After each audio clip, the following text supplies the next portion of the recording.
right, welcome to Saturday stream. Okay, it's working now. Hello. Yeah, of course. My husband has his headphones, not his headphones, his phone on loud. Oh no, you already started. I'm sorry. Yeah, I said I was gonna start. Look at that. I'm sorry. He act like he ain't got no dang on headphones, but that's okay. All right, I hope everyone's having a great Saturday wherever you are. Today's been a busy day for your girl Rose. Hey sis, how are you? Hope your Saturday's going well. I'm so sorry to my viewers, or family, I should say family, to the family members who cannot watch today. And when I say family, I mean you guys. So I know today this is the latest I've ever started a stream. But your girl had to get some stuff done this morning, so I had a pretty packed day, and now I'm finally able to stream. Mocha Island, hey sis. Rose, you said just woke up from a nap. I'm glad I didn't miss it. So I'm sorry. I know I wanted to advertise the time, but y'all, my time, I'm really bad at time management, so please don't ever take my time seriously. I'm probably like the worst person with time management. As far as like, I'll be there. I'm gonna show up. But you just might not know it's time. Especially like if it's something like on the weekend, because on the weekday it's easier to structure, right? But then on the weekend there's just too many activities going on. But I'm glad I made it. I'm here. Unless otherwise specified, I will always be there. I will always be here. Hey Sassy Biddy, how are you? You said at the hospital watching. Oh my god, I hope you're okay, and wishing you a speedy recovery. I know you're like the second person that I've seen watch me from the hospital, and this is actually like something that I it's very sentimental to me in a way, because during your time of need, like the fact that you can watch me and find what I'm doing like as a source of comfort means a lot to me. So I really hope that you get well soon, and that I'll pray for you, be praying for you in your recovery. Some girl, how are you, sis? Hey. We gonna wait for a few people to join, and then we getting right into it, y'all. I'm not even gonna talk too much today as far as like the intro. Intro ain't gonna be that long. We got a lot. More than a lot to cover. You said scoliosis surgery. I'll be fine. Thanks for the well wishes. Oh, you're getting scoliosis surgery. Wow. Yeah, my brother got that actually 2 years ago. He got the scoliosis surgery. So he had scoliosis since he was a child, and he got it about 2 years ago. Yeah, 2 years ago. And so you're gonna really the recovery is gonna be pain, like, of course every surgery like is recovery time. It takes time to recover, but one thing I'll say is that he's so happy he did it. He was so happy he did it, because before he couldn't even like work or stand, and now he's like, it just gives you another level of freedom. So I wish you the best, and I know it's going to work in your favor. Mary Jane, how are you? Exo Ganja girl, Sophie, hey sis. That art girl, hey, how are you, man? Whoa, we in here. Allie, how are you? You caught a live. I know. I'm gonna get better with the structure. Saturdays are a little like this because usually we have activities, but Sundays I think are a little mellower, because usually Sundays I try not to pack my Sundays up, so Sundays are usually easier for me to go a little earlier. I try anyways. You said I have scoliosis, but it can't be treated. I'm happy for everyone who can. Oh, I'm sorry to hear that, Sophie. I didn't know that. I know it's debilitating. Like, my brother, like, it is hard on the body, because your spine literally, even if you do little movements, it can mess up your whole week. Like, it's crazy how common it is. That's one. And number two, I think they said if you're not a child, so usually like kids get the surgery, so usually it has to be done like when you're a certain age. But then once you're an adult, it's riskier. So that's probably why they didn't want to go you to go under the knife. So usually what they'll say is like, oh, I remember when my brother tried to do it. He didn't even get the surgery actually. Like, He got the surgery, don't get me wrong, but he got like a new one where they like do this. I'll have to have, you know what? Let me get him to give me the information. I'll have to share it with you on the Discord. It was like it wasn't like it's like they go in, but then they add like they don't put the rod. It's like an elastic or something like that. He got the alternative because he wasn't eligible for the rod. And so what ended up happening was that he got another alternative surgery, and that one was really like, he ended up doing that one. And he got it in New York. I'll talk to him and see. And he got it covered by Medicare, I think he said. So yeah, it was covered. It was covered by his insurance. So yeah, I'll share it in the Discord, Sophie. So I don't know if you were talking about the rod one or the other alternative. So there is an alternative to it that you might like, you could check out, because I know now they're trying to have new technology for it. So there's like so much new technology all the time about spinal, like especially scoliosis. So it would be really good to look into it. I'll put it in the Discord for sure. I'm gonna ask my brother. Once he tells me, I'll put it in the Discord for you. Did you cut your hair? No, I got a retie. So that's why I look shorter. I just got a retie. That's it. That's why it took so much time. Shout out to my loctician Fiona, Hakuna Matata hair. In Victoria, y'all, if you need to get your locks, or if you're in the Vancouver, even if you're on the outside of the island, if you're on Vancouver, and you want to get your you want to get some locks and you want to get them retied, I would highly recommend you go to Fiona at Hakuna Matata. Her prices are really affordable, and not only that, but she does a really good job, and she's personable, and I love her. I love going to her. We have our sessions. So yeah, no, it's just a retie. And then, when you wash your hair, like, okay, so for example, when you're natural and you wash your hair, it shrinks. I have a lot of shrinkage, y'all. So I've just learned to embrace it. I'm just like, whatever. We're just gonna rock the shrinkage today. Cause I used to I remember when I was a natural, that's why I used to always have my hair in, you guys used to remember when I used to do live stream, I used to always have my hair in a bun, or because I hated my shrinkage. I really hated it. Like my hair shrinks a lot. Like I have low porosity, and my hair shrinks like crazy. So yeah, in a few weeks you'll see it dropping down again. Yeah, shrinkage gets us every time. I don't even care anymore now. I used to do a lot of stretching and banding and braiding down, and I'm just like, I ain't got time for that. Not today. I almost even put it back. Like I was gonna put it back like this, but then I was like, no, I just got a retie, right? So if you put it back, you're putting too much tension. Like there's already so much tension on my hair right now because of the retie. So sorry y'all, if y'all see the camera movie, Dom is helping me right now. He's checking the angles. So yeah, if you I don't want to put it up right now because it's still fresh, and I don't want to put too much tension. Because look, my edges, hold on, before we start, this is genetic, y'all. These little thin edges, I did not have any problem with, I don't have what was I gonna say? It's not because I did something to my hair, but it's just I genetically have thinner edges, so I gotta be careful with doing tension style. So yeah, I'll just leave it like that and let it grow. Angel, how are you? You said, oh, Lucky, how are you? Endgame. Yes, Endgame, y'all. Endgame. I didn't know what to title it, so I just called it Endgame. Because y'all ever watched the movie Avengers Endgame?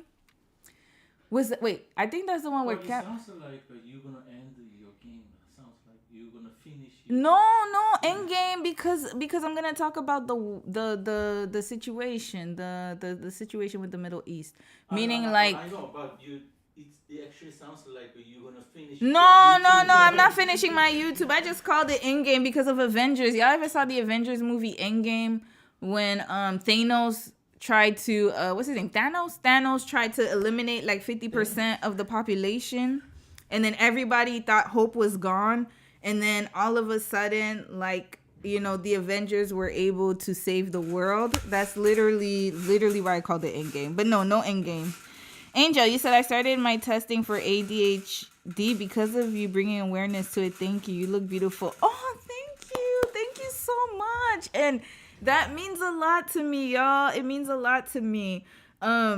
Each one teach one, because I remember when I went on my ADHD journey, that it was really difficult for me to have that space, because most of the people who do have it, like, one, a lot of them did not look like me. That's number one. But number two, and not that it mattered, but also, like, it's something that I think has become more, like, people are sharing it more on social media. I remember, like, it was different. Like, usually, like, I would watch psychologists talk about it, but not, like, content creators.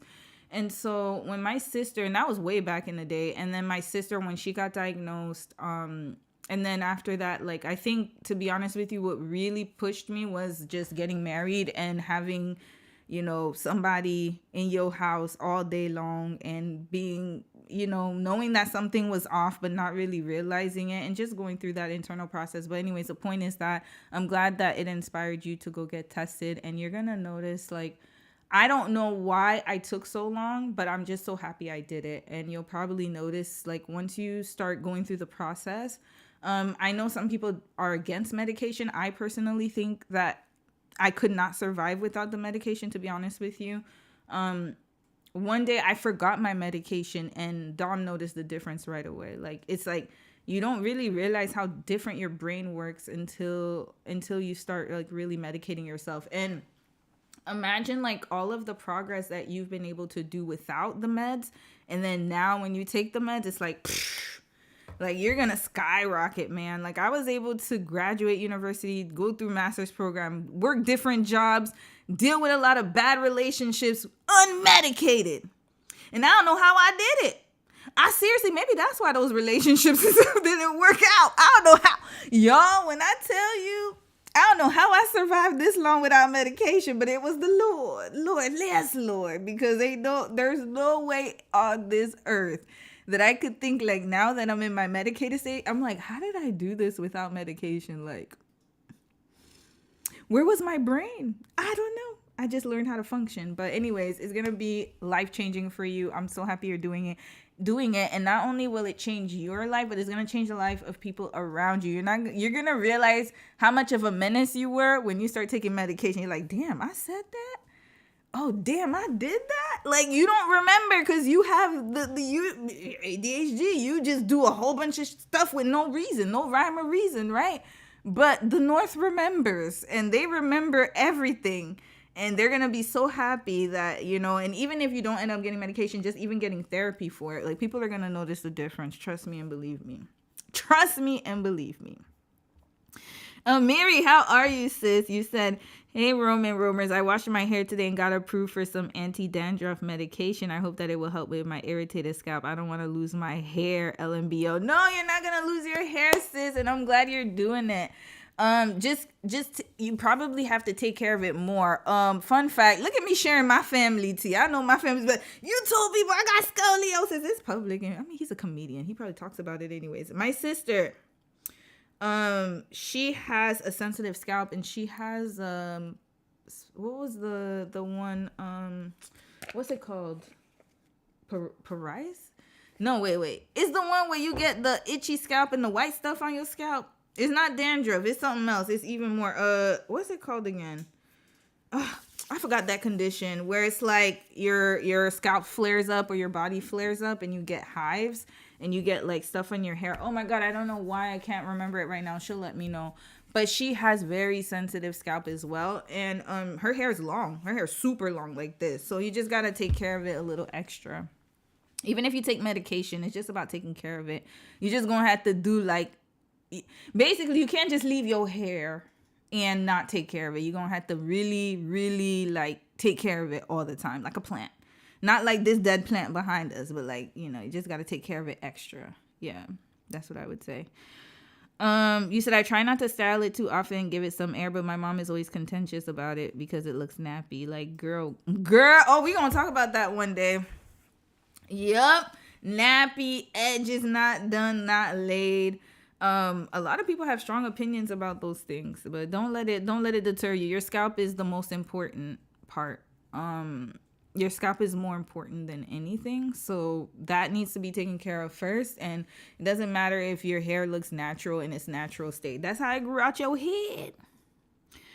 Hey, L, how are you, sis? Karma, hey, you said my psychiatrist dismissed it when I mentioned ADHD and said that it was becoming a trend, so I don't know. Tell your get another psychiatrist. Get another psychiatrist, 100%. And you know what I would say too is like, first of all, it's not a trend. You see, the fact that that psychiatrist, I would fire her. I would not use her anymore. It's not just look at the shrinkage, y'all. Look at that. And then, whoop. I was gonna say that it's not a trend. What it is there are so many of us, especially if you're a millennial or a Gen Xer, anyone millennial and above, Gen Z too. I'll add Gen Z, like the Zillennials. If you're Zillennial and upward, tell me if your parents ever got you ever got you tested. Hell, let me tell you something. When my sister, I'm gonna tell you right now why it's not a trend. In my family, we have my parents have 6 kids. 3 got diagnosed. The other 3, they refuse to get tested. But I can almost guarantee you their symptoms are worse than mine. And we all know who the source is. It's my daddy. Okay? So all of that to say that, there are a lot of people who might say it's a trend. I don't think it's a trend. I think what it is that people are recognizing that there's a percentage of our population that's neurodiverse. And then also that there are tests out there. Like I took an actual test. Like they had me in there taking I think I told y'all how the test went. Like they had me do numbers and then do a whole bunch of stuff and then recall numbers. I remember there was one, I thought I passed the test until this one little exercise they did where they started saying numbers, but I had to say it backwards. And I didn't know that other brain, what was it, neurotypical people could do it really quickly. But for me, Lord, that did me in. And then trying to while I'm in the middle of a conversation with the psychiatrist, I'm talking about 20 other things. We went on 20 rabbit holes in one conversation. And then he was like, after that conversation, he was like, yeah, you got it. And then he was like, I'll wait for the test score. But I think based on my conversation with you, I'm pretty sure. But we're going to wait till the test results come out. And then when the test results came out, it was like, I passed it, with flying colors, right, of getting diagnosed. So point is that if you have a healthcare provider or a psychiatrist or anyone that tells you that it's a trend, fire them. It's not a trend. It's just that there are many of us who never got diagnosed, whose parents are my parents they thought mental health was people who went to the mental asylum. They don't even know about mental health. So how do you expect us to know about it? And now, yes, people are talking about it more, but there are clinical ways to get tested and to see if you have it. And matter of fact, you could even have multiple things. I know some people who are ADHD, which means they have autism plus ADHD. I have a dear friend of mine who's getting tested for that. So, all of that to say that it's there. It's real. And just people say narcissistic, people, everybody's narcissistic now and da-da-da. But I'm like, there's a lot of undiagnosed folks out there. Trust me, they all know. Yeah, if you watch a Beyonce case study, I don't know what the cluster is, but he's on there. You said I'll look it up for the test things, but I like that psychiatrist. I don't know. You might need to use her for something else, but when it comes to ADHD testing, that I wouldn't use her. I would use somebody else, and use a clinical psychologist for ADHD testing, and make sure they do the actual test, not them just talking to you. They have to do it. There's a whole test, a measurement, and then they put you on that. The star that fell, boomers be like, back in my day, autism didn't exist. Yeah, you know why they say that? Because they're, you know what's so funny? It's I don't know. Hold on, how many minutes I've been on here? 19 minutes. Okay, I gotta wrap this up and get to the topics. But I was gonna say that it's so interesting to me because they'll say, "Oh, it didn't exist," but then your uncle or a family member, they'll be like, "Oh, he's just a little strange," or "Oh, don't worry about him. He just be getting angry for no reason. That's just how he is." No, that's a problem. Red flag. They just made it seem for me, it was My mom used to say I catastrophize everything. Oh, she always is so dramatic. Like, I was known as Little Miss Drama. Like, my mom used to always say you're too sensitive, or you're too what she used to say. I was too I overreacted. I was always like, it's a negative thing, right? Like, you're too overreactive. You're overreacting for no reason, because I'd be the type of person, like, as soon as like this, like literally like this, like as soon as something like wasn't right, I would say it right then and there. Like, I had no filter. I didn't know how to process things. I didn't know how to socially, like, I didn't know social cues that much. Like, I tried my best, but it was really hard to gauge people. What else? I struggled a lot with making friends, because I didn't know how to, like, navigate that, right? And also, what else did I used to do? I used to do a lot of stuff, yeah, like, and I recognize patterns from a young age, so I'd be calling stuff out all the time, inappropriately to some people, right? And you're too dramatic, you think too much, da da da da, you talk too much. I was known as the motor mouth, and now imagine I'm talking to y'all. Ain't that something? All I do all day at work is talk. All I do here, I get paid to talk now, right? But, like, yeah, it was a motor mouth, and it used to be seen as something negative. Like, she just talks too much. She just overdoing. And then imagine ADHD. Boom. It exists. So imagine all the negative things they said about me. It was all part of the way that my brain worked, and people just didn't understand it, right? So I was always known as the weird person. I was the weirdo, right? Like, yeah, to some folks, right? So, yeah. That girl from yonder, hey, sis, you said so sure. There are people that want to pretend they're neurodiverse, unfortunately, and they just want to be different, and that's really weird, but he shouldn't have just brushed you off. I agree. Yeah, of course. And when people act like they're neurodiverse, like, you can tell the difference. And I always ask them, did you get tested? If they say no, then I'm like, no, you're just making stuff up. So, like, some people be like, oh, I'm so ADHD. And I'm like, okay, did you get clinically tested? No, I just think I am. No, then that you can think you are all you want to, but you have to get tested. You must get tested. 100%. Get tested. I was a scatterbrain. My desk and backpack were messy as hell. I would get so emotional, and it would affect me physically. Got called crybaby by classmates and teachers. Yup, that's one of them too. And yeah, like, people just didn't understand it. They didn't understand it. And it was seen as something negative. And imagine now, like, future generations, they're going to be in such a better shape, in a much better shape, because now they're going to understand these things and celebrate them, instead of making you feel as if something was wrong with you because you're so different. I remember, like, I always felt like I was the outsider. In my family too, imagine. But ADHD shows up in different ways in different people. I always felt like the outsider because I was just so different everywhere, and I always felt like no one really connected with me, and no one really knew me, and nobody understands me. And you just learn to mask. That's it. I just learned how to mask. I just learned to do whatever people wanted me to do because it was the right thing to do, and people will like you if you do this. But it wasn't really who I was. So now it's so freeing to be who I am, to say what I want to say, and to be like, whatever, you know what I mean? So, and then to actually understand my brain and how it works, and how I react to things has been so good for our marriage. How to communicate. Oh my God, that was the hardest thing, because he's also neurodiverse too. So imagine we both found out. Because imagine how many couples got divorced because they didn't get tested. Imagine how many undiagnosed folks were in marriages that probably, not saying that it could have worked out before, but it might have given you a better chance of working out your relationship, especially with somebody who, when people just break up for no reason, like, not no reason, but there's not really any bad thing that happened, but it's just they have personality differences. That's one of them. You're too different, neurodiverse. The way you process things is different. My husband could say one thing to me and it's going to hit me differently than it hits him.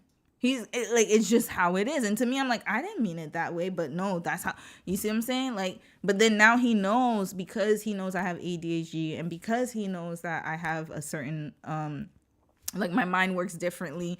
And because he understands that, okay, This is just how her brain works. It makes it easier to communicate. Still difficult, but not as bad as before, where we really didn't know. We thought it was just you, not your brain, just you and your ways. How is you just like it? And it's just how people are wired. You said you are positively glowing today. The skin is skinning. Thank you, sis. Girl, that's the lighting. That's the lighting, y'all. That's the lighting. But thank you. It's the nice lighting. Nice lighting here.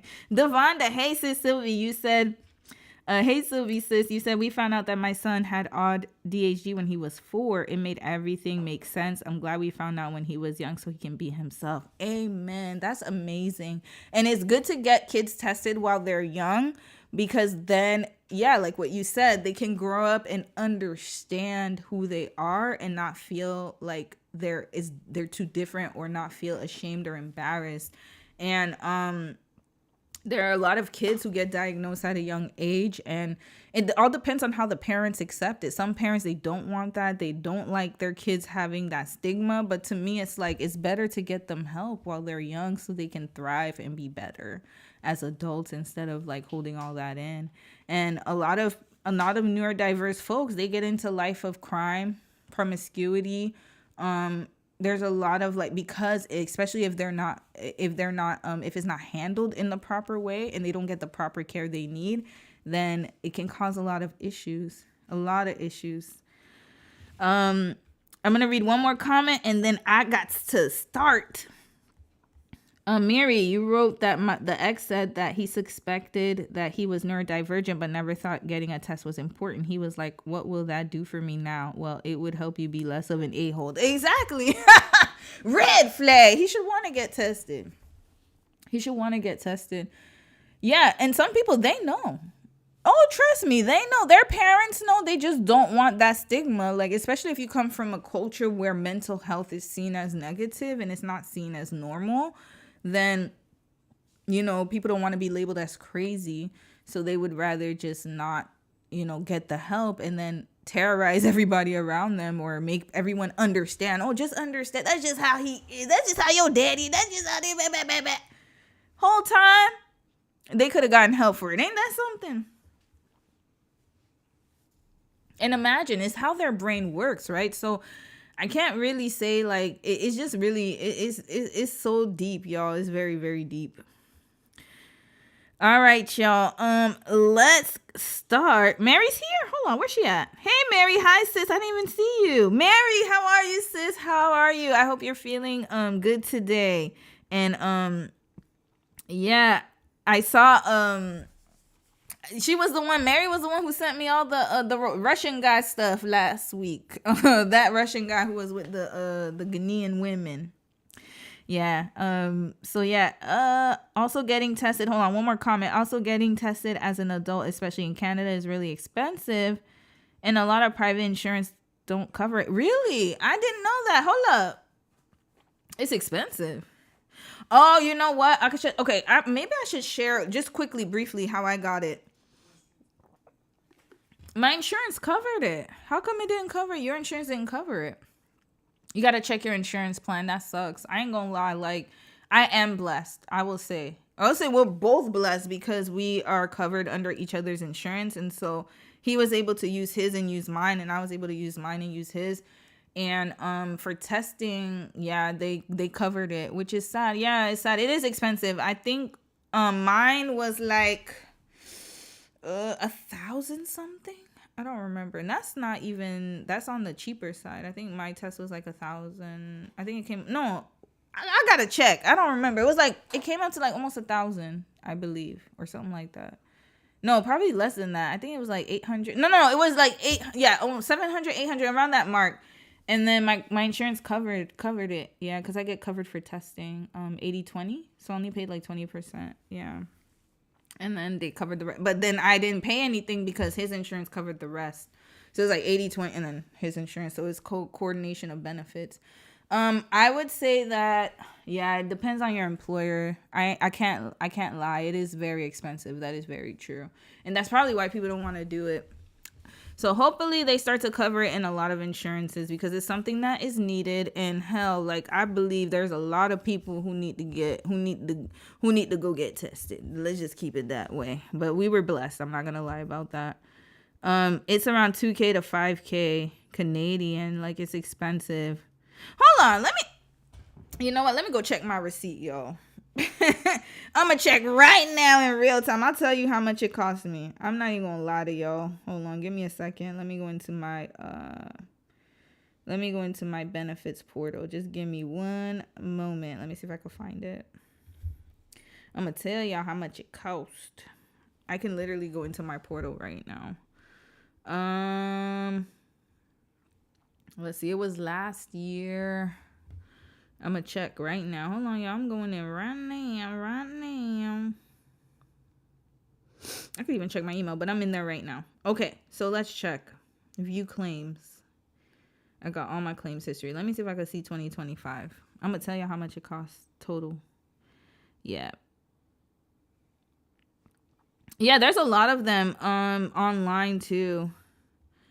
It's very sad though. Like it sucks. And then oh yeah, one more thing is I do pay extra like monthly, like so I have extended benefits, so that's how I was able to get it.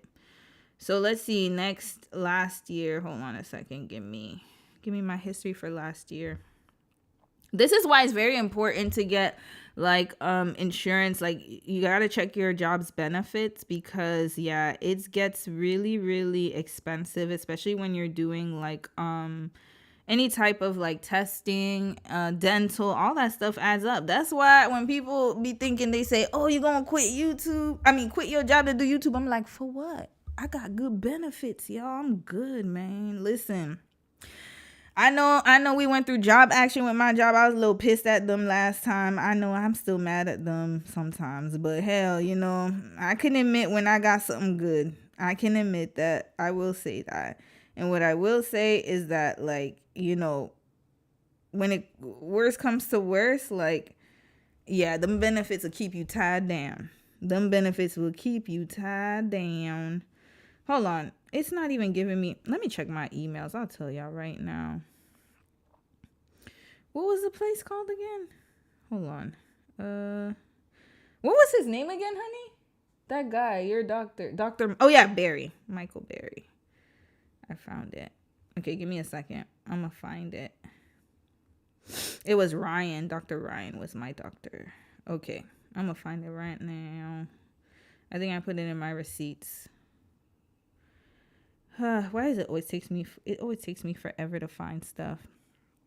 Gucci on the extended health. Yup. You gotta get that. That's why I'm not gonna unfortunately that it sucks for like, you know, people who think I can put content out that fast. And that's why my case studies take so long and all those things take so long. But I ain't quitting my job. So if you on this channel and you enjoy the content, you just gonna have to wait. You're gonna be one of those people who wait. You just gonna have to wait. Wait for me, okay? Wait for me because I'm not quitting my job ever. Like, we gonna retire. That's what we gonna do. But we not quitting because the benefits are way too good. Like you can't, it's really hard to get really good benefits. All right, I'm gonna look for it while I'm doing this story, y'all. But I remember it was like around I would say it was like around 700. Yeah. It wasn't as it was like 1,000. Yeah, it was on the low end, I must say. Yeah, it wasn't more than that. I can remember because I don't remember it being that much for me. But yeah. Okay. So let's switch gears, y'all. And then I'll find the price after. I'm going to try to find it. I don't know why my receipt's not here. That is so weird. Okay. I'm going to have to look for it. Oh, I found it. Hold on a second. I did find it. Okay. I found it just when I was about to log off. Ain't that crazy? Okay. Let me go into my, portal. Just give me a second, y'all. We gonna figure that out. I'm gonna show y'all.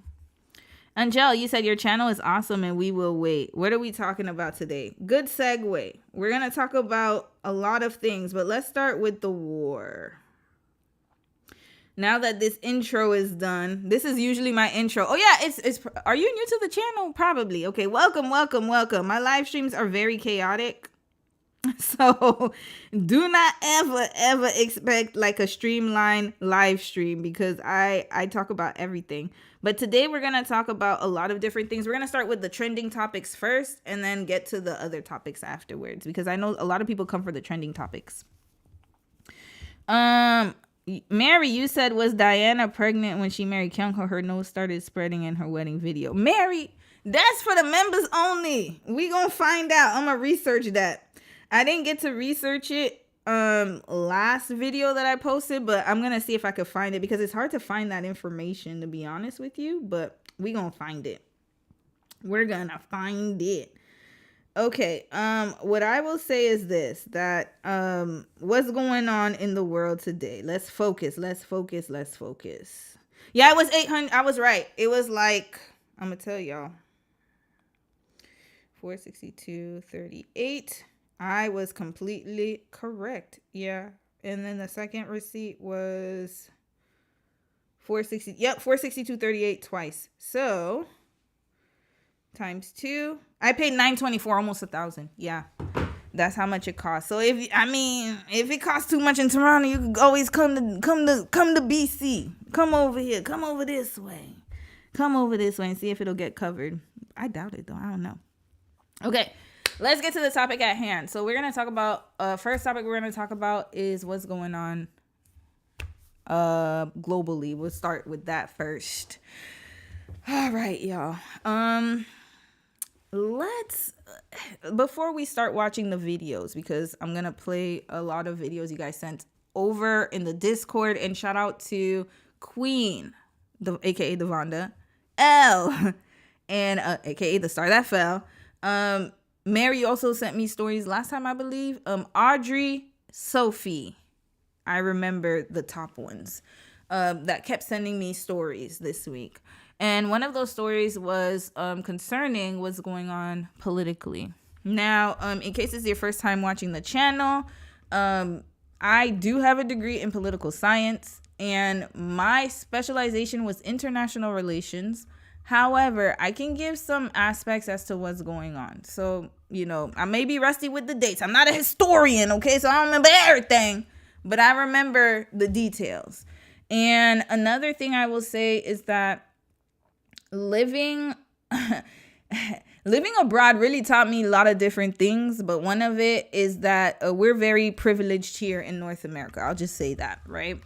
And there are a lot of a lot of people are worried, and a lot of people are getting prepared, which they should be. You should always be prepared, and not just for that kind of situation, but you should just be prepared, period.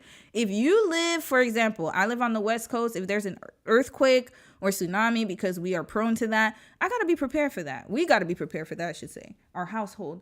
So your household should always be ready, period, for any type of emergency, but especially when something like this happens. Now, things are escalating in the Middle East.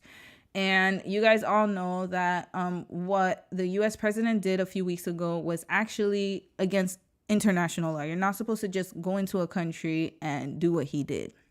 That's actually very illegal. It contravenes international law. And not only that, but it just shows you how much I got to choose my words wisely, because we ain't trying to get censored up in here, but it just shows you the different types of, I would say, treatment, depending on the country, right? Because no other country would be able to do this except for the country that did it. Let's just put it that way. Or countries. Y'all know what I'm talking about. So now, we're talking about some real stuff here that's about to take place. And I'm sure that a lot of you have been following the news. I'm going to stop talking in a bit, and we're going to watch videos and I'll react to them. But this has been this is a pattern, and there have been people who have said that this would happen from years ago. And a lot of people don't know that, I would say that a lot of people are unaware of how things unfold and they continue on. It's a cycle, right? So there's always going to be different people playing the parts, but it's the same story over and over again, right? And when we look at things politically, we just have to keep an eye out for those things. So this story is very reminiscent of what happened in Vietnam. Not only that, but it's very reminiscent of the war on terror. So maybe not as the same situation, but it's very similar type of rhetoric, right? And again, different players, but same story. So we have to be cognizant of that. Now, why am I covering it today? Because I just want people to be aware, but not only that, but just, I would say, don't live your life in fear, because hell, even if something happens, you still got to go to work. I hope y'all know that. There are people still working in Ukraine as we speak. There are people still working in Sudan as we speak. I think it's North and South Sudan. I think the conflict is still there. There are people still working in the Congo. There are people still working in Venezuela. There are people still working in Haiti. There are still people working in so many different other conflict areas in the world. So don't think that your life is going to stop and is going to be like, oh my God, everything's done. Yes, for some people, absolutely, it will. However, though, I will say that life will still keep going. So it's just unfortunate. It's an unfortunate part of the capitalistic system we live in, but it's reality, right? So we just have to be prepared. Make sure you're spiritually, mentally prepared for what's about to come, because there's some stuff that's about to come down, y'all. It's coming down. It's been coming down. And I will show y'all. This is how true I've been to this. I didn't just start talking about it just now. Hold on. Where we at?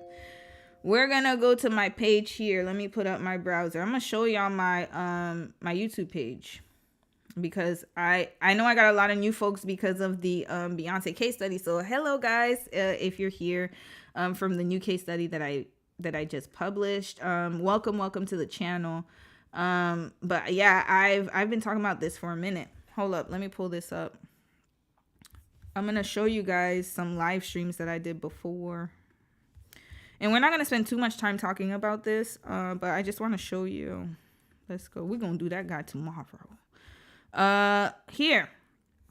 If you go down to my live streams, I talked about this a few times. Hold on. Where we are. Hold on. I think it was which one? Yeah, I do a lot of them. I think it was, no, it wasn't the harvest. Where's the bubble? The bubble was one where I talked about it. And then I also talked about it in Tried Wives to Alt, right? Value systems. I talked about it in so many different streams. We even had segments of like growing your own stuff, growing your own vegetables. We talked about it a lot of times. Yeah. So we've talked about a lot of issues within the live streams. I try to make it entertaining, but yeah, we've talked about these kind of times and they're here. Yeah. Been telling you, get your house in order, even from before. So let's get to the videos, y'all. Now, I didn't get to save everything like I usually do. So we just gonna have to go through my links. This is an ADHD brain, y'all. I don't even have like the words here. I just put links. This is my life. All right, let's start with that first. This is gonna be after. Okay, just give me a second. Let me see what links, because I really didn't have time to check the links, but we're gonna go through that. Give me a moment. It's not in order. Okay, no, that's Jamal Bryant. Give me 1 second, y'all. We're gonna play nope, that's the Rihanna one. We'll do that after. This is Tommy Hearns. That's another one I gotta do. That's tomorrow. I probably should have had this already. Okay, here. This is the one. All right. So there's this professor who predicted the presidency of Agent Orange. Not only that, but he also predicted other things that have taken place. And again, it's not like he's a clairvoyant or he's a psychic or he is like this person who just, you know how people could be getting their eyes like this and then, you know, can tell you the future. He's not a shaman. He just looks at pattern recognition related to politics. And then he just tells you his theory. So his name is Professor Zhang. He is located in China, and, you know, he has been right. He ain't been wrong with his predictions. So let's listen to what he believes the next 2 to 4 years will look like. And then there was another video, shout out to Queen who sent it to me. It was another sis who talked about, I think this is the video. Hold on, let's see if this is the one. No, this is his video. Hold on, there was another one. Give me a second. I probably should have had the links better, y'all, but I ain't had time. Okay, this one, we're going to talk about this. Okay, I put them all together. All right. And then there was one. No, we already saw this one. Sorry, I put it twice. Not this one. Is it this one? It might be this one. Give me a second, y'all. No, this is Amy and Dwight. Okay, I need to group them together. This is not good. Okay, Michael, we're going to watch you later. Okay, this is a palette cleanser. Okay, Rihanna and ASAP. Wait, where did I get this one? Hold on. I think it's this one. Give me a second, y'all. I knew her. No. This is different. Okay, hold on. Give me a moment. Nope, not this one. This is another one. No, where's the sis? Okay, I'm going to find the Discord link. I don't know where it went. There was one with a sis. I think it's one of these. It was on TikTok, I think. If not, I'll find it. Okay, let's get started. No, this is something different. All right, let's find it. Let's listen to Professor Zhang and what he believes is going to happen with the presidency and what's going down. He predicted that they're going to put troops on the ground. And there's another prediction that gas prices are going to go up, which they will. They've already started going up. And life is going to get a little bit more expensive on this side of the earth. All right, I'm going to read a few comments before I start. Mary said, wait, who said that? Hold on. Happy Saturday. Hey, Sarita, how are you, sis? Happy Saturday, Romy and crew. These lives make watch day so much manageable. Much appreciated. I'm glad that it does. Gazan still gotta pay rent, which is wild. Yep, Mary, the system's still gonna go with you or without you. Ain't that crazy? Isn't that crazy? With you or without you. Elle, you said, to be honest, I'm a little nervous because of living in a major city that's been a target before. We're going to get to that because Toronto was hit. My sister called me and was like, yo, do you know that U.S. Embassy got pew-pewed up? And I said, what you mean? The U.S. Embassy in Toronto got pew-pewed up, y'all. And also I heard that there's some things that happened in California. There are a lot of sleeper cells. We've known this for years, though, because I will tell you, when I knew about it was when that whole war on terror happened, and those men who were actually of Saudi descent, I think one from Yemen, Saudi, they were from different Gulf countries, and they were able to come here, and they were able to do the disgusting act that they did on 9/11. And so what ended up happening is that there were a lot of people who were unaccounted for, y'all, and who are still unaccounted for. I don't think people realize how the immigration system was unchecked for many years, not even just decades. This is years and years of unchecked immigration. And now, after that whole situation happened, that's when they started to tighten up. And now you see what's going on with, with the ICE or whatever. But it's still not, a lot of people are unaccounted for.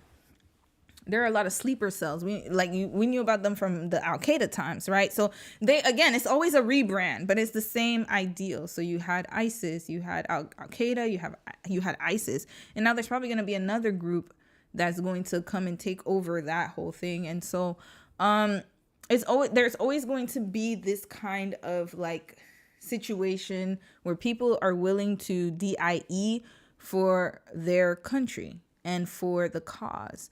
And, with what is going on over there, we can't actually say that, I remember when 9/11 happened, it was so crazy because there was this one commentator that said 9/11 happens in other parts of the world every day.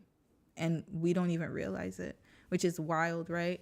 So, yes, you should be on guard. But in any case, to be honest with you, anything can happen in any major city, whether it's through this act or others, because no place is completely secure, right? So we just have to think about it in a way where, like I said, that's why I said you always got to get ready. Even if it's not this kind of situation, there's always a situation where you have too many people, it's too crowded.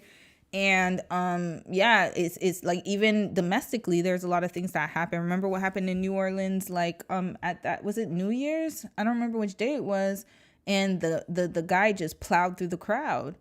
Same thing happened in Vancouver last year at the Lapu Lapu Festival in Vancouver.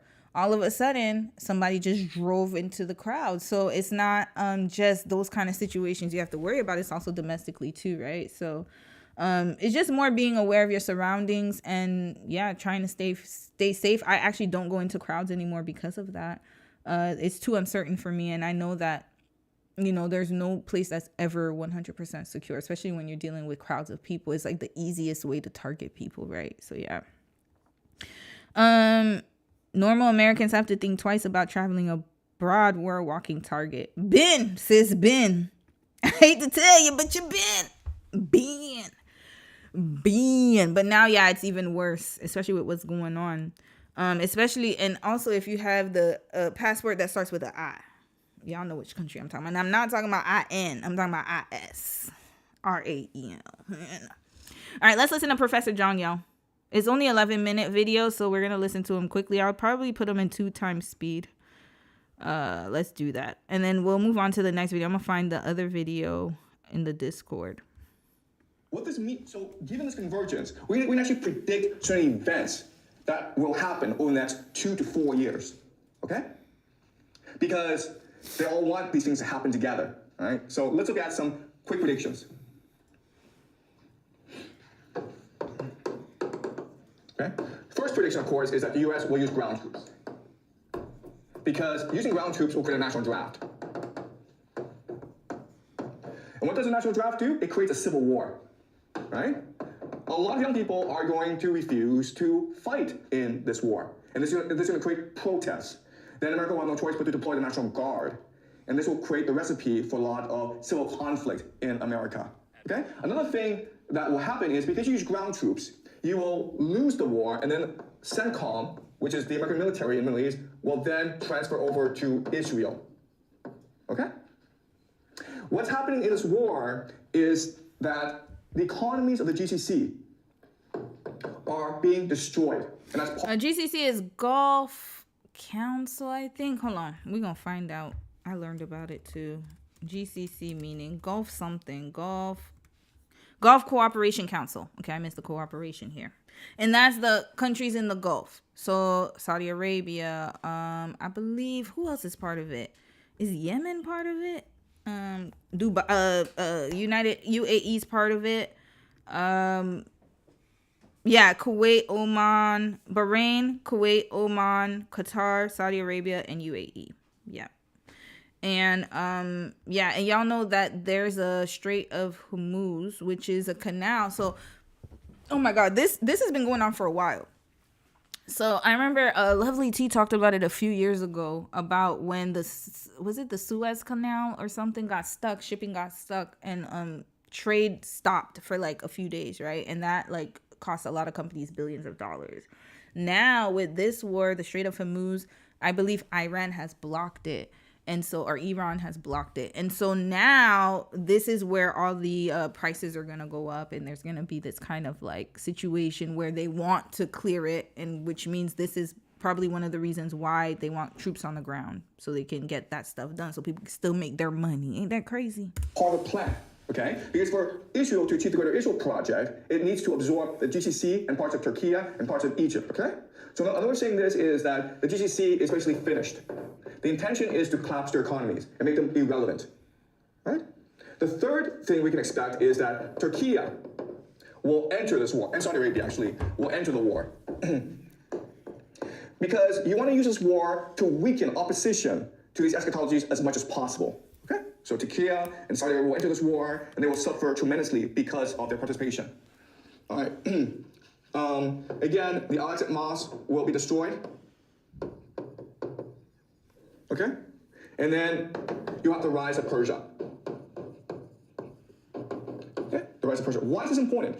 Because you need the Islamic world to unite against Israel for the end of days. Right? So you don't mind if actually Iran wins this war, because by winning this war, Iran will activate its Persian identity. And this is important for eschatology because in the war of Gog and Magog, people are interpreting Gog and Magog, which will march against Israel. They're interpreting Gog and Magog to be Persia and Russia. Okay? Together they will march against Pax Judaica. Number 6 is that in Israel, you will achieve the Pax Judaica. Okay, so this is he getting into the biblical stuff right here. Now, what I'm gonna say is this: Persia was a big deal back in the day historically. Have y'all ever watched the movie 300? We are Sparta. Y'all ever watch that movie? And y'all remember the Persian prince who what's his name? The one who was sitting on that damn hold on, where is it? 300. Yes, let's look at the historical. Yup, 480 BC, a state of war exists between Persia, led by King Xerxes, and Greece. They've been a big. Do not let the new Ayatollah fool you. These people are intelligent, highly intelligent, I should say. They are very smart. They've been that girl back in the day. They've been that girl. They were the ones that were part of all of this. They've been that girl or that country. I mean, countries are women, I believe. Yes. We refer to countries as women if I'm not mistaken. But anyways, they've been that girl. So Persia, the rise of Persia is not something that just happened. They were before. And then, people got involved because this was Iran in the 70s. Let's go back in time. Here we go. This is what they used to look like, yo. This is what it was like before. And then, people got involved. Conflicts evolved. And then,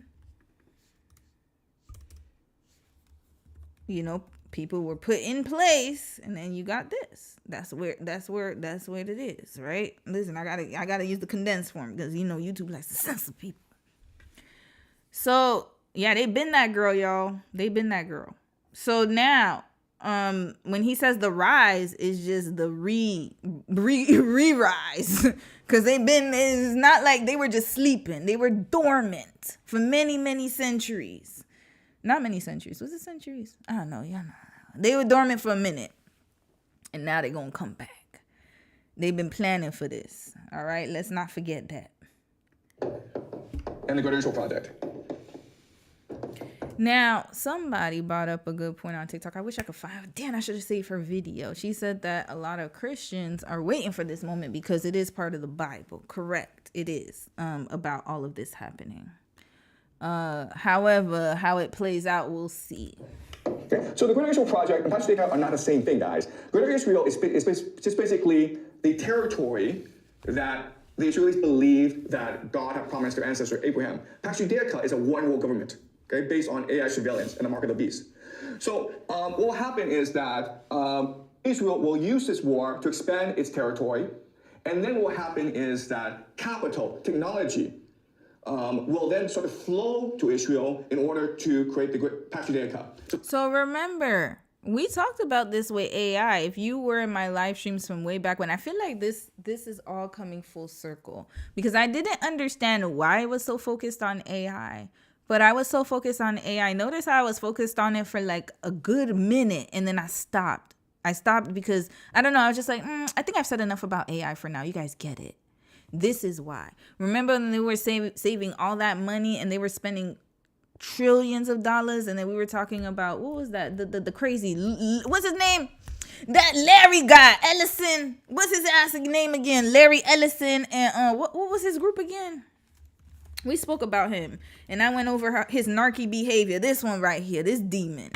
So we were talking about how they were rushing, and it was like an arms race, but for technology, right? And how China and Russia were really leading the charge when it came to that. And so the, U.S. and others wanted to rush into it. Now we see why they was rushing to buy TikTok. They did it. Imagine. They did it right. Don't you notice? Isn't it suspicious that they were able to buy TikTok and they were able to take it over like, what was that, 2-3 months ago? And then now look at what's going on. They had planned it from before. We already knew that. But even from before that, If you were on that live stream I did members only, we talked about Project 2025. And then we talked about like, you know, how this was already planned. I mean, you guys saw videos about that from other creators as well. Creators have been sounding the alarm about this.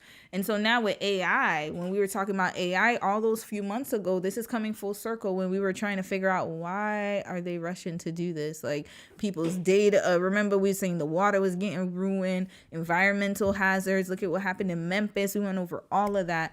And it's because of this. This is Endgame. So this is why this is titled Endgame, sis who asked me the question. This is the plan. So y'all could build up the technology and and mind you, people are going homeless in your country. South of the border. Well, for me, because I'm in the north, all the way great north. Y'all are south of us. People are going hungry for other countries to get technology. Endgame. All right, I'm going to read some comments after we finish this. So think of companies like NVIDIA, Oracle, Microsoft, Google. Well, they'll probably transfer themselves to Israel because that is where the power will rest. Okay? So if they transfer to there, because remember, right now they're in cities like, or states like California. And I don't know where NVIDIA and all them places are. But if they go overseas, because remember, they're trying to get, remember he had promised, your orange guy promised that works make America MAGA, make America great again, and we gonna put work back into America. No. He meant by proxy. So then, if they're going over there because it's still cheaper than being over here because they don't want to pay you guys the money that you're worth, why would I want to pay a software? So if they all go over there to escape what's going to happen over here. And remember, a few years ago, didn't they have like a whole story about these millionaires building doomsday bunkers? Hold on. I remember it was a few years ago.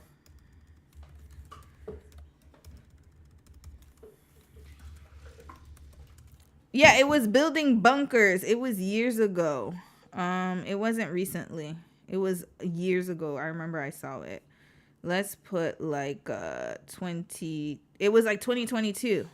Yeah, it was 2022. Let's read that real quick. Let's read this real quick. Here, tech billionaires are buying up luxurious bunkers and hiring military security to survive a societal collapse they helped create. But like everything they do, it has unintended consequences. Y'all, this is 3 years old. They were building them bunkers. I remember I saw it on the news. Hold on, let me see if there's a news article about this. This is why they were building bunkers and trying to go to Mars. Remember when they had Gail King and who went to Mars? Who went to Mars recently? How are you going to ruin the whole economy and the country and escape? Red flag. That's what they always do. Run away. Like little rats and critters. That's what they do. Honey, you leaving? Okay, sorry. I thought he was saying something to me. Here, it was, let's put 2022 because I don't know who wrote on that. Yeah, they was building bunkers after COVID. Dusty asses. I'm tired of their asses. Ruin everything and then leave us to deal with the mess. I'm tired of them. That's exactly what happened in the movie Don't Look Up. You guys got to watch that movie. At the end, anyways. In the end. I don't know where. Okay, but let's read the Guardian article because I don't know. They got a whole bunch of AI crap over here. Okay, so I'm not going to read everything. But here, these are a shelter under construction at the Rising S Company in Murchison, Texas. Yeah, they are building them in Texas. Here we go. They were going to Mars, y'all. They sent Gail King and a whole bunch of them recently. Where they went to Mars? Look at them. Amazon Jeff Bezos has been among the tech barons leading the privatized race into space. Yeah, they want to go somewhere else because they don't know what's about to happen here. They know people going to go crazy.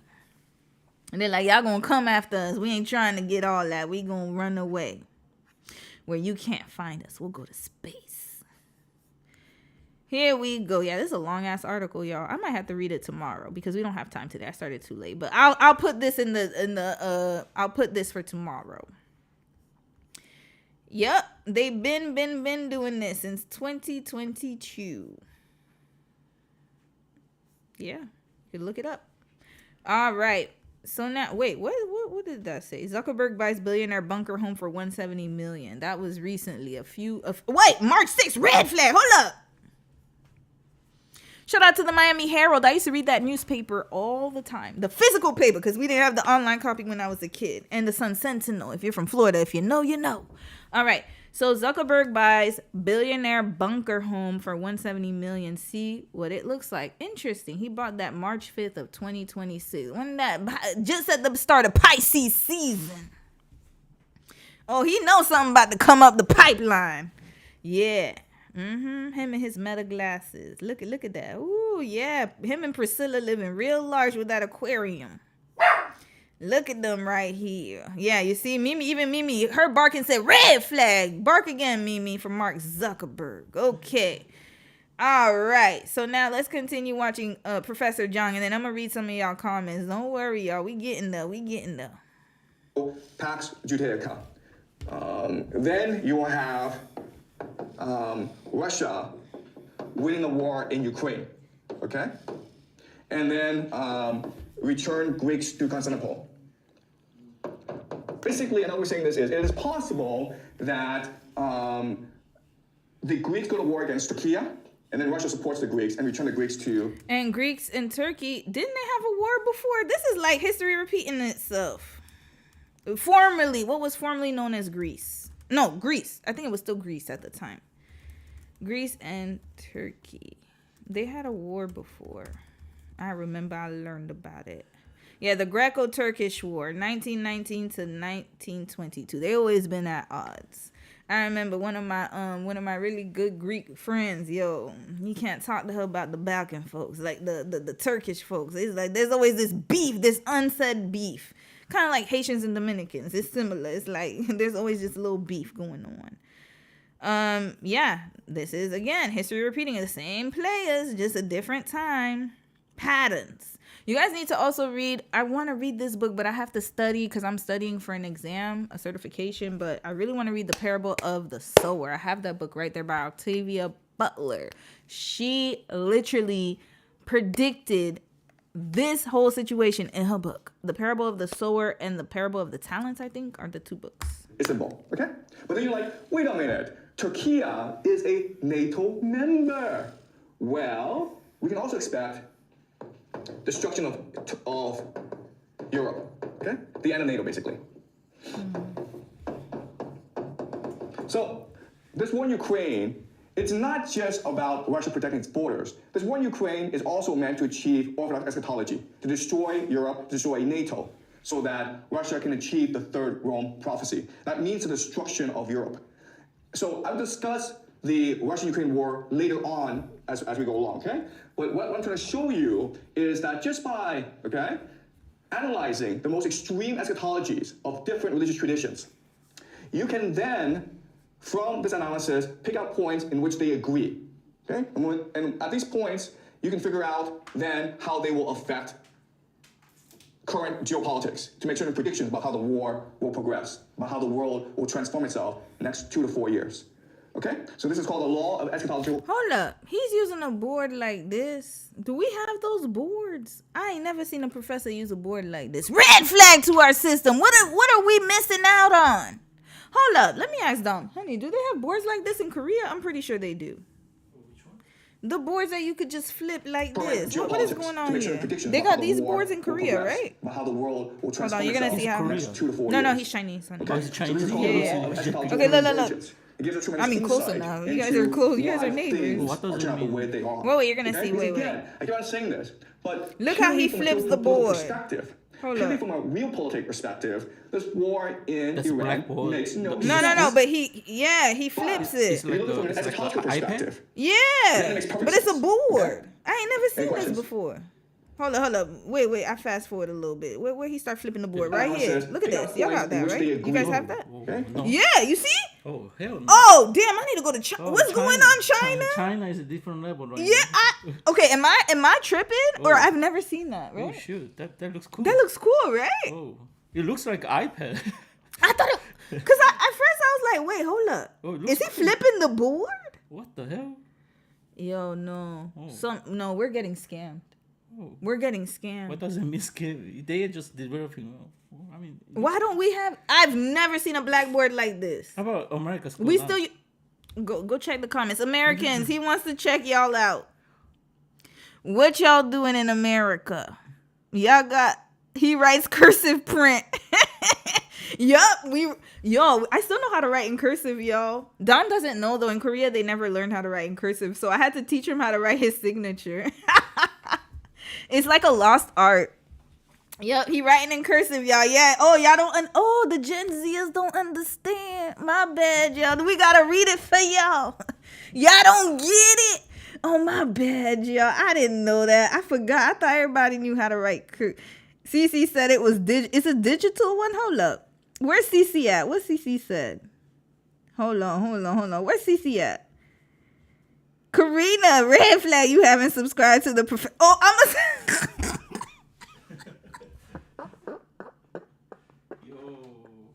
Not y'all using red flag on me. Okay, you know I'm a subscribe professor.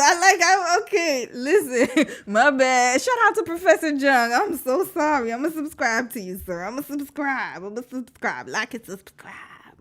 Okay, yeah, I ain't. Okay, but what I'm trying to show you is that just by Nah, he flipping that board clean, y'all. Oh no, different religious traditions, we got robbed. You can then From this analysis pick out points in which they agree. Okay, Gen Zers and alphas. Alpha, you too young. If you're watching me and you're Gen Alpha, go to bed. What time is it? 4:54, 5, 6, 7.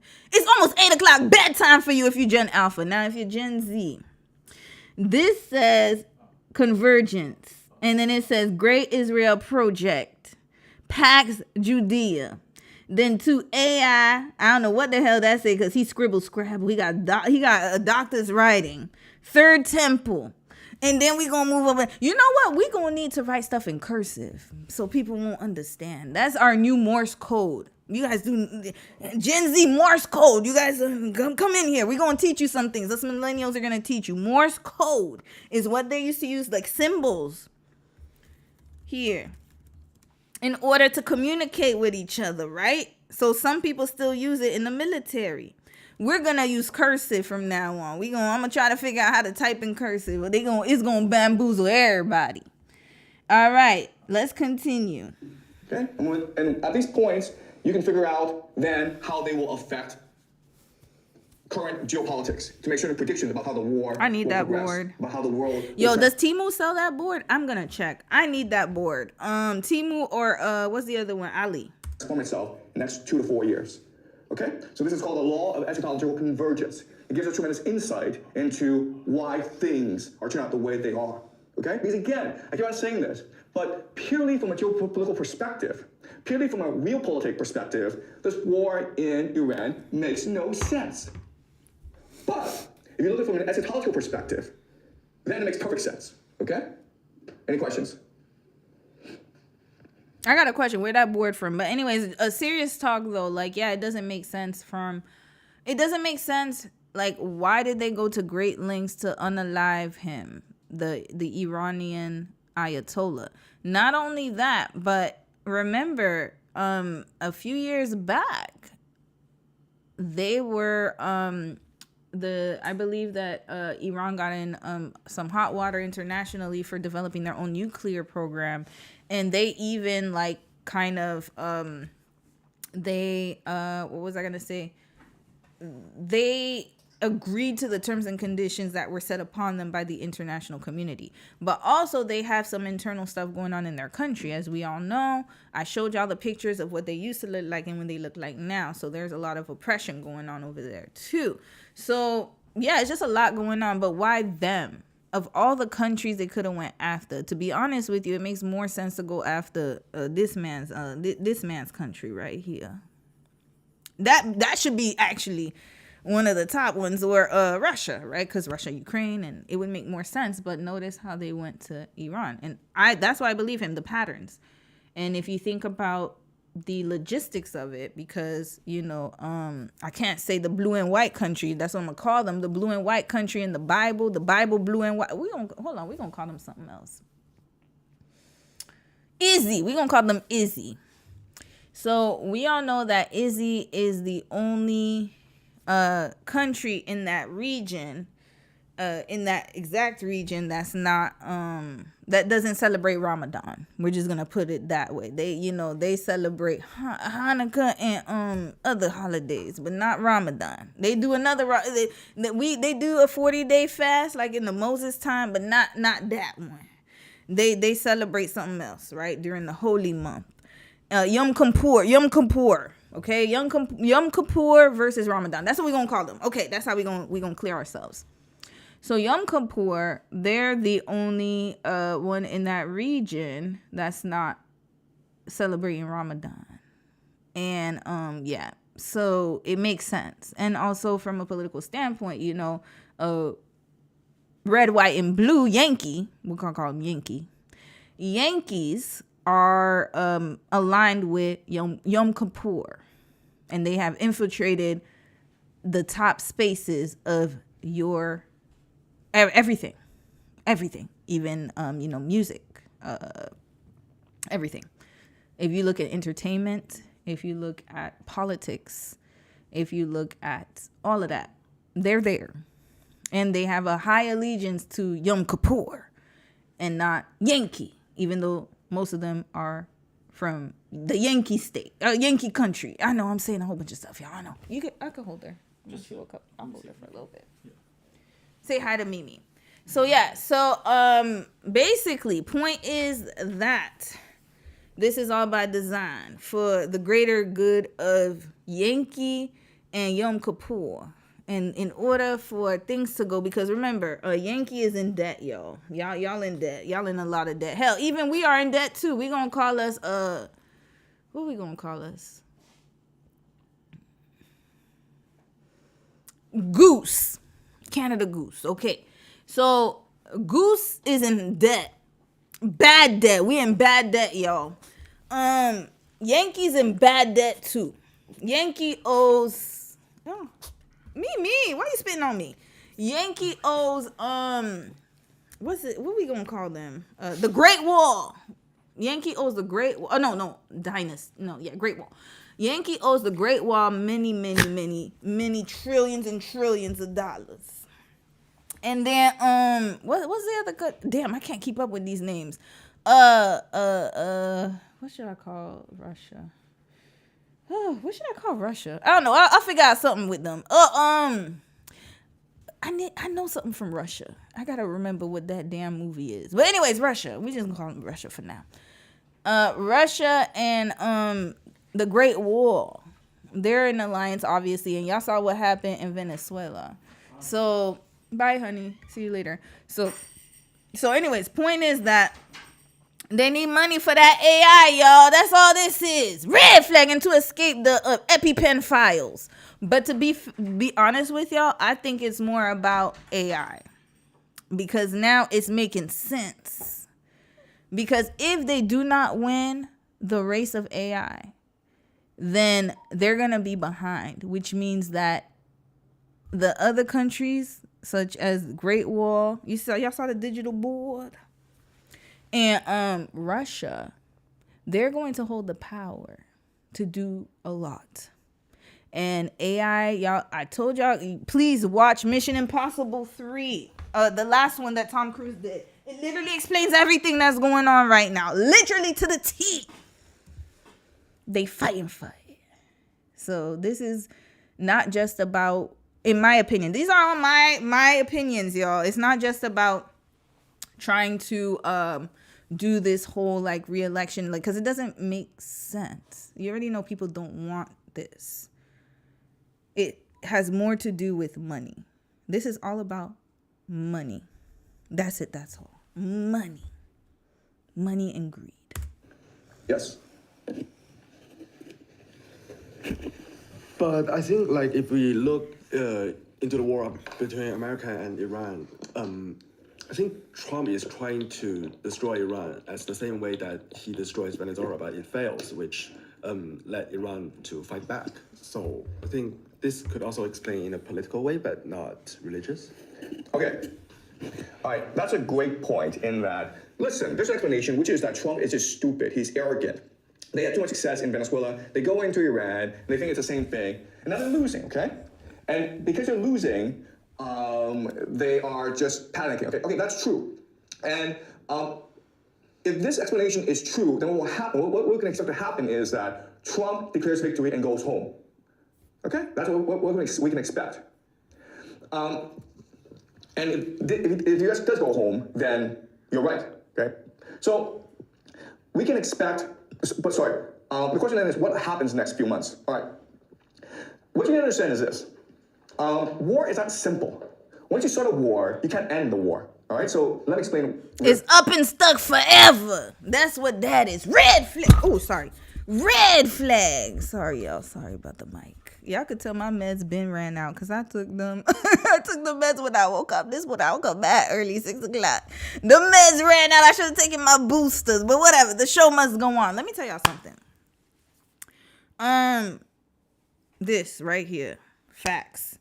And it's not simple, y'all, because people, I remember when the whole Canada versus US was going, we're going to decimate y'all up north. We're going to get rid of y'all. And I'm like, try it. Come and try. You tried it already and it didn't work. I don't care how many big drones you have. You cannot go against people who know how to sleep in the wilderness. There are men in Iran and women, one who will not only DIE for their country, and when I say DIE, you already know what I'm talking about. Gone. But they are mountainous. They go to the wilderness. They have high mountains. Y'all ever seen the mountains? You don't know nothing about the mountains. And so they can't, obviously, if they could just get rid of them through the artillery, they would have done it already. But guess what? They can't because they understand the terrain is too rugged. This is why Vietnam had that advantage, y'all, years back, because the way they tell it, they act like they won Vietnam. No, Yankee, unfortunately, you did not win Vietnam. And I'm sorry, I hope Yankee's not derogatory word, because I know Yankee Doodle. Because when I was younger, you know, when I was living in the States, we learned Yankee Doodle, go sit down, riding on a pony, stuck a feather in his hat and call it macaroni. Okay, but anyways, we'll call it Yankee Doodle. I think Yankee Doodle's better. Yankee Doodle went to Vietnam and they packed y'all right up out of there. Packed it right up out of there. Well, I mean, no, that's not a red flag for them, to be quite honest with you. They packed it up. Afghanistan packed y'all right up out of there. They're like, oh, y'all thought y'all, just because y'all got the head honcho don't mean nothing. They got up out of there recently. What was it? A few years ago, lost trip. I don't even know the amount of money that was wasted over there. Mountains, y'all. They got tunnels in tunnels. Y'all heard me? Tunnels in tunnels. Imagine the claustrophobia, y'all. I went to a tunnel once. That was in the DMZ. North Korean border between North and South Korea. I went there because that was the first time I went to Korea. I was on an exchange. I talked about this story many times. That was the first time I went. And that actually was the deciding factor of me coming. Not that story, but like me having a good time in Korea. Then y'all know my story, whatever. So we went to the DMZ on a field trip. And we got escorted by military escorts who went there because our school, our program, our professor in the program, he wanted us to experience it. So I went there. Y'all, they had this little tunnel. And it says, oh, this tunnel leads to North Korea, but we're just going to stop here because, you know, this is the... Y'all, we got that. The further we got, I said, oh no, I got to go back. I started to almost like literally, like I was like, it felt like, because it goes, as soon as you go lower and lower, it's like, it's pitch black. And then it gets narrower and narrower. And then I was just like, I don't know if it was just me, but I started, everybody else was fine. I was like, you would have thought I was asthmatic. I was like, no, I got to get up out of here. So I told the professor, I was like, look, I have to go back. I can't. So I went back. I was so like, I didn't realize how claustrophobic I was until I went there. So imagine you have soldiers who have never been in that kind of condition having to do this. Good luck. Now let's talk about the mountains over there. You know, they should have had people who do the survival camping. They should have been enlisted to go over there. Not these new age military folks. They're not ready for this, y'all. They're not ready for this. These mountains, they're just mountain terrain in Iran. Here we go. Y'all, they not playing with y'all. Look at this. Look at this over here. But not only that, let's look at the tunnels. Do they got tunnels? They got a whole bunch of y'all. They look. Let's watch this, y'all. I don't know. Hold on. Is this a news organization? Yeah, this is news here. Okay, let's watch this. Deep beneath Iran's mountains and deserts, hidden behind layers of rock, concrete, and secrecy lies one of the most mysterious military networks in the world. They're called Iran's missile cities, a vast underground maze of tunnels and bunkers, built to store, move, and launch thousands of missiles.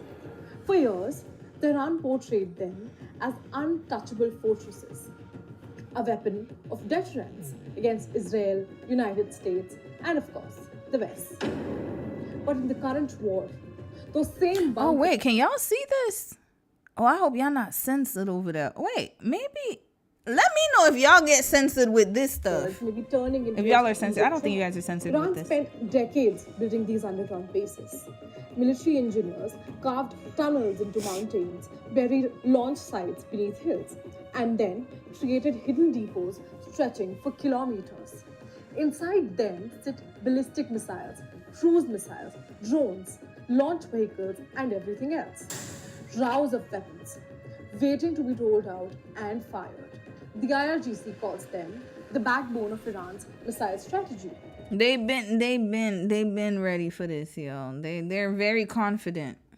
Really quickly, why? Okay, so you have Iran, and the main advantage that Iran has over the United States is the GCC cannot defend itself, okay, because it's just a desert. And Iran is a mountain fortress, so it can shoot rockets, it can shoot drones at the GCC, and the GCC can't defend itself, okay?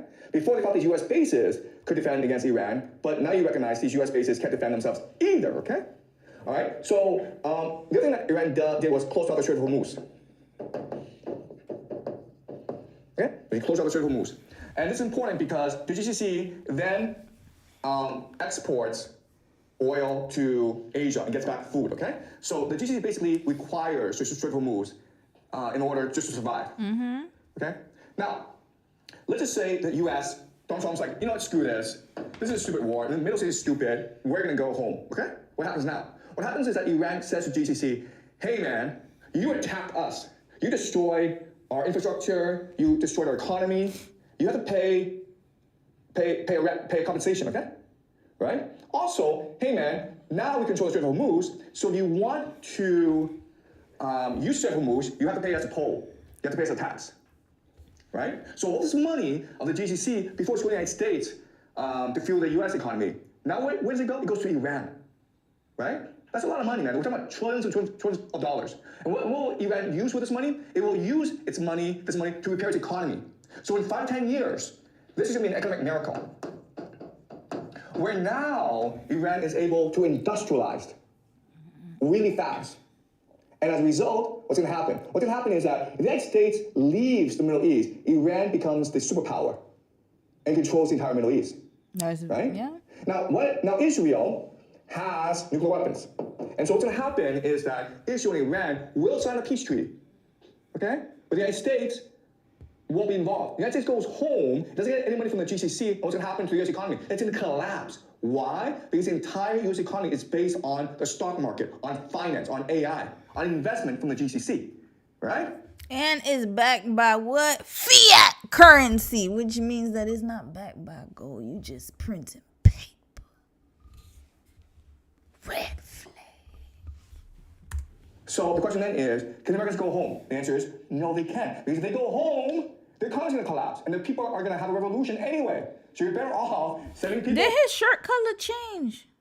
Or is that the lighting? What's going on in this video, Professor Jung? I need answers. First, you got that board that you could flip or whatever, and now your shirt changed? The economy's going to collapse, and the people are going to have a revolution anyway. So you're better off. Okay, it's just lighting. Okay, here we go. Sending people to Iran than have the people in America cause a revolution, right?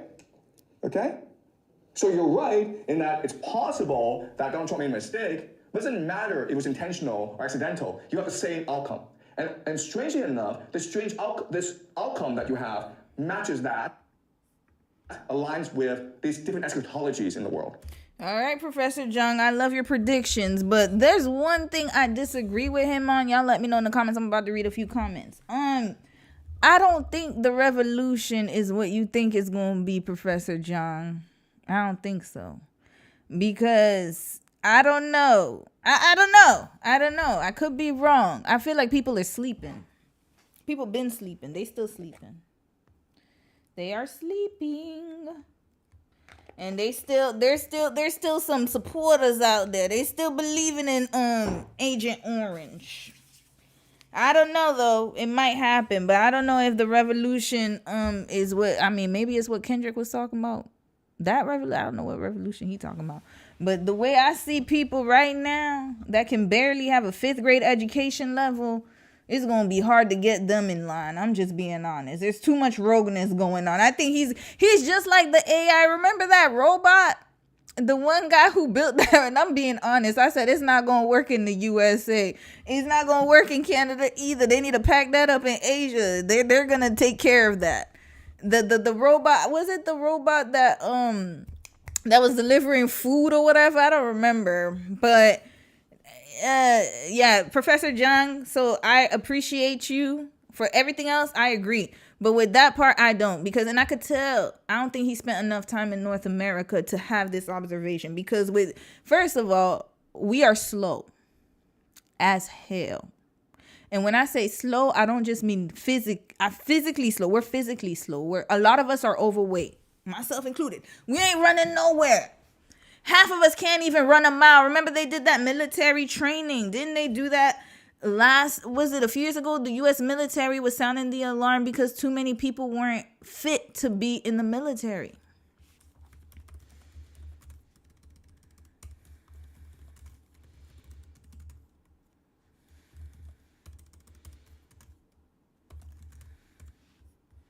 I'm dead. Y'all, I'm not joking. I wish I was joking. We're too fat. We're lazy. Not lazy. I don't want to call us lazy. We're not lazy at all. We're not lazy, but we're too slow. Whatever they doing over in Iran, we gonna be too slow to catch up. I'm talking about the general population, y'all. And a lot of us are sick. How we gonna make it? We not gonna make it, y'all. No, military recruitment. I spelled it wrong. I know some people gonna be like that. Hold up. Struggling, yeah. Canada has an issue with recruiting. I told y'all I tried to get into the reserves. I was trying to help, out the country because it was around the time, I got inspired. I was like, look, I got to learn these emergency measures. I'm going to join because it was around the time Dom was going to join too. So I was like, oh, we could just join together part-time. Y'all, I failed because of my eye test. They said, oh, your eye's too weak. You can't make it. Look at these glasses, y'all. They going to pack me right up out of there. I can't see. So it's like, that's true, because when he made sense, he's like, because I said I could wear lenses. He's like, so you're going to wear contacts? And then if we put like you in a gas chamber or something, you got like all the gas here. You think your contacts could survive? And then where you going to see us? You don't even know who the enemy is. You can't see. Red flag. And I wasn't going to get LASIK. That is not going to work for me. So no.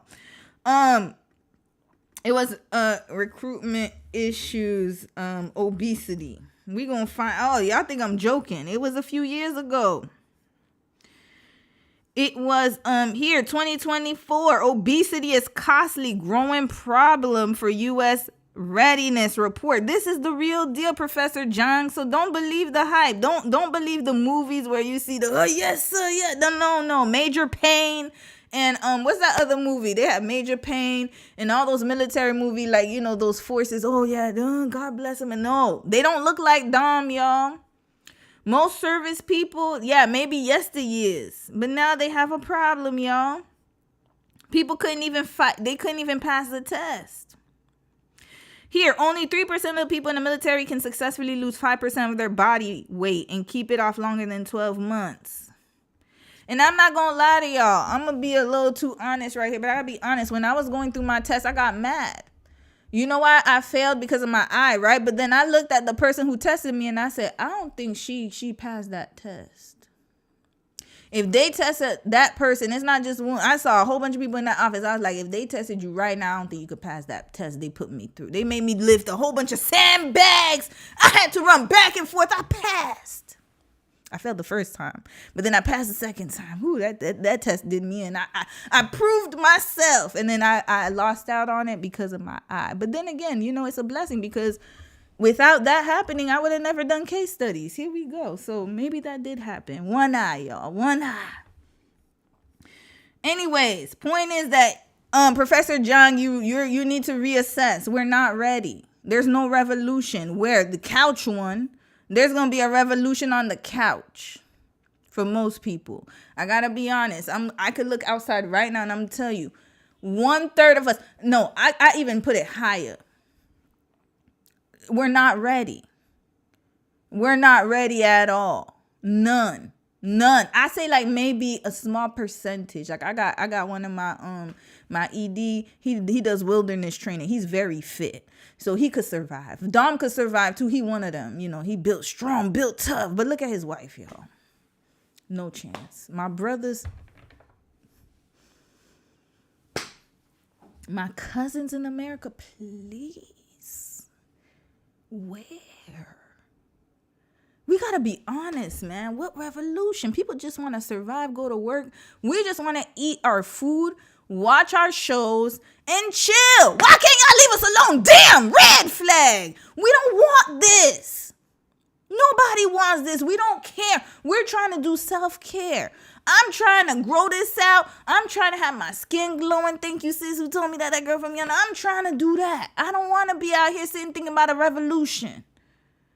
Our ancestors did what they could and they fought for us, and we got to enjoy it, man, because they did their hardest so we wouldn't have to do it, and I'm going to take them up on that offer. We fought long enough. We're tired. Aren't y'all tired? It's like, why can't we just, what revolution? I'm not like, it's anyways. If I got to fight, I got to fight. But I'm just going to tell y'all right now, I'm going to be one of the first casualties. I'm not built for this life. I'm not. And majority of us aren't.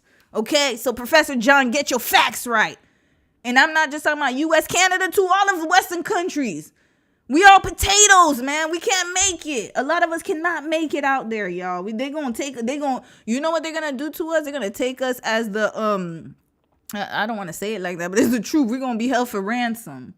And even then, to see if somebody going to have money to bail us out the way this economy is going, you might as well die over there. I mean, DIE over there at this point. Just take your L, y'all. All right, I'm going to read some comments. Sorry I went on a tangent. I told y'all my meds are done. Okay, so now the next video, we're just going to watch sis talk about it. And we're going to talk about it some more too. This one's very important. And this one too. No, that's not the one. Hold on a second. Damn, I had the video up, y'all. This is gonna be where is it? Where is it? And thank you, Lexi Moon. I saw the North Korea one. We're gonna watch it too real quick. Hold on a second. I saw the North Korea video you just sent me. But they're always sending missiles, y'all. North Korea sends like every year, like clockwork. They don't play about that. But they're also part of this situation too, though. Hold on a second. But we're gonna watch it. Okay, here. This is the video I wanted to watch. Okay. All right, let's read some comments, y'all, and then we're gonna get on with it. Oh boy. That girl from yonder, you said I still like everyone else remembers. Okay, where they were, I still, like everyone else, remember where I was during 9/11. I was really young, and we were like, thought the world was about to end. It was just so unprecedented. Yes, it was. And I remember where I was too. I think everybody does. It was just such a real moment for us because we were so like I said, we're so in our bubble. And I think that really woke everyone up, including myself, yo. I was well, I mean, y'all already know I turned 40 last month, but I was in the 10th grade. I was a sophomore in high school. I still remember that day in the hall. I remember we found out in my math class with Miss Allen, and I remember Bobby, that little white boy he was so bad. But anyways, Bobby, and rest in peace Ivan. Ivan was in that class too. He passed away in 2007 after we graduated. He got into a car crash. Yeah. But Bobby and Ivan, they were like, we always play around in class. And then that day, they told Miss Allen to turn on the TV. And then we saw when the second plane hit the tower. And then she was like, no, turn it off. And then it was, y'all, when I tell you, it was the first time I have like, it was silent. Dead silence. We went into the hallway, silence. Like that whole day, silent. No one talked. No one played around. It was like everyone was just so shocked. And then it was my friend's birthday. Shout out to Alana. It was her birthday. She's like, it's my birthday. But it's like, girl, sorry. I'm so sorry. It's your birthday, girl. Yeah, it's like, it was so sad, y'all. Sarita, Mary, you said I was in school, but we got early dismissal, got home in the news all day, even on Cartoon Network. Yeah, the news was on. Like, I remember my parents left the news on all day long. Sarita, you said I remember being in school and watching the news the whole day. Yep. Yeah, like nobody could do anything. It was just so. And then one of my cousins, like he did some work over there, and then my dad was panicking. Rest in peace to my cousin too. He passed away like a year ago. But yeah, like my dad was like calling family members, because we got family up in the Jersey area and stuff. Like it was crazy. Mary, you said Cheney made bill. Oh, Cheney, that's another demon. Didn't he pass away? I think he did. Cheney made billions with Halliburton during the Iraq War, which started because they said Iraq had weapons of mass destruction. Halliburton still making billions from its oil. History repeats itself. Amen. And I even have a video of I was gonna play of Bush talking about he's gonna do the ground invasion in Afghanistan. And not only that, but I think the G-Wagon, didn't the G-Wagon come from that war? Hold on. G-Wagon history. I think it came from the war, if I'm not mistaken. Yeah, it was a military vehicle. Okay, never mind, I lied. It was from before, but the G-Wagon was one of the vehicles that came out of war. Whenever countries go to war, there's always technology that comes out of it, because they use the latest, greatest technology first there, and then armor, all that stuff, and then they sell it to the masses after. You make lots of money during times of conflict. It's always been like that. That's why they always get you riled up. Think about it like this. Like, if I could use like a simple example, it'd be like, think about it like this. Like, when remember like a few weeks ago I said that sometimes people do rage bait on purpose just to get a rise out of you, especially black people. When that whole Michael B. Jordan situation happened with that the man with what he had again, Tourette's. And then I said that a lot of the time BBC let it happen because they knew it was going to be viral, and they knew they were going to cash out on it. They didn't care about all of the other backlash and everything else, the hurt feelings. They didn't care about that, and the controversy. They didn't care. They just wanted the numbers and the money, because once you monetize off of it, then you gon' just, that's why it keeps going. The money keeps going out of rage bait, right? And out of anytime you have anything negative, extremely negative. If I said something outrageous about a celebrity and then it went viral, I'd be making a lot of money. And a lot of people do that on purpose. Why? Because that riles people up. The emotions get to getting, and then people comment, click. And the more you click, the more money you make. And I would liken it to war, where it's like the more conflict you have, the more that you can create things out of that, and the more you can exploit it and sell it, right? So we need to do a study on that. All right, let's continue and watch this sis's video because of time. I'm going to stay a little shorter today because I came late. So I'm going to stay till 7 my time, which would be 10 o'clock Eastern time. And then I'm going to pick it back up tomorrow. fit into the war between Iran, the United States, and Israel, what we need to understand is something really important, right? It didn't start in a vacuum, and it didn't start with Iran. So let's rewind the timeline. Here are the events that unfolded in the 90 days before the Iran war. So December 2025, the United States designates Nigeria as a country of particular concern and begins expanding security cooperation with one of Africa's major energy producers, which also happened to recently gain refining capacity via Dangote, right? January 3rd, 2026, US forces capture Venezuelan President Nicolas Maduro, and Washington announces plans to take control of Venezuela's oil sector. For context, Venezuela holds the largest proven oil reserves on Earth. They do. Yep. And that is exactly why that whole situation happened with them a few years ago. This has been years in the making, y'all. Proven oil reserves on Earth. January 2026, the United States begins blocking oil shipments to Cuba. Hold on, let's stop it right here. Give me a second. Countries with the largest oil reserves. Venezuela is number 1, Saudi Arabia number 2. Interesting. Isn't Saudi Arabia part of the GCC? Who's number 3, y'all? Look at the list. And then number 4, remember, Canada should join the U.S. Oh, we ain't gonna make a deal. Look at that, y'all. Look at that, Alberta. And this year, they had some meeting in Alberta, and then Alberta's trying to separate from Canada. I don't know if that is now separatist movement. Yeah, I don't know if that's now. It kind of died down. I haven't heard about that since this whole situation happened. But yeah, King Charles concerned about King Charles. Oh yeah, because we used to be part of the monarchy or whatever.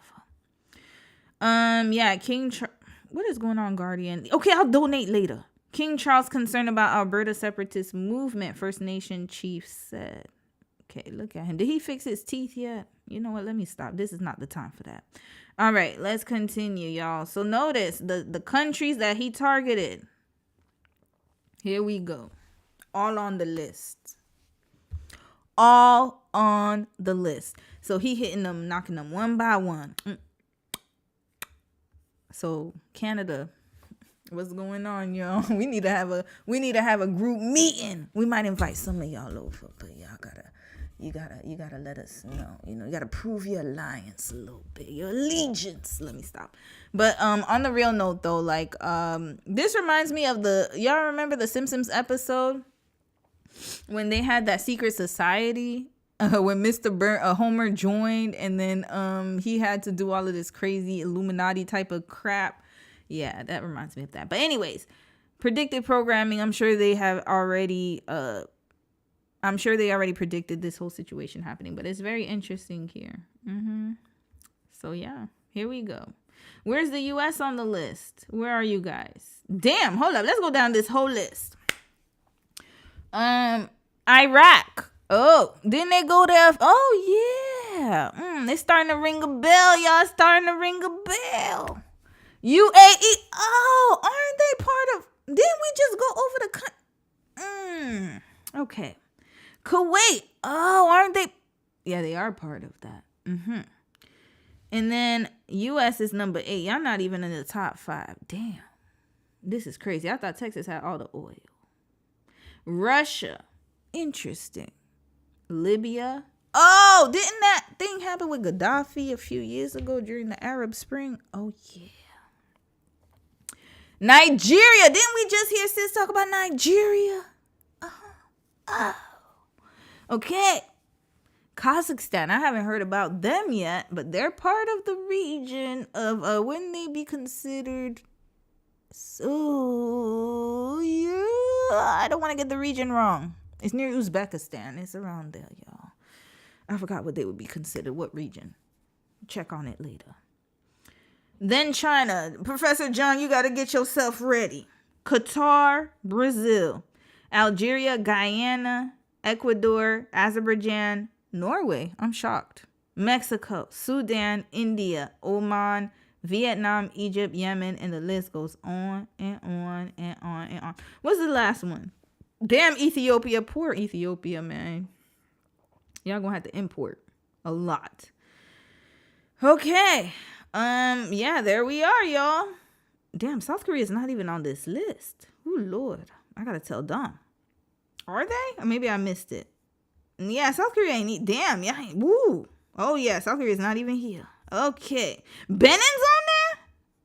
Benin, y'all better watch out. Israel's 87. Look at them. Acting like they the head honcho. All up at the bottom. Red flag. You can't even make the top 5. Can't even make the top 5.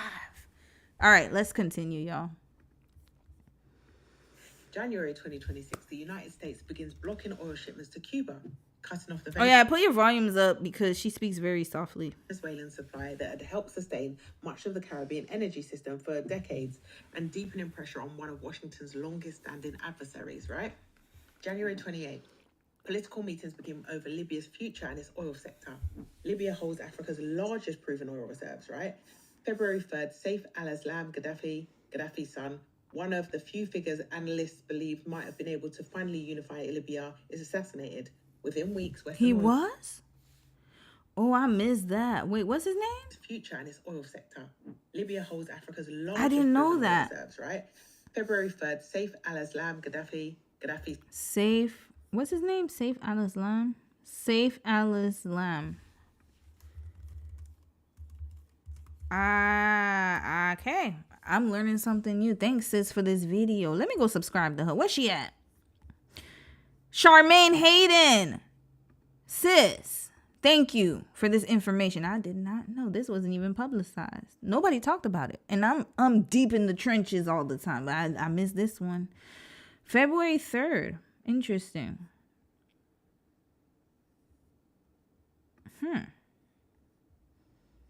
The man once seen as Libya's next leader. He was unalived in the west of the North African country. Interesting. He was 53, very young.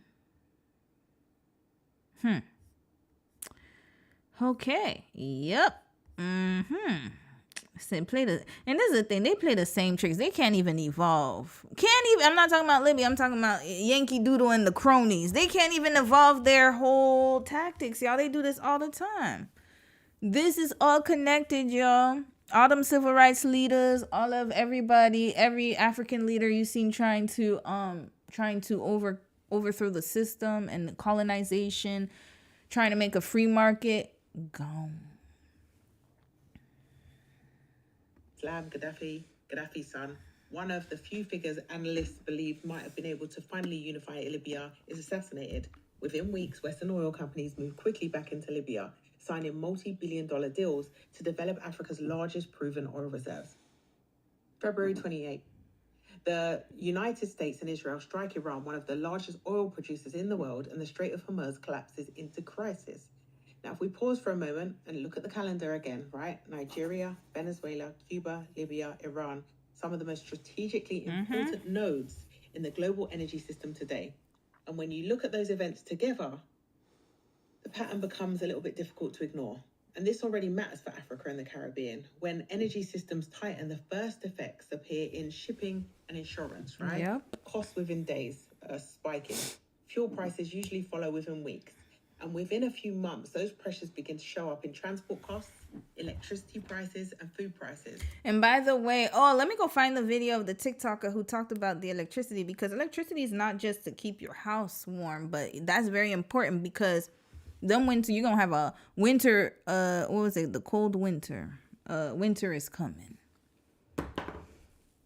Because there's never been a war or conflict that ends in a year or so. When did Russia and Ukraine start?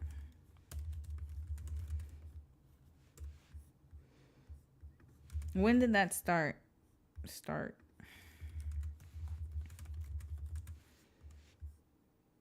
2022, y'all. 4 years ago. They still beefing. They still at it. They still like this. So this is the start. This is just the beginning. If you live in a cold state, you're going to have to find ways to get your, I don't know if y'all going to have to use kerosene lamps or something. Kerosene lamps? I don't know. But, yeah, electricity, healthcare, a lot of things rely on, heating, all that stuff. A lot of things rely on electricity. I will talk about it tomorrow some more. Put that down. Now, I want to be careful here, right? Because pattern recognition can easily look like conspiracy thinking if we are not disciplined, right?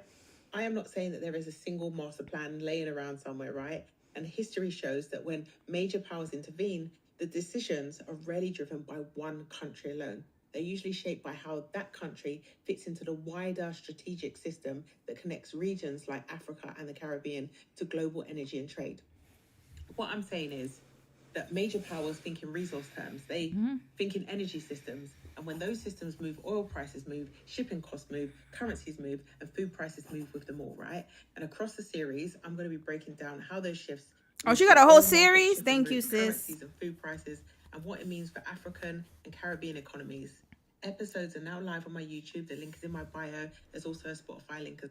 Oh, hold up, sis. I love how you explain it in 2 minutes. Very impeccable. You better than me because I would have been talking forever. Oh, so she goes down into it. Okay, tomorrow we're gonna watch episode 1. How the Iran war and wait, is that what we just watched? Okay, I think we watched that one already. Okay, we're gonna watch each episode. I think that's the one did we just watch that one? No, we didn't. Okay, we'll watch episode 1 tomorrow. I'm gonna read a few comments. We're gonna make this a series, y'all. We're gonna watch 1 episode a week. 1 episode a week. Okay, I'm gonna read a few comments, yo. Neuro brain chip. Yep.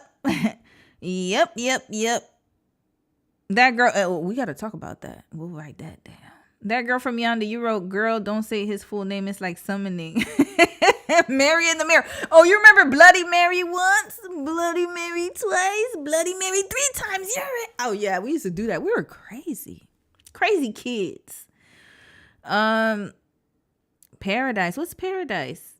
Is anyone watching Paradise on TV? No, I never watched it. Okay, y'all telling me a whole bunch of stuff. Paradise, where is it on? I'm going to check it. Hold on. Let's check Paradise.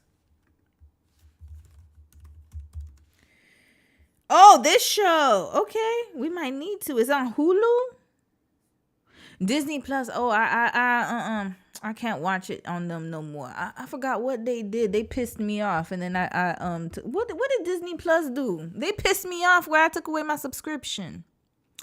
They did something that pissed me the hell off recently. Hold up, what did they do? I don't remember what it was, but I just remember I unsubscribed. Mass cancellations. What did they do again? Oh, yeah, they suspended Jimmy Kimmel. Yeah, I was pissed off. I was like, oh, hell no. Y'all not going to let people do nope. Freedom of speech. Oh, we canceling. Yeah, I'm Queen Cancel. I don't play that. Okay, but they put them back on. I don't know. Disney Plus always gives me they ain't got no other ones? Damn. I wish I could watch it somewhere else. Okay, is it on Netflix? If it's on Netflix, I can watch it because it's part of my it's included in my package. Okay, Paradise. Let me write that down. We're gonna write down. There was also a movie that I watched on Netflix with Idris Elba. What was it called? I forgot what the hell it was. I didn't like the ending, but it was about this kind of like missile situation, whatever the hell. Okay, so we're gonna watch episode 1 tomorrow. I'm going to read a few more comments. Thank you for the recommendation, by the way. I appreciate it. You said you're doing your best to rest. Yes, you're going to need a lot of rest. I think I'm going to start training how to run in case I got to run somewhere. I need to run fast. Mary, you said, I had a dream that America went into war in Iran. We won, but it was very rough. Other nations hated us. We Americans thought we were safe, but China launched a sneak attack and devastated us. Oh, sis, I hope that dream doesn't come true. Praying that it doesn't. Are you prophetic? Has anyone told you you're prophetic? We need to know. Get ready. Is this channel AI? Her tone is a little flat. You think it's AI? Let me see. Let's see another video of hers. You know what? These days, you do gotta be careful though, because I've seen a lot of AI channels. Let me get this straight. Did Marco Rubio, senior U.S. senator, a member of this... Is she AI? Hold up. Now you got me thinking. Hold up. I'm gonna have to research her.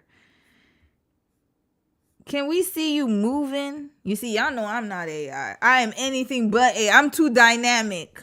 I can't even catch the AI rhythm. You know, if you did this as an AI, you'd glitch everywhere. Question, is Somalia one of the greatest examples of why foreign intervention... No, I think she's just using a filter. I don't think she's AI. I hope she's not AI. Because usually if you're AI on YouTube, you gotta mention that you're AI. They have to put like something like AI generated or something. I don't think she's AI. She's just using a filter. But we'll check. All right, one more video about this and then we're moving on, y'all, to Rihanna and what that crazy ass situation. So recently, Agent Orange, one of his cabinet officials, or his I think he's the US Treasurer. Yeah.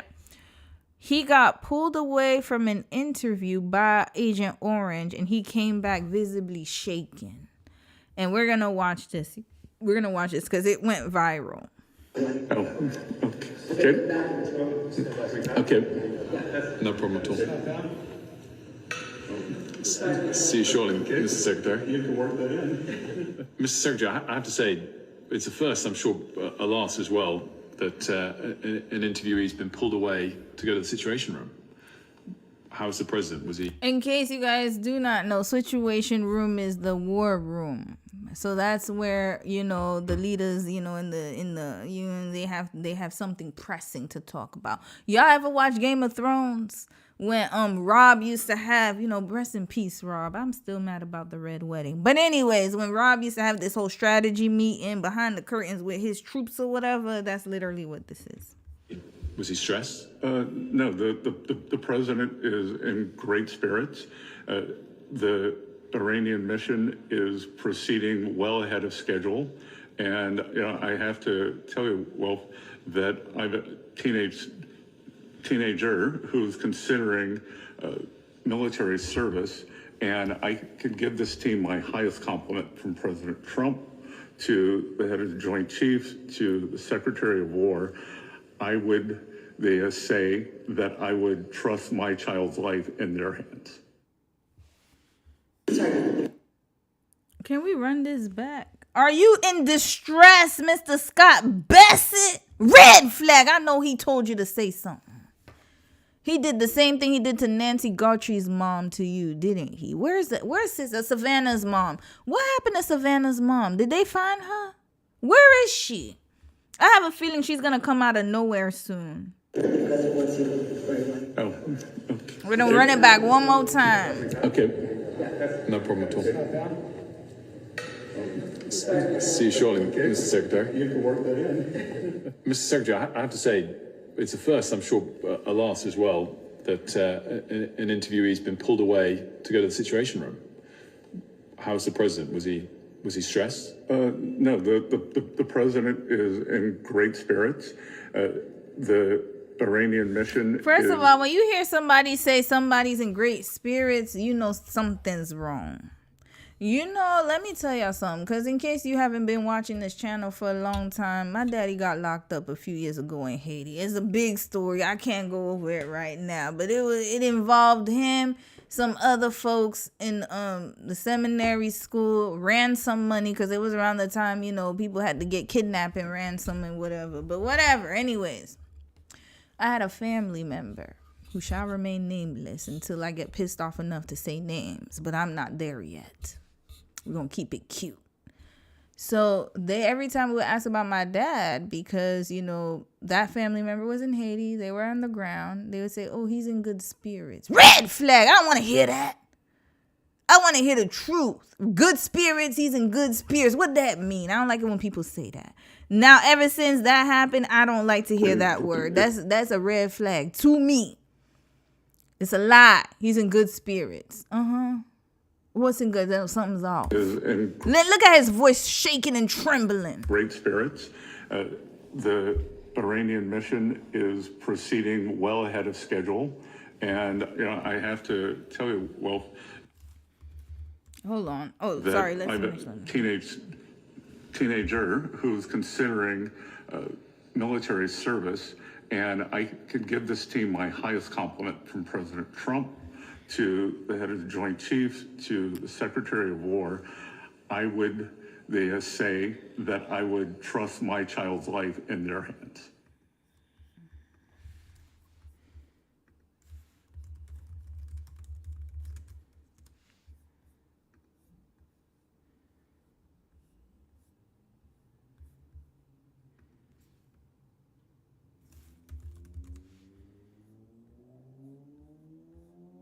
When was that interview?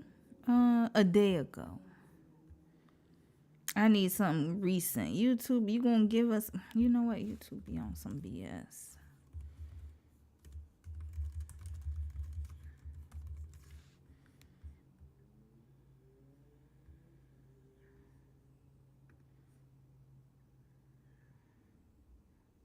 Let's read this, y'all. What is going on here? Who's GDN online? March 15, 2026.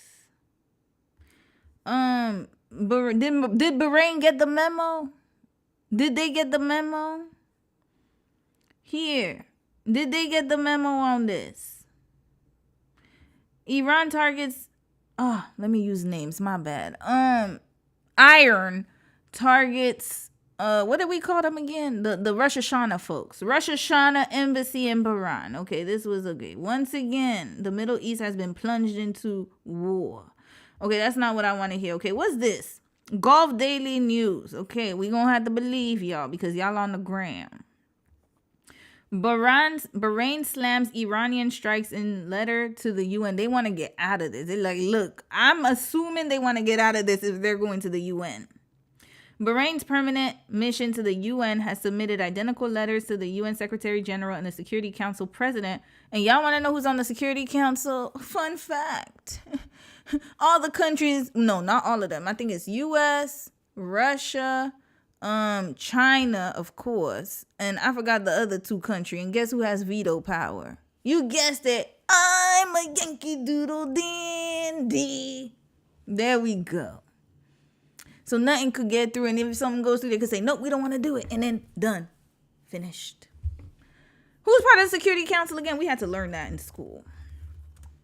It was, I'm missing two people, two core members. But there's permanent, non-permanent. Hold up. No. Yeah, permanent. China, France, Russia, UK, and US. My bad. I forgot about France. My bad, y'all. But yeah, and then veto powers, I believe is US and Russia, if I'm not mistaken.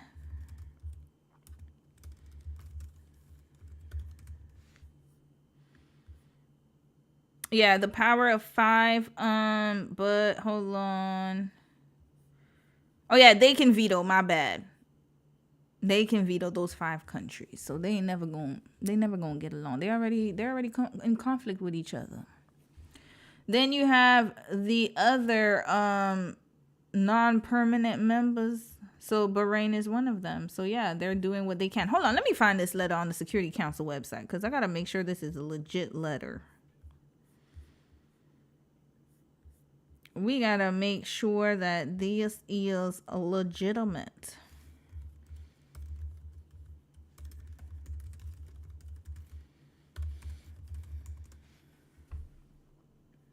Oh, it's legit, y'all. Damn.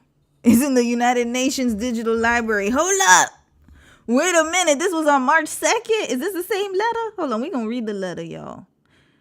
Oh, boy. Oh, they got it. Oh, this is a legit UN record, y'all. UN.org. This is the real website. Trust and believe me. Is this this in Arabic. They ain't got it in English? Okay, it's in English. Let's read this letter. Oh, boy.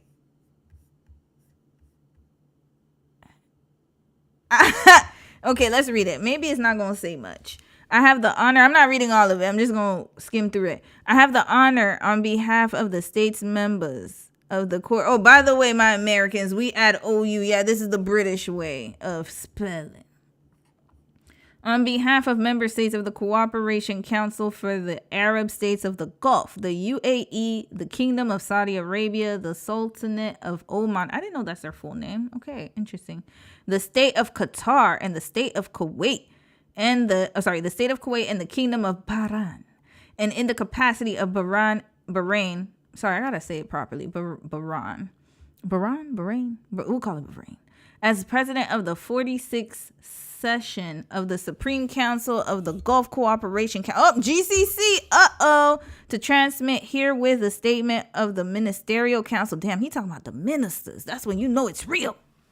Of the Gulf Corporation.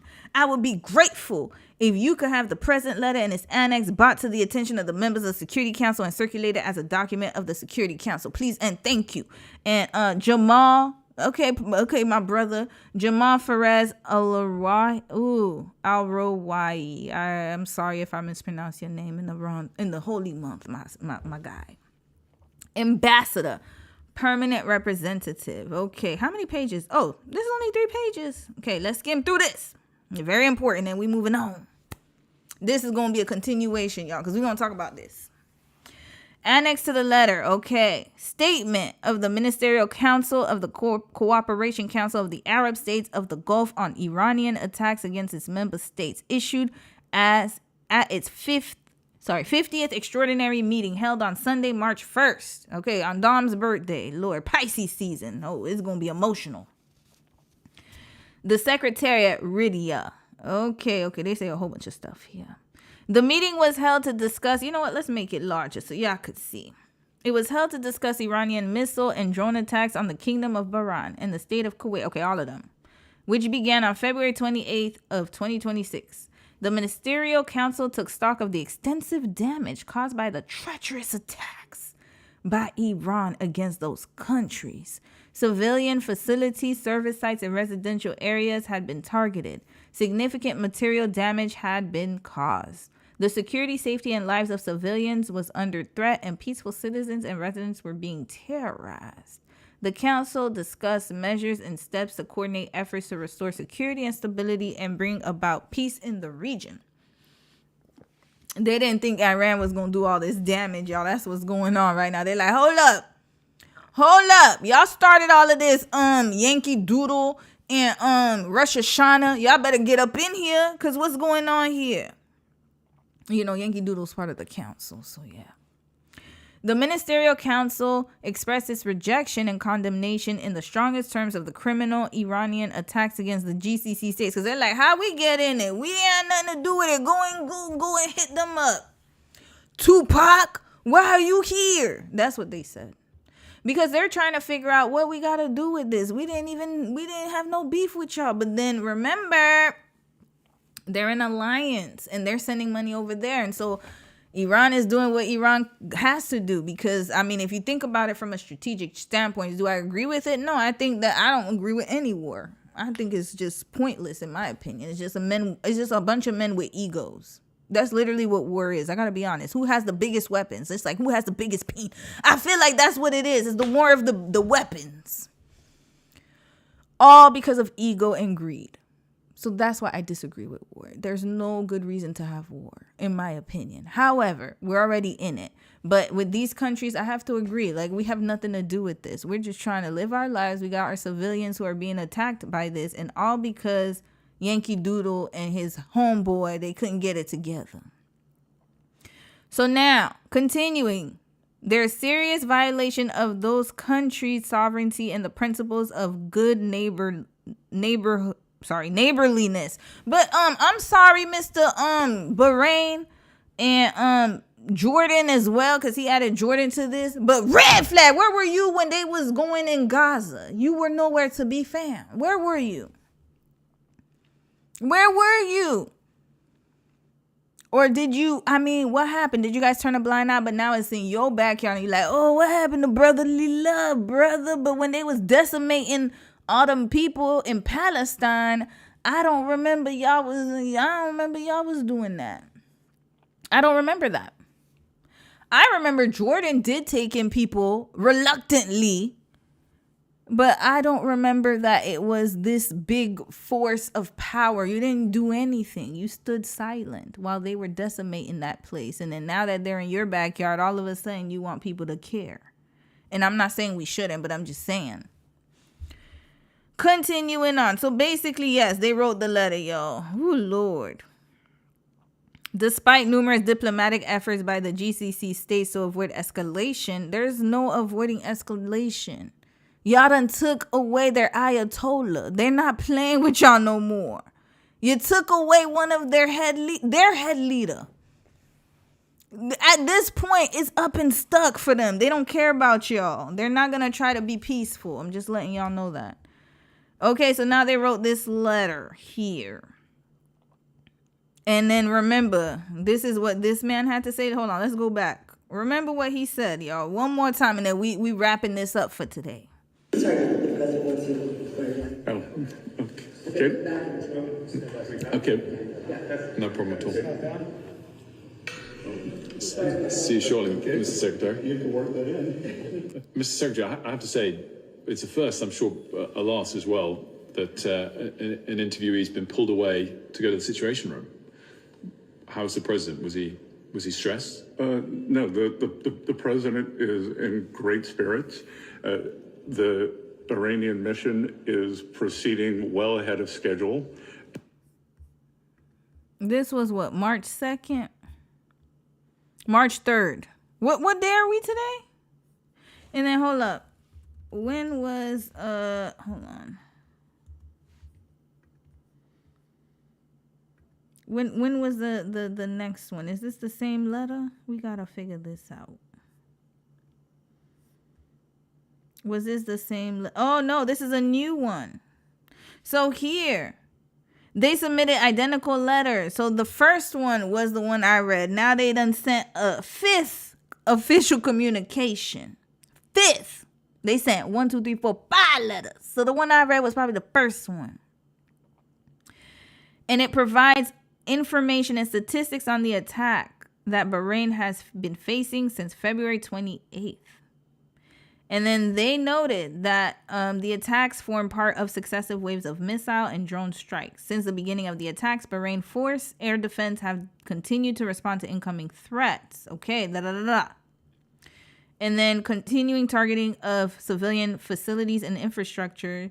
And they talked about March 12th attack. Wasn't that like 2 days ago? What day is today? Today's March 14th. Yeah, 2 days ago, y'all. Two days? Yeah. Yep. And they targeted fuel tanks. And this is going to cause environmental and material damage, y'all. Oh, my God. And then 32 Bahraini civilians, including children, were hurt on March 9th. And then what did he say now? That an interviewee's been pulled away to go to the Situation Room. How's the president? Was he stressed? No, the president is in great spirits. The Iranian mission is proceeding well ahead of schedule.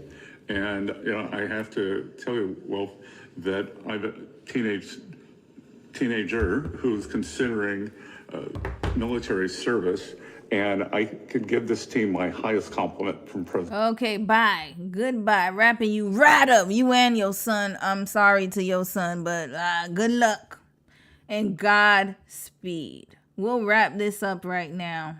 Good night. Bahrain does not agree with you. They sent 5 letters. 5! 1, 2, 3, 4, 5. Red flag. That's too many letters. They are struggling, and y'all over there. And they're still struggling. Get it together. Now, let's continue on because we're gonna segue. Enough about politics now. Let's get into another political situation, but this one is more of obsession. What happened to Rihanna, y'all? Like, that was, I woke up one morning and then I heard about the news that somebody went to pew Rihanna's house. And I'm not going to lie to y'all. At first, I thought it was one of ASAP's side pieces. I got to be honest, y'all. I really thought he had a side piece. I got to be honest. Like, I was like, oh, my God, what happened? Because I'm thinking, like, Oh, did one of his side pieces get mad about something? Because, you know, they are known to be a little crazy. But this sounds like it was parasocial as hell. So we're going to get into it. We're not going to talk about it too long, but it's very scary. And this is what I was talking about when I call people parasocial parasites. These are the type of parasocial parasites I'm talking about that live online all day and they get obsessed with these celebrities. And it's borderline psychotic when you think about it. Because why was this woman so obsessed with Rihanna? And she was from Florida on top of it. I should have known. All right, so now let's find a news article about this. Okay, Extra TV talked about it. But I want to read something else. Here, okay, TMZ. Let's watch this TMZ. No, Rihanna. No. You're not the eagle. They will soar high on wings like eagles. Rihanna wants to say that we are flying. That we are flying and we're not. She's not flying. She had a bad day. She looks really stupid and corny. And everyone knows it. But the way that they want to, that girl, the way that Rihanna wants to kill me, she's the one who wants to kill me. The way that Rihanna wants to kill me shows that we're not going to show this right now. Does she even know her? Wait. I don't know too much of this backstory. I just know that this person sounds like a deranged fan. But why is she acting like she knows her? This is what I was talking about, parasocial behavior. They think they know you like that. And when I say it's not about like having the rapport, it's different than what we're doing here. What I'm talking about is this like type of like obsession. Rihanna wants to unalive you. Who was watching her? That's what I need to know, because they have to have an audience, people like her. I want to know who was watching her. No, but this is my heart, Lord, and I am expecting and waiting in that beautiful time for you to show me what you're going to do and how you're going to deliver this promise. It's in my heart and it's in my vitality, and I'm very, very grateful to you for your abundant graces. Listen, Rihanna. And then imagine she's reading the Bible. Let me tell y'all, there is definitely, and I'm saying this as a Christian. I'm not a church-going Christian anymore like I used to be, but I still hold myself in as a believer. I do believe in Jesus Christ. Now, what I will say is that there's a lot of mentally ill folks in the church. I gotta be honest, y'all. We keeping it all the way 100. There's a lot of mentally ill people in the church right now as we speak. And that's not necessarily a bad thing for some people because they need the help, but there's a lot of psychotic people like this one right here. And they will read the Bible and it will sound like she sounds all types of crazy right now. Red flag. So she's using religion as a justification as to why she has to harm Rihanna. You die, God is taking me to my future. You want to kill me. Shut the up, okay? Shut the up. Yeah, she's a witch. She's a witch. I'm a watchman. She's a witch. And you know what? This is where that dangerous language comes from. So we have to be careful because this is where, remember, there's a lot of people go out and say, oh, this is demonic. People are demonic, whatever. And, you know, you can believe what you want to believe. But then you have sick individuals like her who clearly needed help because she's under some type of psychotic break right here. I got to be honest. She sounds all types of out. Like her brain is gone. I don't think she has a functioning brain cell right now. And she's getting fueled by all of the online conversation. Y'all know Miss Tina Knowles recently, to segue really quickly, and then we'll go right back to this, and I'm gonna watch Sis's video. Tina Knowles recently had made gumbo at the Houston Fair. I know, y'all. I know. I thought it was fake news, y'all. I thought it was just like Keisha Cole. You remember when they said Keisha Cole did she was selling fish plates outside of the BET Awards? I thought it was a joke like that. But Miss Tina Knowles was really at the Houston Fair selling gumbo. And I was like, oh, God. Oh, Lord. Okay. Yeah, what is it? Okay, you know what? That's her prerogative. We're going to talk about that. in the case study, but it was very interesting to see people say that she put like roots in the gumbo, and they were saying she put spells in the gumbo, and gumbo don't look like that. It look like, you know, some type of weird sick stuff in there.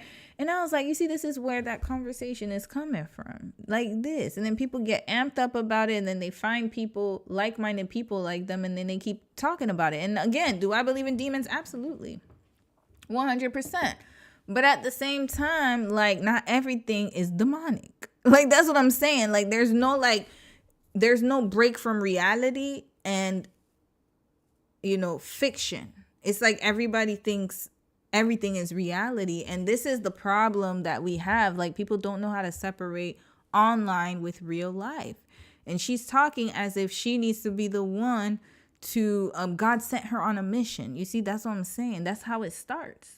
The indoctrination. Get that stupid girl out of here. Okay? They can't do this. They can't do this. What about my hands? What about these fingers over here? What about these 3 fingers? What about it? What about it?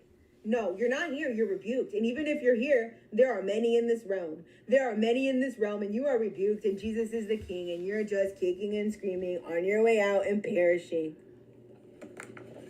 It's embarrassing. No. All right. So now let's watch Sis's video because I'm curious to see.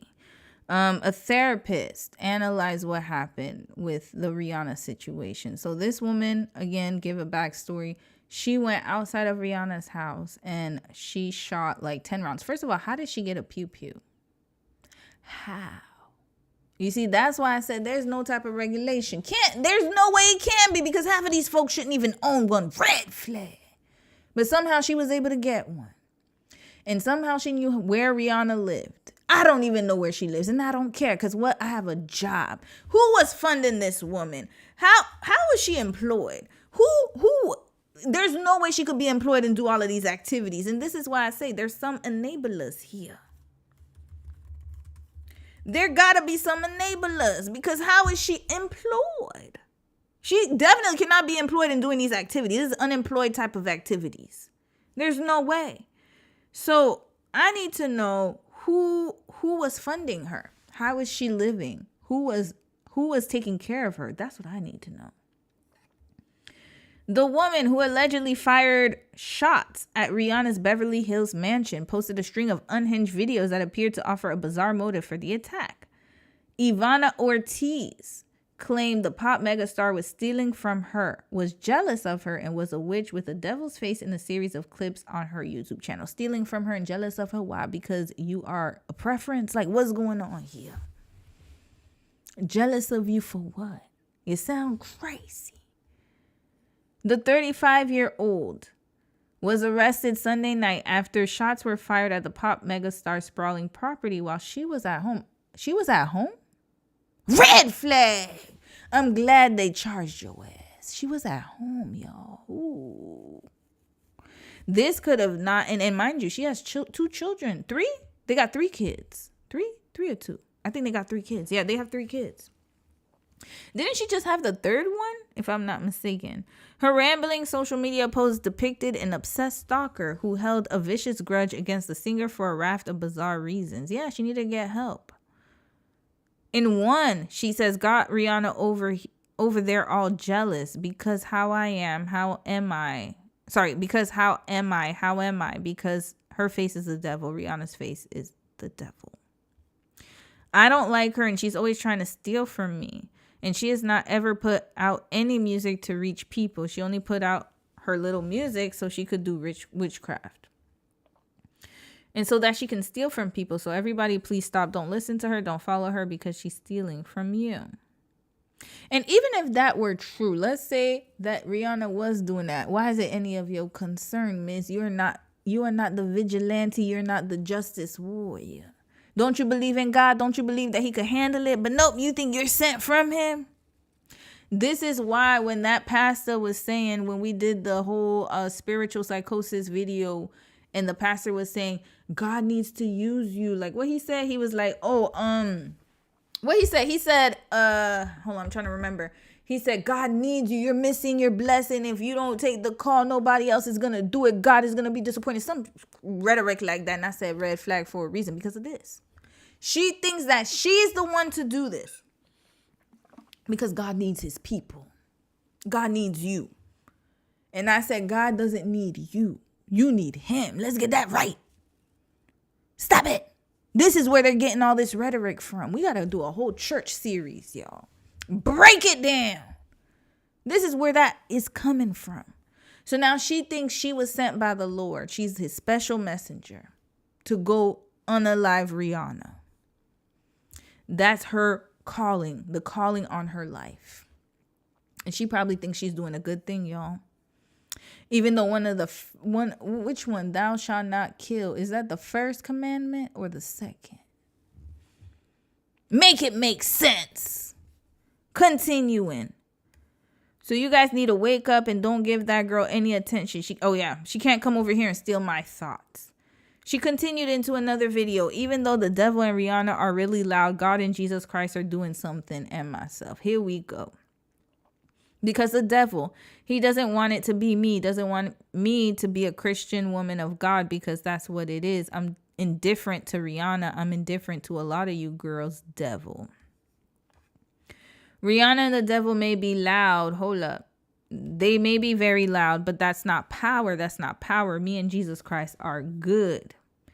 In one more, she adds, listen, Rihanna, when you DIE, God will take me to my future. You want to KILL me? Shut the F up. Excuse me. Yeah, she's a witch. I'm a watchman. Get that stupid girl out of here. They can't do this. They can't do this. Insiders reveal Rihanna doesn't understand why her family was targeted. Sources said she is freaking the F out after the woman shot her at her property with an AR-15. Y'all know an AR-15. That's what that's a big one. That's what they be using in those when they want to do the gang style hits. They use AR rifles. A lot of school pew-pewings, AR rifles. One told People, Rihanna heard the shots but was initially confused about what happened. Even with a great security team in place, it's scary to realize that something like this can still happen. Red flag, where were they? Fire them all. Was they sleeping on the job? Or was it an inside job? You need to check that, Rihanna. Go check your mans. This sounds very inside-y because where were the security guards? Where were they? Sleeping? They added that the incident was terrifying for the pop star, but she's thankful everyone is safe. I'm thankful for you too. Another insider close to Rihanna. First of all, that gate is not gating enough. This is too low. You need to have a higher gate. You're a billionaire. Ain't she a billionaire? Why is her gate so low? Is that how they build gates in California? Or maybe it's a bylaw? You can't have your gate that high? But hell, F a bylaw. I might have to figure something out. This is a little too low. People can scale that. That's easy to scale. All you need is a rope. Another insider close to Rihanna told the Post the singer is taking extra safety precautions after the attack. She has rescheduled at least one photo shoot due to the pew-pewing. Where her man at? Where is ASAP? That's what I need to know. Where were you? Y'all need to check his phone. I don't like this. Either him or somebody in the camp. Because ain't no way security missed this. How could they miss this? It's very vital. They didn't miss a crazy woman outside the house.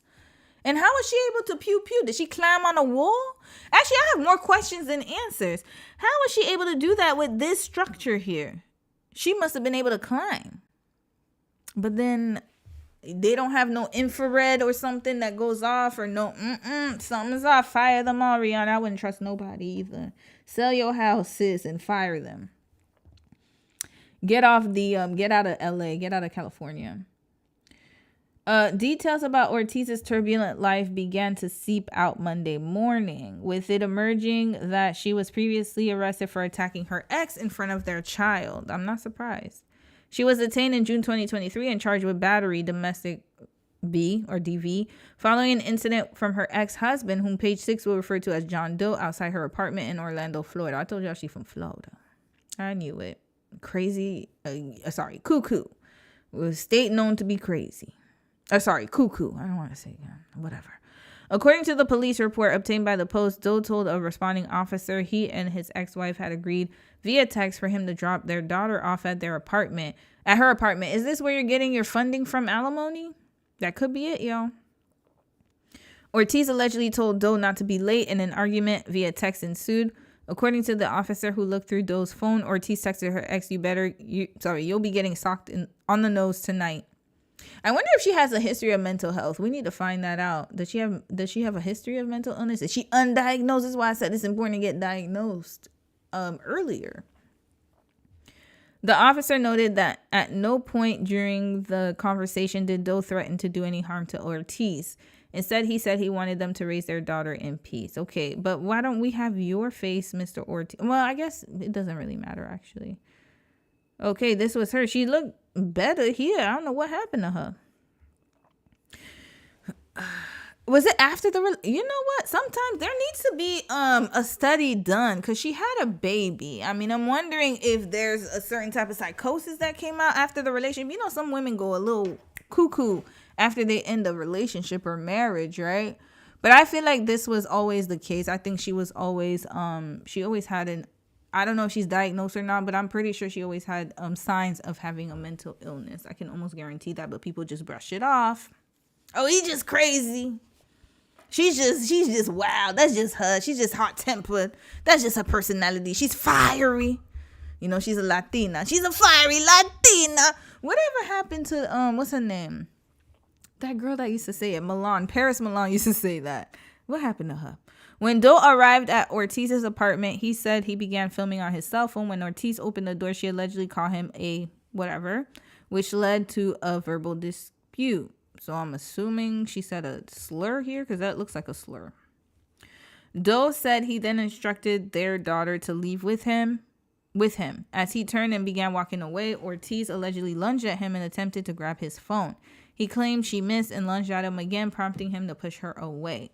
Ortiz fell to the ground, got up, and allegedly started throwing punches at Doe, who once again pushed her away and attempted to hold her down. He said he repeatedly told her to stop. After hearing the commotion, a neighbor came out and the exes separated. Doe then called 911. The responding officer observed a scratch on the right side of his face. The officer also attempted to speak with the daughter, who was extremely upset. Of course, she's a child. The officer noted that she was crying to the point of hyperventilating and said multiple times that she didn't want anyone to get in trouble or go to jail. She's a kid. Meanwhile, Ortiz told the officer that Doe kept provoking her when he showed up to her apartment, so she grabbed at his phone. Wait, is Doe his real last name? Hold on, who's her ex-husband? I need to know.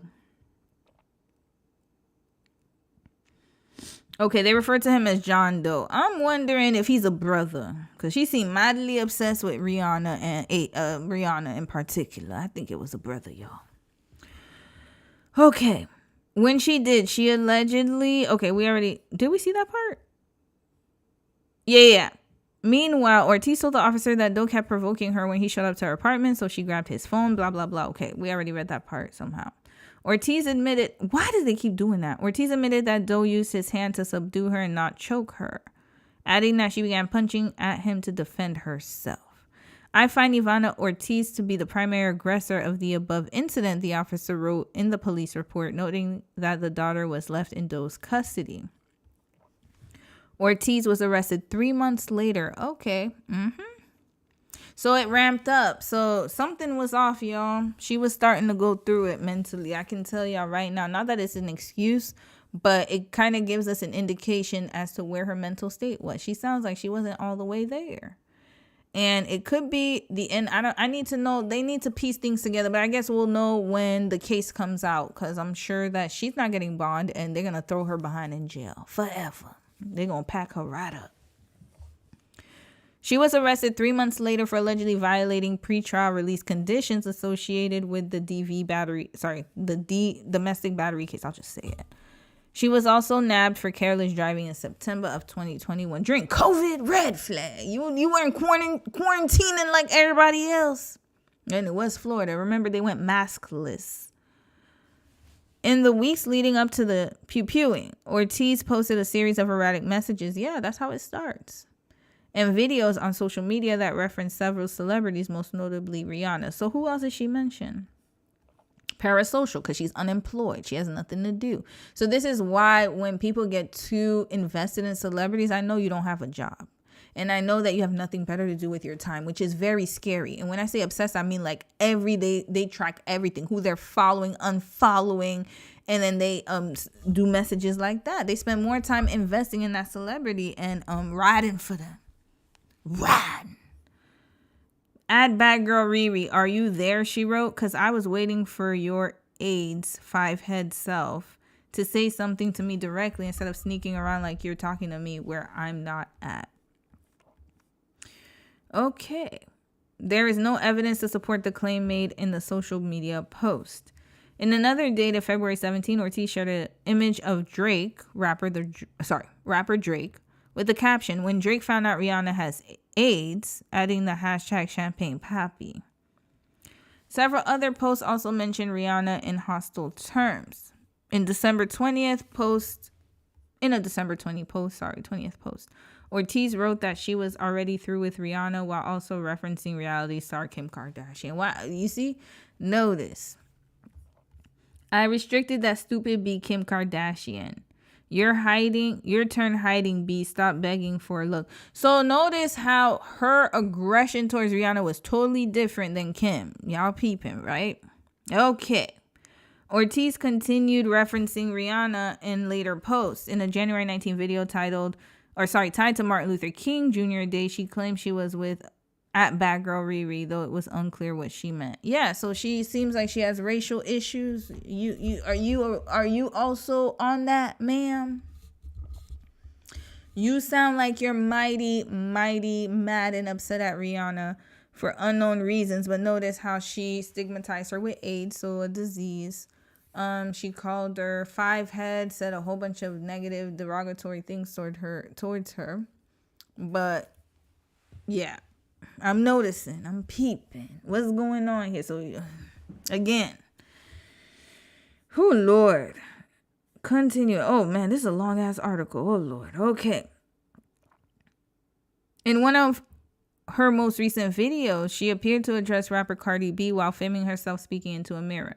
You can't F with me, Cardi B. You're supposedly busy right now. You ain't messing with me. Okay. Notice, very simple to Kim and Rihanna. She had all that, Kim and Cardi and had all that vitriol for the black woman. Interesting. Ortiz's social media accounts also reveal pieces of her personal background. Okay, we need to know more about this crazy person. This deranged person, I should say. I don't like to say crazy too much. In a photo posted December 19, she shared an image of herself posing with trophies, identifying herself as Miss Teen Illinois Latina Princess 2006. Okay. So, what? She's mad that she didn't make it into the industry? What, you wanted to be at the Diddy parties? Is that what's going on, Ortiz? Ivana? Ortiz also maintained, her Instagram account is no longer available and appears to have been deactivated. Yeah, thankfully. Ortiz also maintained a YouTube channel where she posted a series of videos titled Praying Women's Journal. Of course she did. Court records show Ortiz had previously filed legal action connected to the entertainment industry. Oh, yeah. Okay. So, was she part? I have a feeling she was in the industry, y'all. Something's off here. Let me read some comments. Y'all might have more information than me. Apparently, Rihanna has been thinking about moving back to the Caribbean. I bet this will be even more of a push to leave the States. Rose, I think so, too. I think she had a house. She has a house in Barbados, if I'm not mistaken. She probably needs to go back now. Devonda, you said that's similar to that group chat of people of Love Island fandoms and fans. Oh, I love your new Avi, sis. And fans were plotting to harm Nick and Alandra and their families on January 8th of this year. Yeah, I heard about that. I remember you asked me to talk about parasocial behavior. We do need to talk about it. I want to do like a special session for it. I know I keep saying that I'm going to, but I need to really research it. It's wild. It is wild. Keke Palmer had a man come on stage trying to give her flowers, and she was very afraid she was on stage giving an interview. Yeah, And you know what? I know I laughed about it when Neo, y'all saw the one in Japan when the man danced and got on stage and went like this. It was funny, but it's not funny when you think about it because he was very close and that security guard was so slow. It's like, what do you do in that situation? That's how Christina, y'all remember that singer, rest in peace, Christina Grimmie? I believe that's her last name. That's how she got, that's how she passed. That's how she was unalived at a, she was signing autographs. And then this supposed supporter came up to her and then just took her out. These people are deranged, y'all. These people are deranged. Climbing that gate is demonic. Dominique, I agree. It is, but she doesn't see it as demonic. That's what I'm saying. It's like the people they're calling demonic are usually themselves. But it's a mental. She was in a mental institution. Okay, that makes sense. It sounds like it. L, I agree with you. Could be postpartum psychosis. I think so too, because I need to know how old, but the daughter's talking. So she must be, I would say like probably less than 6 years old, right? Did they give the age? I don't remember if they did, but it lasts longer than what people think. And I also think that the breakup of the marriage, that can cause people to spiral. I don't think people really realize how much that affects someone. If somebody's already mentally weak, and then you add on a divorce and custody, that could be the breaking point. There's always a breaking point. And I think that, like, it clearly sounds like she had a mental issue, y'all. And I know, again, it's not an excuse, because having a mental issue does not make you an unaliver. I must repeat, having a mental illness does not make you a violent, aggressive unaliver. Case in point, I've never thought to do those things. But at the same time, there are some people who, if they're left unmedicated and you don't know what type of like she's dealing with demons, but you don't know what kind of mental issues they're dealing with, then this is where it gets dangerous. She was definitely under psychosis. That I can say without a doubt. Let's finish reading it and then let's get to Sis's assessment, because I'm really curious to see what a therapist has to say about it. I just didn't realize this article was going to be that dang on long. Whew, boy. All right, let's continue reading. In 2025, she submitted a verified emergency petition against Live Nation worldwide, Rihanna's concert promoter in the city of Orlando, seeking to halt a concert by the pop star Billie Eilish at the Kia Center. In the filing, Ortiz asked the court to issue a temporary injunction blocking the event. Who are you? Who is she? Alleging organizers had failed. Sorry about that. Oh my gosh. Give me 1 second, y'all. Ooh, my bad. This is what the problem is when you go live. Alleging organizers had failed to obtain a proper special event permit and required noise waiver. And a required noise waiver. Ooh, Lord. Okay. Live Nation was historically partnered with Rihanna on major concert tours, though there is no indication the petition was connected to the singer directly.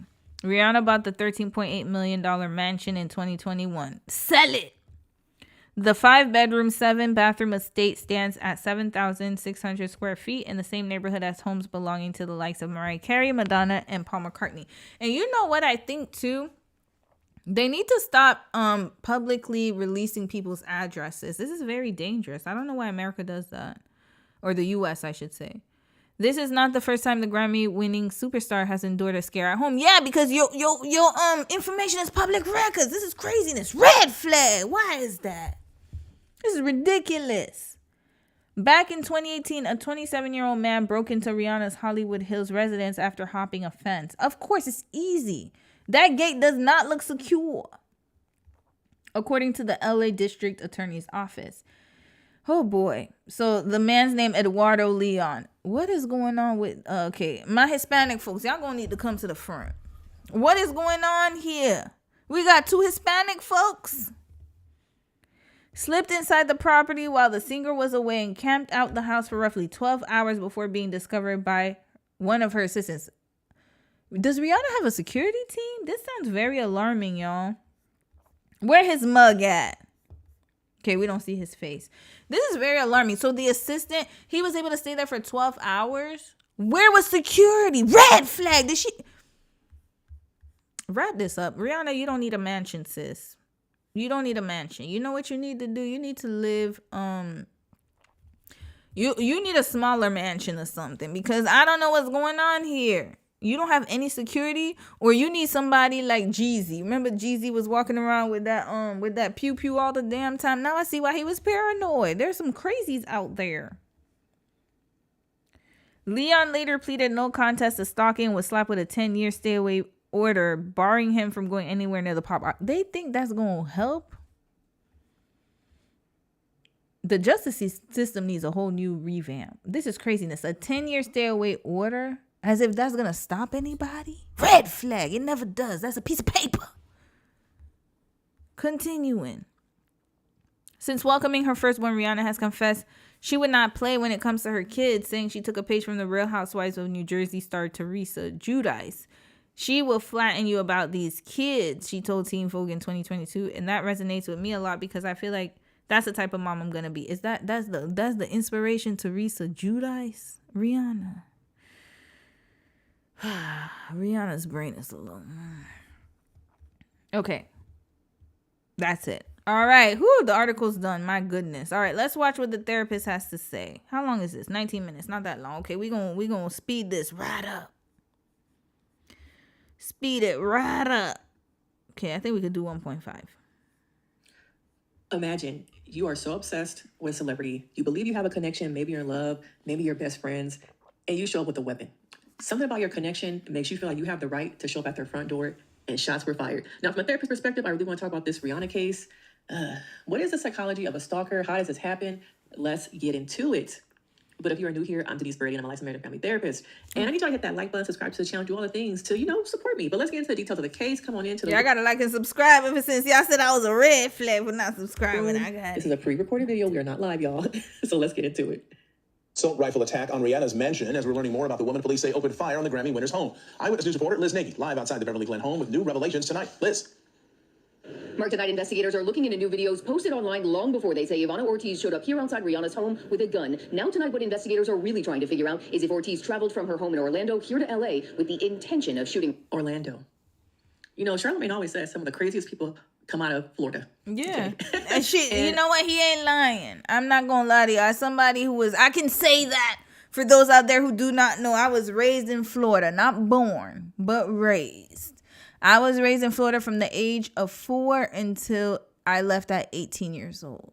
And then I would go back and forth. I haven't been to Florida in a while though. Probably the last time I went to Florida was when I was 24, 25. And then I've never been back since. I need to go back actually. I got family and people still over there. And friends. But yeah.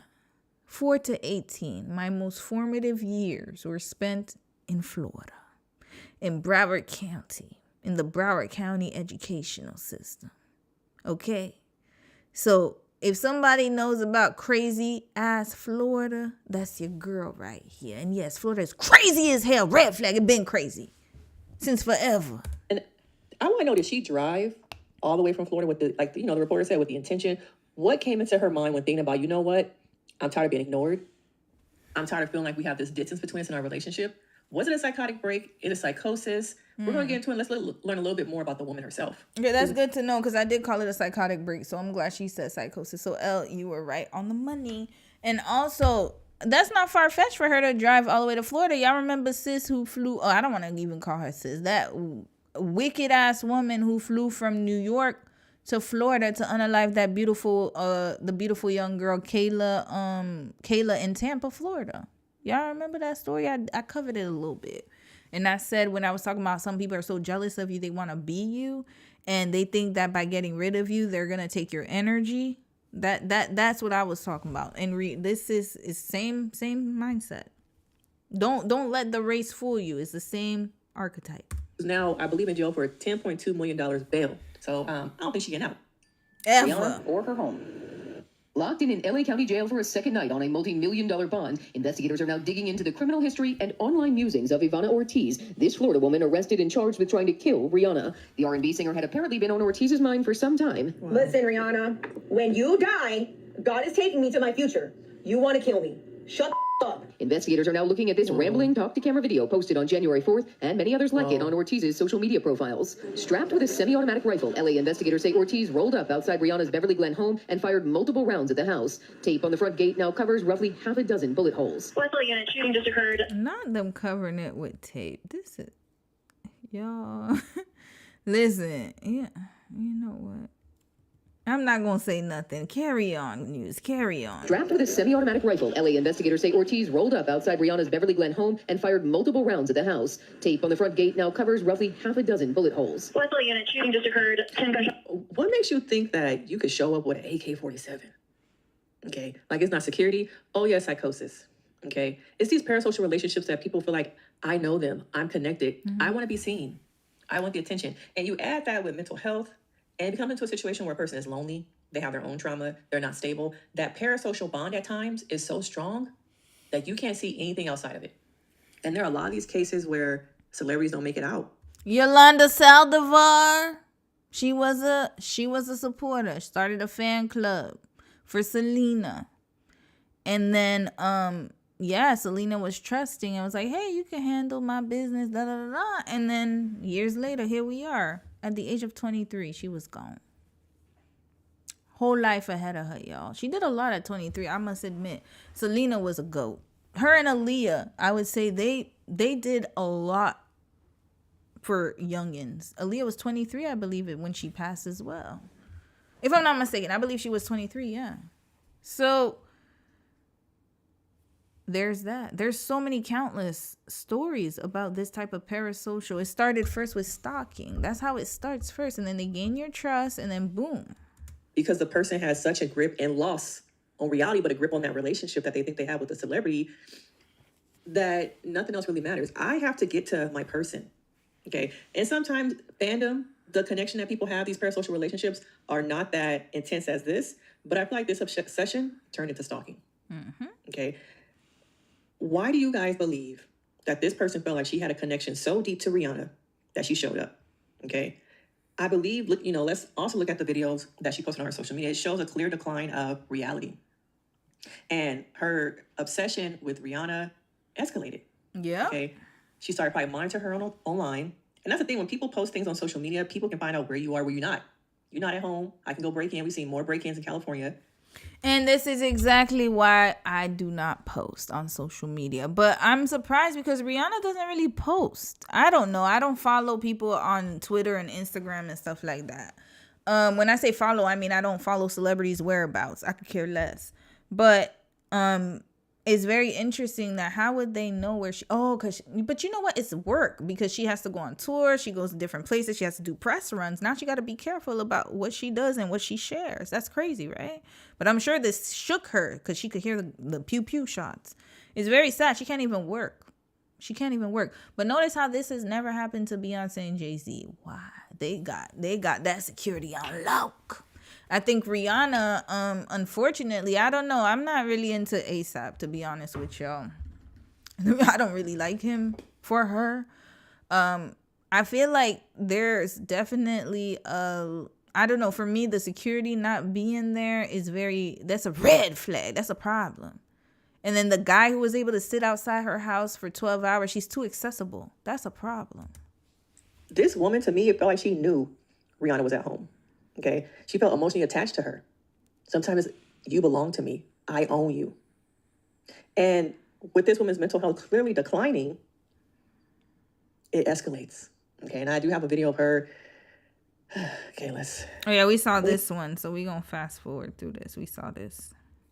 Sometimes people need more inpatient care, but they feel like they got it all together. They don't want the help. They don't want the structure. Oh, let's go back. She probably said something important. God is taking me to my future. You want to kill me. Shut the up.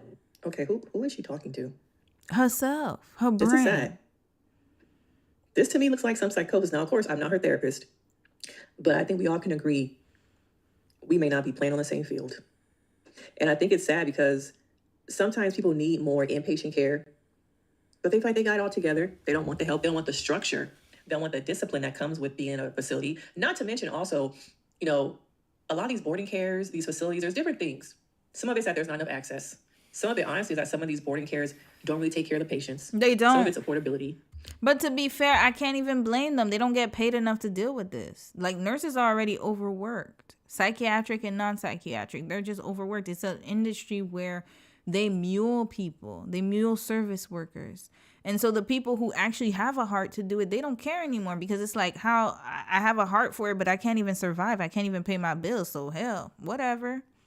So they end up either leaving the field or, you know, and then you have the ones who don't give a damn coming in, or they're just too tired and they can't deal with it. Imagine dealing with people day in and day out. Like, there's only so much you can do.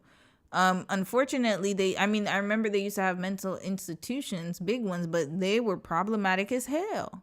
And so now we've gone to the opposite end of the spectrum. There's no balance here. She definitely needed to be on a 5150 ASAP. And the fact that she was able to post this on social media and not get flagged is a red flag, because they flagging and censoring everybody, but they don't do that for her. Interesting.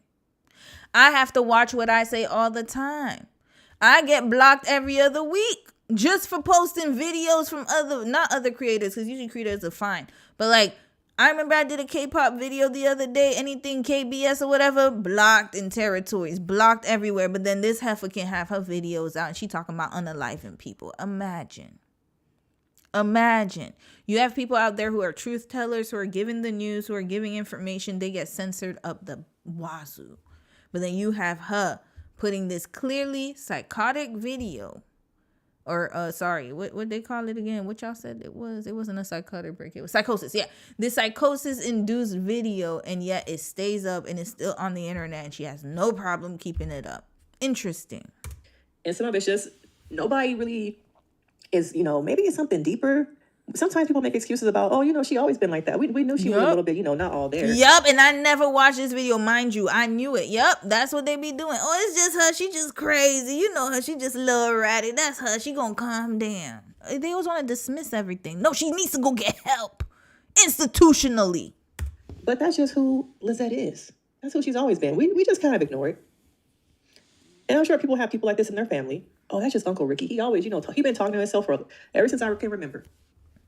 But what happens when the excuses that friends, family make, and even the person themselves end up at somebody's house, end up taking someone else's family member? Because stalking doesn't just happen in celebrity cases. Everyday people are stalked by exes, relatives, absolutely, co-workers. 100%. There's been an uptick to me in more DV cases of women being stalked by exes, people that are co-parenting with, meeting up for co-parenting, exchanges, dropping your son or daughter off at school. And that ex, who still needs to have power and control over you, shows up and you don't make it back to your car. And this is why I was talking about earlier. And mind you, I didn't watch this video prior. And shout out to Sis for talking about this. And that means we're on the same energy lane. This is supposed to be a topic. I have tons of video I haven't even showed you guys, but I'm just kind of reserving them because it's emotionally draining. And not just for me, but it's like, it's sad. It gets to a point. There's so many videos I have of women who have not made it home to their kids because of their sadistic, that's really demonic, undiagnosed, mentally ill, psychotic exes. And it's very sad because there's always an enabler. Where you see that behavior, there's an enabler. And you'd want to know why they enable it? Because they show those traits too. It's a pattern. It comes from somewhere. It's environmental, y'all. It doesn't come out of nowhere. And more than likely, it's parental. Whoever your caretaker was, it all starts from there. And then it goes throughout, you expose yourself to other people. And if it doesn't get checked early enough, then it's going to explode to others.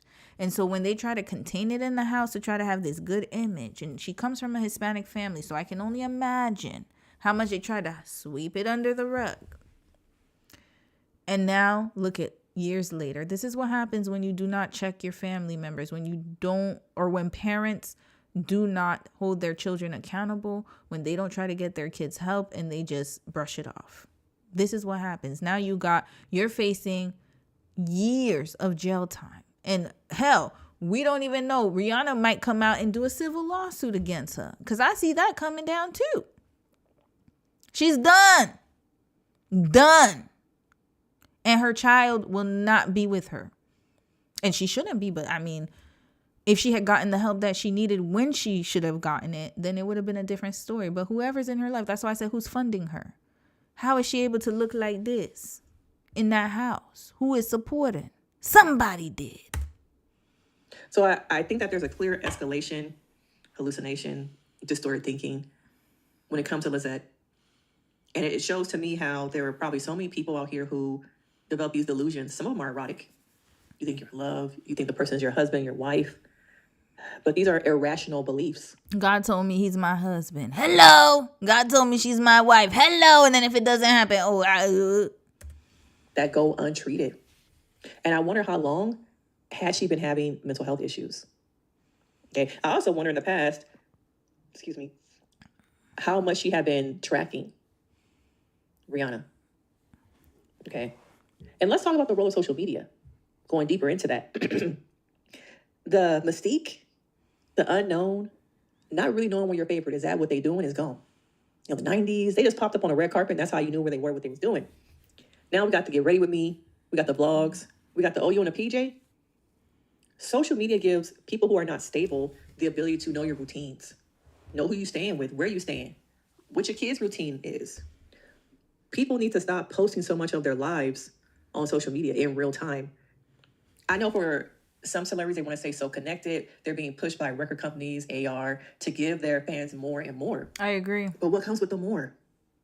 Does this come with the more? You're putting not only your safety at risk as a celebrity, but your kids, your family members. I thought we were at a point where the level of access has become blurred. It has become entitlement. And this is why I don't believe in fandoms. And I don't see me posting on one, social media.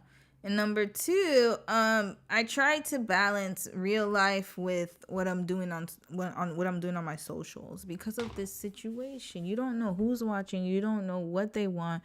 You don't know what they want from you, and it just causes a lot of it's so hard. Like, it's disheartening because you can't even live your life as a normal person. Now, in Rihanna's case, she was already a celebrity, but now add this fear to her. That's a traumatizing. And I don't know if she had her kids with her, but I'm assuming she seems like a mom who always has her children there. Now, what was her boyfriend? That's what I need to know. But whatever, we'll get there. But it's jarring. And then it kind of crumbles your sense of safety. And not only that, but she's a billionaire, y'all. There's something wrong with this. Where was her security? I'm still puzzled about this. And why weren't they there? So whatever she thought was safety, her bubble's been burst right now. She realized that she's really not safe. She's only one mistake away from not being with us. I gotta be honest. What if she was outside? What if she was getting her mail? I don't know. So it just goes to show you how people feel entitled. And then not only that, but they know too much about what people do. And that is very alarming. And this is why I do not believe in fandoms. And I don't believe in I believe in supporting people, but not to the point where I care more about your life than mine. That's crazy. She spent more time worried about Rihanna than her daughter. And we've seen the repercussions of this entitlement with rappers, singers. Mm-hmm. You just having lunch at the Waffle House with your girl. PNB Rock. Your girl posted in real time that y'all at Waffle House with the chains on. PNB Rock. Somebody in Waffle House called their son. Oh, guess who up in here with their girl? Yep, Nipsey Hussle, same thing. Okay. For someone who is not all there, who has a lot of delusions, who has nothing to lose, who's in survival mode, they will take that risk to take that chain and take your life. Yeah. Even myself, I post on social media on my stories, but I don't post in real time. I'm not really at that restaurant. Okay? I'm not really at the Grove. I was at the Grove yesterday. I'm in my bed posting in my pajamas. Okay? But when you have these people who are vulnerable mentally, oh, I could probably go up there and, I see Rihanna, she got some security, but maybe I can just get past. I'm going to shoot my shot. We have to stop posting so much, showing your house off. Somebody calculate, okay, you walk through this door, I see it's a door back there. There's a window right there. Looking at her tour dates, it looked like she's going to be on tour, so the house might be kind of empty. A person with the wrong mind, that's what they think about. Mm-hmm. And I think some of the risk factors of this kind of situation happening, as a therapist, I need to assess my client to see if they're in the right mind. Are you having, SI? Are you having HI? Homicidal ideations? Have you been isolating, obsessing, hyperfixated? Do you have access to weapons? Mm-hmm. But I'm not sure if Lizette was in any type of care. Okay, shut the up. Yeah, she's a witch. She's a witch. I'm a watchman. She's a witch. Get that stupid girl out of here. Okay?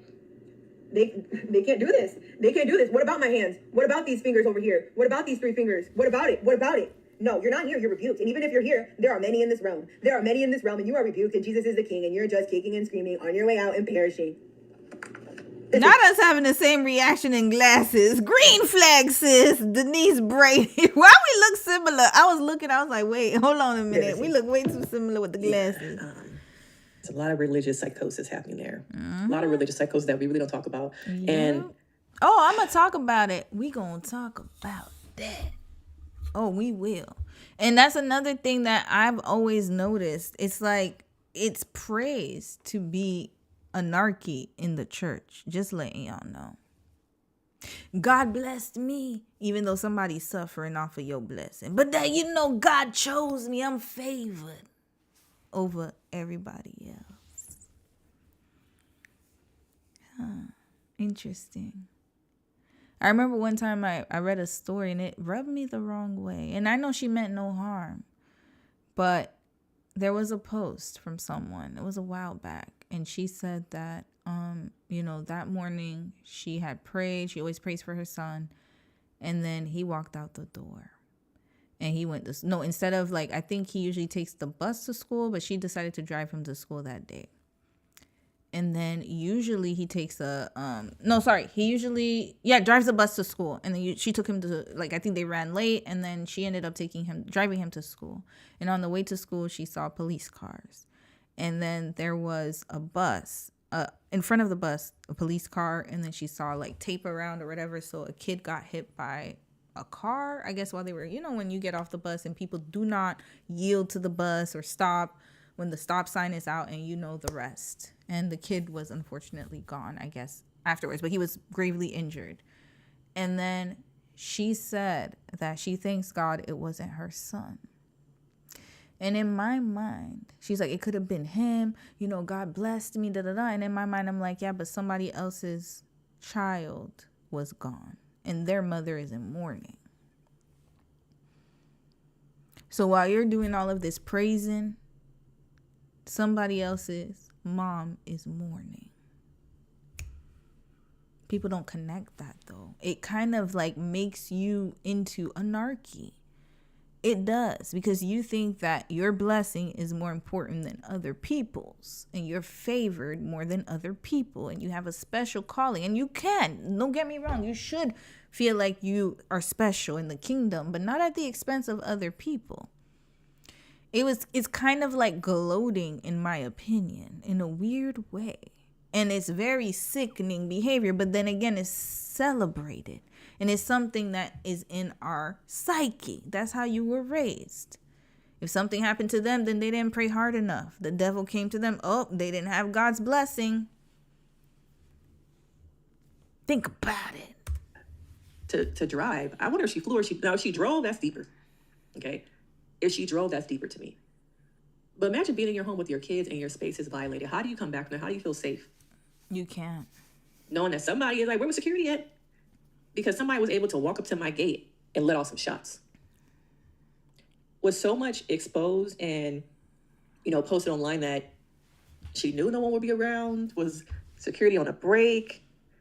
Were they in on it? I don't know. I just wonder about celebrities and regular people who go through stalking cases. So much of their lives are lost. I can't really live a life because I'm hypervigilant.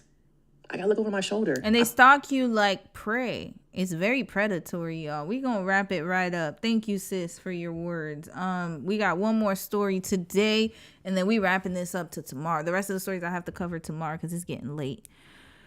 You said this is the lady that be dragging Jeannie. Oh, it's her? Uh-oh. Well, she did a good video today. She drags Jeannie Mai while caping for Jeezy. Red flag. Oh, no, sis. Hold on. We gonna have to unsubscribe. You sure it's this lady? Okay, I'm gonna need... Hold up. She's caping for Jeannie Mai. Her? Hold up, sis. I gotta make sure because I'm about to hit that unsubscribe button if she is. Hold up. But you know, I do like this video though. You know what? Let's put her on. We're gonna put her on pause. Let me watch a bit of other of her content and then I'll put it on pause because I don't want to unsubscribe. She seems like she's very knowledgeable, so we gonna put her on the side right here. But yeah, caping for Jeezy, him, please. That's scary. Yep, says it's very scary. And she was stealing the funds from the fan club. Yep, she was. And then we're talking about like Yolanda now. Yeah, she was stealing money from the fan club and she gained the trust. And Selena was too. You see, the problem with Selena was an empath. She was too nice. Wasn't Selena a Cancer? Hold up, let me find out Selena Quintanilla sign. Not that it makes a difference, but I just like to look at people's star signs. Oh no, she wasn't. She was an Aries. Is April 16 Aries? I think it is Aries. Yeah. But she was an empath, y'all. She was very empathetic. And then she decided, I guess she was like, oh, you know, this lady, she supports me a lot. She's one of my, and she really loved her supporters, y'all. Selena she was 10 toes down for her supporters. But this is why I am very like with Alandria. If you watch Love Island, I think she's too close to the fandom, the Nicolandrians. My opinion. Not saying that we can't laugh on Discord or we can't have a good time, but there has to be a boundary. I don't think she sets boundaries, in my opinion. I think she's too freeing with them. My opinion. So it can definitely set up a blurred line. Yeah, blurred line. So you got to be careful with that, especially if you're a celebrity. Oh, Rosa, hey sis, how are you? Rihanna and Rocky were in the Airstream trailer that got hit by a bullet. They were so close to tragedy. Prince, I didn't know that. They were? Hold up, let me find that out. I need to know what is going on here. Hold on. They were in an Airstream trailer.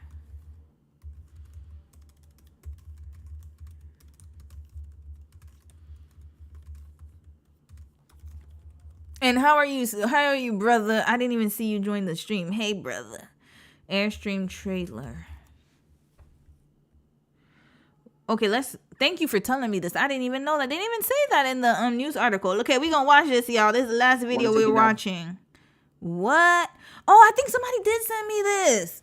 Okay, if it was you, thank you. I forgot to play this. This video looks very familiar, but I didn't watch it. I just saw the guy's face. The guy's face looks very familiar. Yeah, let's watch this. Los Angeles, getting the feedback of the DA, Hockman, talking about the shooting at Rihanna's house and the attempted murder charges now against the suspect. Let's listen in. Wow. As residents, there's a Airstream camper in which 2 individuals were located. Airstream camper, what is that? Why are they in a camper at their house? Can somebody let me know why we're in the... Hold on, you have a whole mansion and you're in a camper. Why? Am I missing something? Why are they camping outside their house like that? Are they trying to get this, like, are they trying to live a van life without living the van life? Because they're celebrities? Like, I'm curious. I'm very curious. So it's like having, okay, I guess it's the equivalent of like, if you like have a camping, you know how some people do backyard camping in their backyard if they don't want to go to the wilderness and they rather just do like a little, you know, a little session of a backyard camping. But why do you have a camper though, sis? Or maybe they actually drive I don't know. Why were they in there? I don't know. Okay, this story is getting all types of wild to me. Oh boy, okay, let's finish watching, y'all. I got too many questions. As well as a house on that property, and then there was the neighboring property. That is why there are 3 felony counts of shooting at an inhabited dwelling or camper. What happened after Ms. Ortiz shot at these various residences and people is that she then traveled through Beverly Hills, eventually ending up in Sherman Oaks. And then at that point, within hours, she was arrested. I very much want to appreciate and publicly thank both the Los Angeles Police Department and the Beverly Hills Police Department for their very quick, timely, and prompt actions leading to the arrest of Ms. Ortiz on these charges. Ms. Ortiz, if and when convicted of these charges, is facing up to life in state prison. Put her in there, y'all. But at the same time, get her the help she needs. Lord. Lock her up. She needs help, y'all. She needs help. I don't know. We need to have another conversation about punishment. Like, should mentally ill people have to go to jail? Or should they have rehabilitation? We got to talk about that. Because in the U.S., there's no type of rehabilitation. But in Canada, we have a lot of rehabilitation. They would not give her life. They probably give her life plus, like, life and... No, they wouldn't even give her life. Our justice system sucks. I'm not going to lie to y'all. Our justice system sucks real bad. But I think the U.S. might be a bit too punitive. But at the same time, like, she literally is dangerous. She's a dangerous individual. And she sounds like she needs medication on top of that. But is jail going to help her? I don't think so. I personally don't think jail is going to help. But at the same time, they could put her in a facility for lifetime. Don't they have mental health facilities for that? I don't know. We'll figure that out. Anyway, that's another topic for another day. Her bail has been set by the court at $1,875,000. I thought it was $10 million. And part of the reason I wanted to convey this message is as follows. I want everyone to understand in this county that you should absolutely feel safe in your residence and in your neighborhood and in your community. That safety is something we will work incredibly hard to protect. You sure about that, Mr. DA, whatever your damn name is? Red flag. How was she able to do this? And she's from another state. Guess it. I don't like when they do that. That gives a false sense of security. Oh, we should be safe. No, if it happened to one person, that shows me there's a flaw in your security system, sir. Don't say that. Stop it. Oh, you should feel safe. After that just happened, get out of here. And when an individual comes into our community and decides to shoot it up, that individual will be arrested and held fully accountable for her actions. In this case, and in all cases in which it affects similar situations throughout our county. Again, the message is very simple and very clear.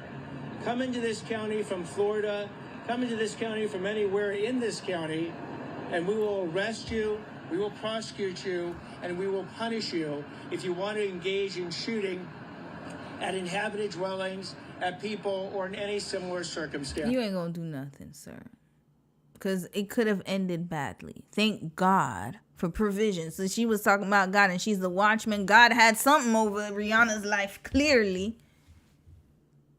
And then you want to sit here talking about, come in, we gonna arrest you. That's all you gonna do?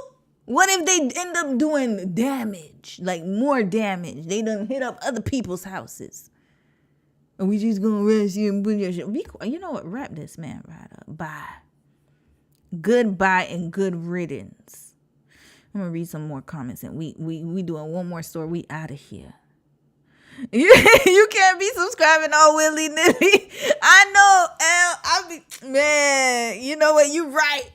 I gotta, you know what? I'm not gonna subscribe no more. I gotta watch people's content. You ain't lying. I be subscribing way too easy. I'm too easy, y'all. Even on TikTok. If I, first of all, I know this is so bad, yeah. Well, no, it's not bad. It's supporting.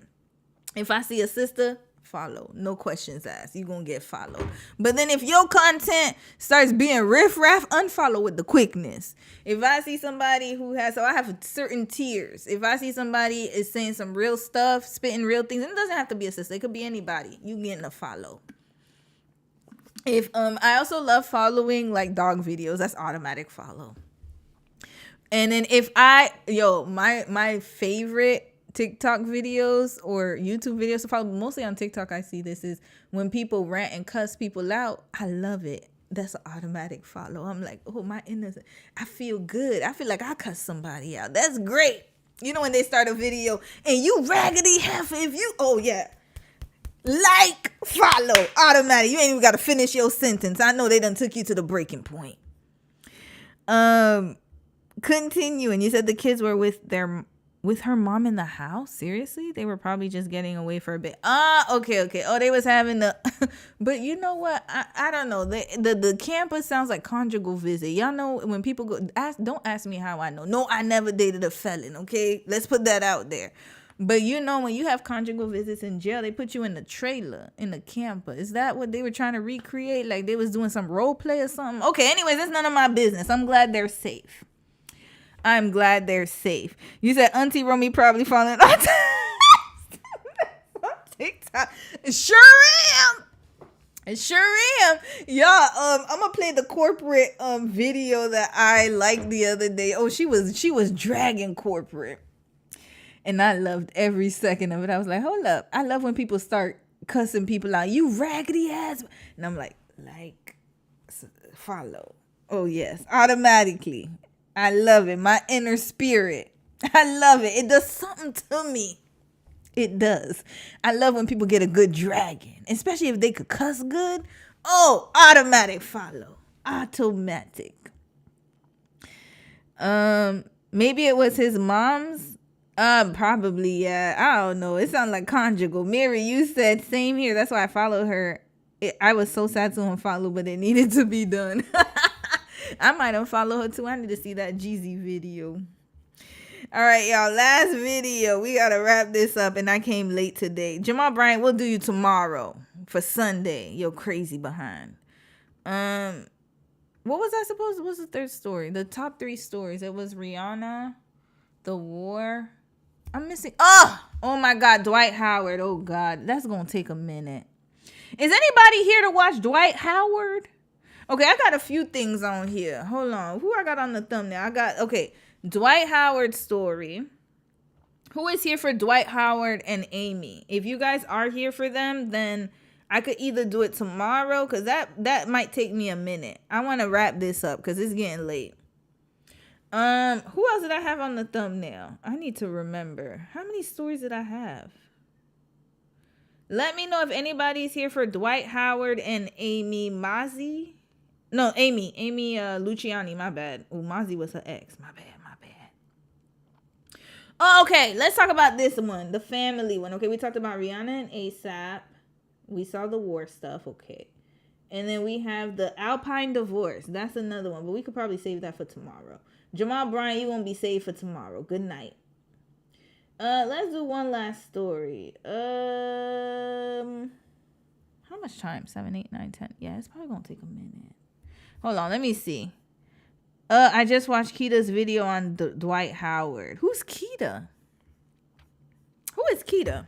Okay, Dwight Howard it is. All right, we'll save the other videos for tomorrow. Yeah, they're more mellow anyways. We'll do the mess. Okay, now, I don't know who Keita is, but I'm not going to even read what you said because you won't get me in trouble with other creators. I don't know these folks. Dwight Howard and Amy Luciani. So I'm going to give y'all an overview of this couple. So Amy Luciani, she is, I know her from Love and Hip Hop, but I think she actually was, her name is Amber Rose, actually. So she was a YouTube content creator. Y'all want to know how I know her? Because she was on Love and Hip Hop, but that's not how I know her. She was dating this man named Mozzie for several years. How I knew of Amy Luciani was she had a viral video a few years ago where she exposed him. Remember I told you I like watching people drag people? She drug him. And she said that they had a whole house signing. They were like a content couple on YouTube. And she's like, they signed the house together. Come to find out, it was hers. And he was just there, but he didn't sign on the paperwork. So basically, she was the one lifting that whole relationship. They were acting like they were couple goals. So then after that, she went on to Love and Hip Hop. And her whole family, they are, I think it was Love and Hip Hop Miami. Yeah, Miami. Her and her whole family, they always have drama. She thinks her sisters are jealous of her. There was this whole family rivalry going on with her and her sisters. It was beefing or whatever. And their mom she's very close to the mom, but then like some sisters don't like her. I don't remember, but there was some type of beefish going on.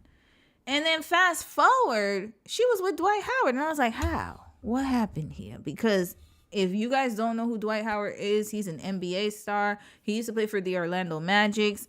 And while he was playing with the Orlando Magics, he got with his first baby mama, who's Royce Reed. She never lets us not know that. She was also on Basketball Wives. She will take every second on this earth to drag this man. Rightfully so. Now, the issue is there's a lot of family issues with this whole entire family. So he had his first child with Royce Reed. And then he got with this Christian influencer. And they had a baby together. I forgot her name. But I remember I used to follow her. And I was very disappointed when she became his second baby mama. Red flag. I was like, oh, hell nah. Unfollow. Just like I was saying, follow, unfollow. I used to follow her content. That was back in the day when YouTube was very vanilla. So there was like only hair content. There was only so much black women content, right? And so I would follow like hair content creators. Like that was when I was in my natural hair era. Like I followed all of them.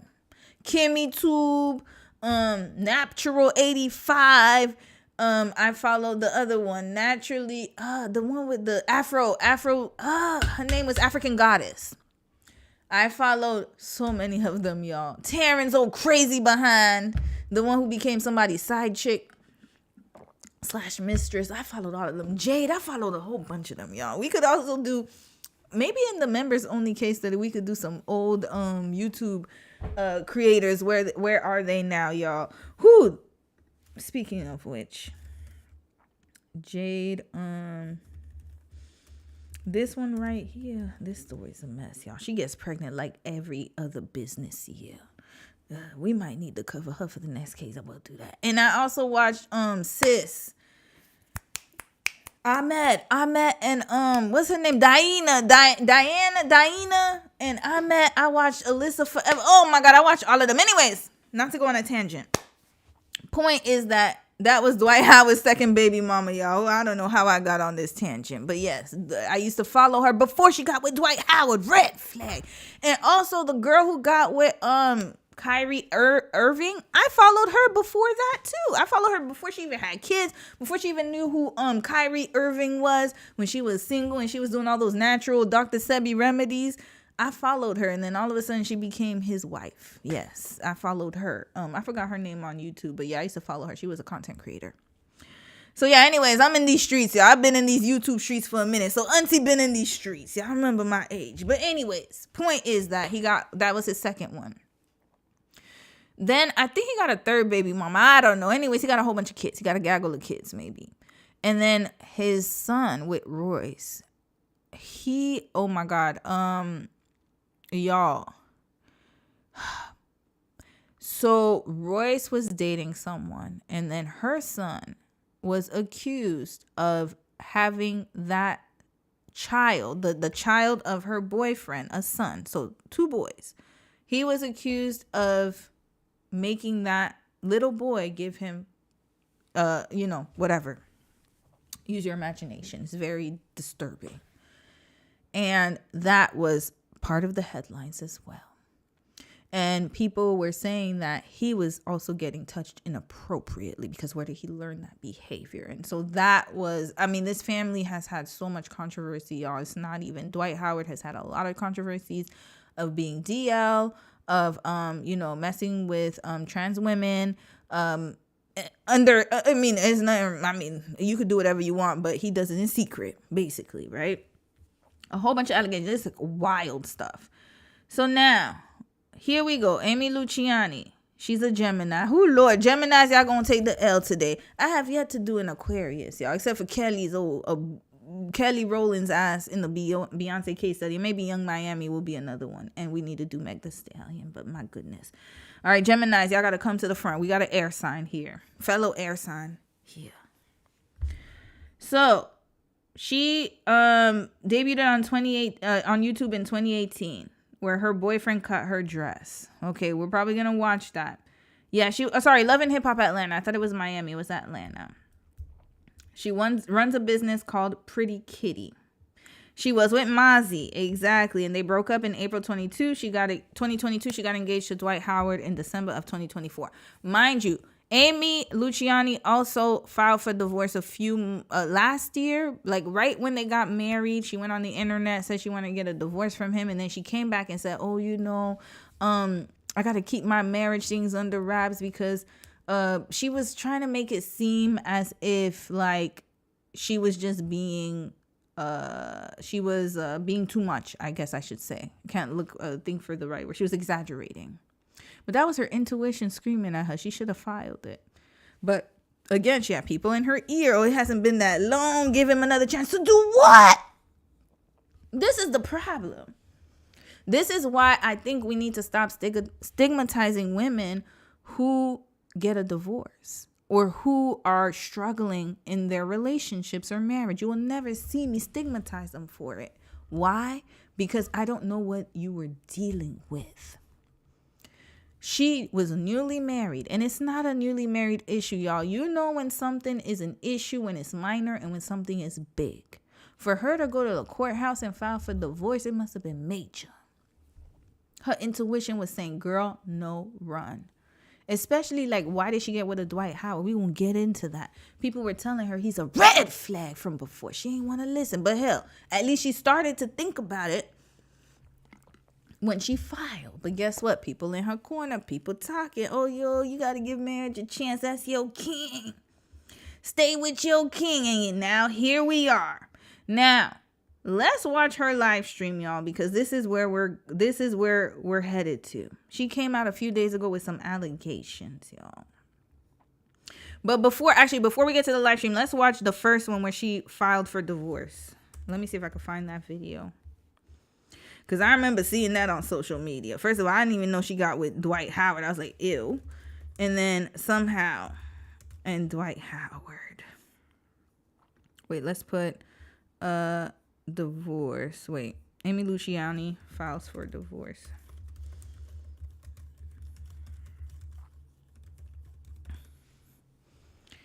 Okay, let's see it from last year. No, not 5 days ago. I need something from last year. I might have to filter this. Okay, you know what? Let me find it on.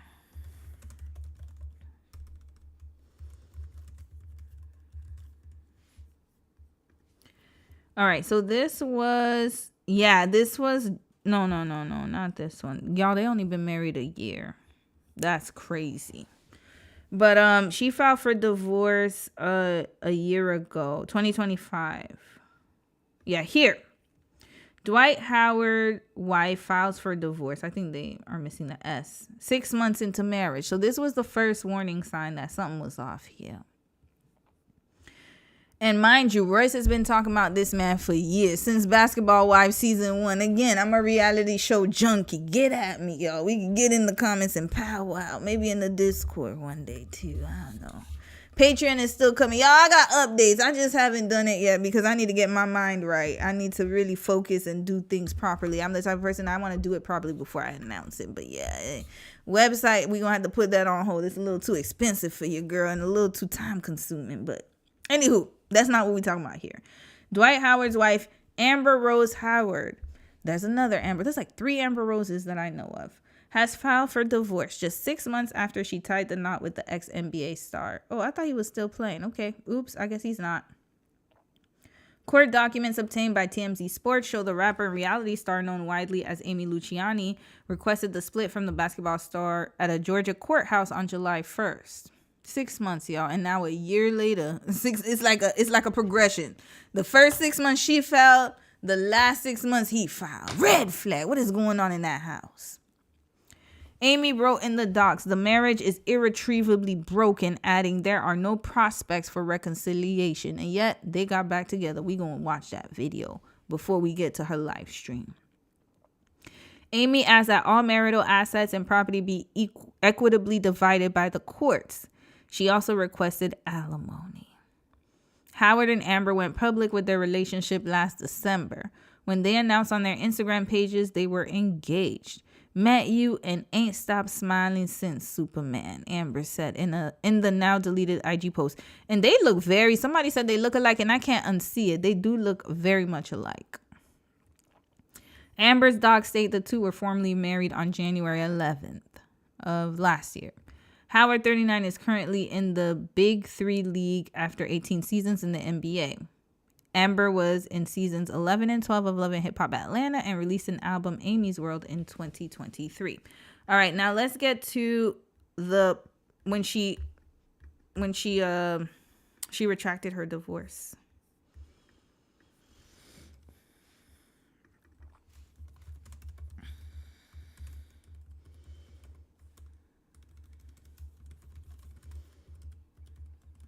Okay, here we go. Let's put 2025, maybe here. Okay, here. This is an interview, y'all. She clarifies it, but that's not what I want to look for. I want to look for what she was being real stupid. Here we go. I love the receipts, y'all. Thank you. Online will never fail me. Going online, researchers, thank you. All you journalists out there, all you bloggers, even you pseudo bloggers, whoever keeps documentation and records online, thank you, because it makes my life easier. So Amy Luciani admits being real stupid and silly almost ruined her marriage to Dwight Howard. Almost ruined. That was God's alley-oop, and you didn't follow through. That was your way out, sis, because you could have gotten out before all of this. That was your last Hail Mary, and you fumbled. And I'm sure people were in her ear because she was very determined. She said irretrievably broken. She said that there's no chance of reconciliation, and yet she reconciled. Why? It appears the couple have rekindled their romance since news of their divorce in July. Amy Luciani has opened up about her marriage with Dwight Howard, whom she almost divorced last year. Addressing her union with the former NBA Hall of Famer, the Love and Hip Hop Atlanta star also gave advice to young newly married women in a 3-minute clip she shared on social media. Oh, God. All right, let's watch this clip, y'all. Oh, Lord. And by the way, I know probably some people are wondering, you're married. Why do you talk so much about red flags, divorce, and all these things? Let me tell y'all something. It's the process of elimination and risk management.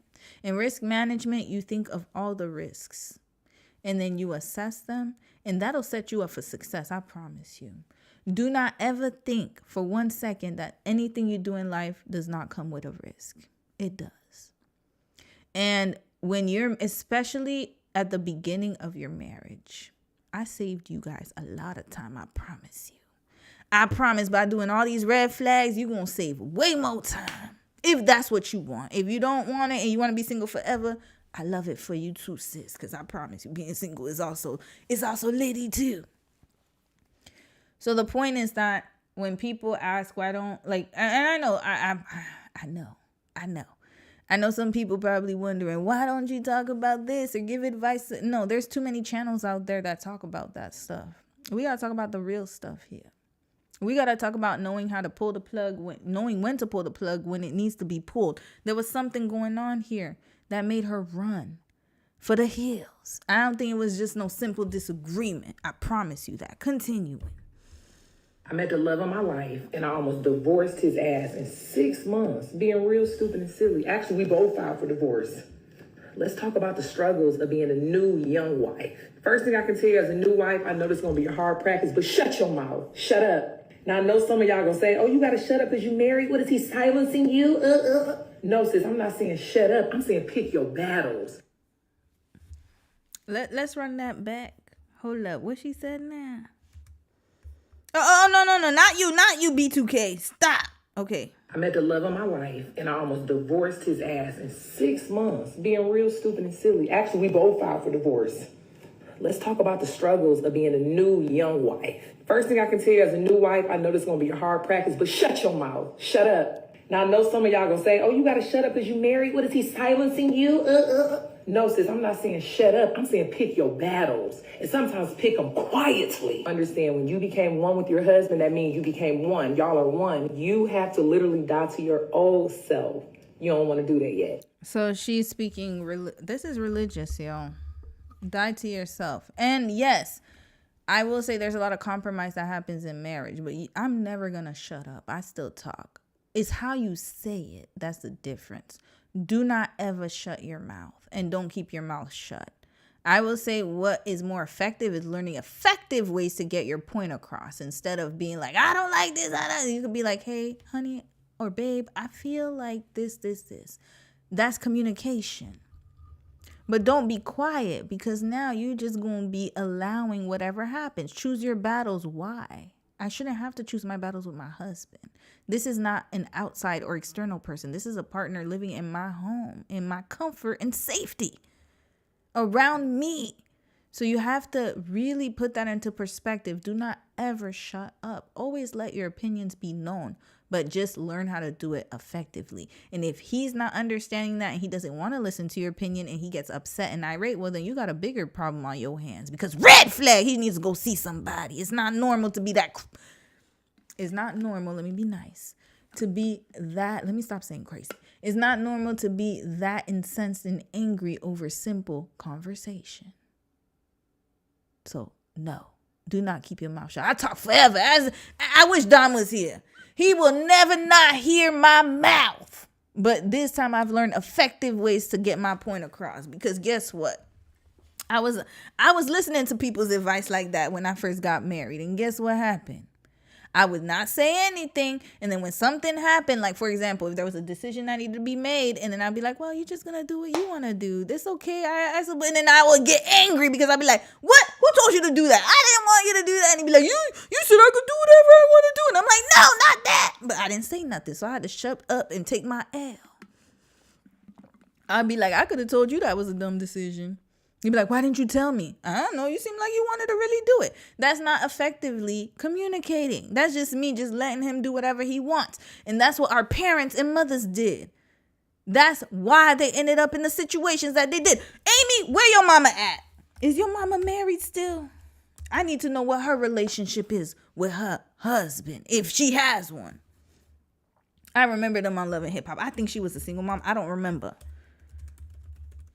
Amy Luciani's mother. Let's see her father. Okay, we're going to find out. I need to see her family history. And not that it matters. If her and her father, if the mother and father didn't work out, that's fine. But the problem is we're getting horrible advice. My parents are still married. But half of the advice my mom gave me on my wedding day, I never took it anywhere further. I love my mom. Love you, mommy. There's only one thing I did take with her, and I remember she said, you work as a team, you got to work as a team. And I said, okay, I'll take that. But all that other stuff, you got to make yourself look pretty every day with makeup. Oh, her and my auntie had a whole sit-down kumbaya session with me. Love my auntie too. Love her. Shout out to my auntie. Love her to death. But nope, I didn't take none of that. They talking about, oh, yeah, you got to look good, dress up all day. And I said, for what? You know what I look like? I wake up how I damn well please. If I want to put lipstick on, I'll put it on. If I want to get I'll do it. But if I don't, I'm not going to do that. Red flag. Why I got to do all that? It's too much work. Okay, continuing.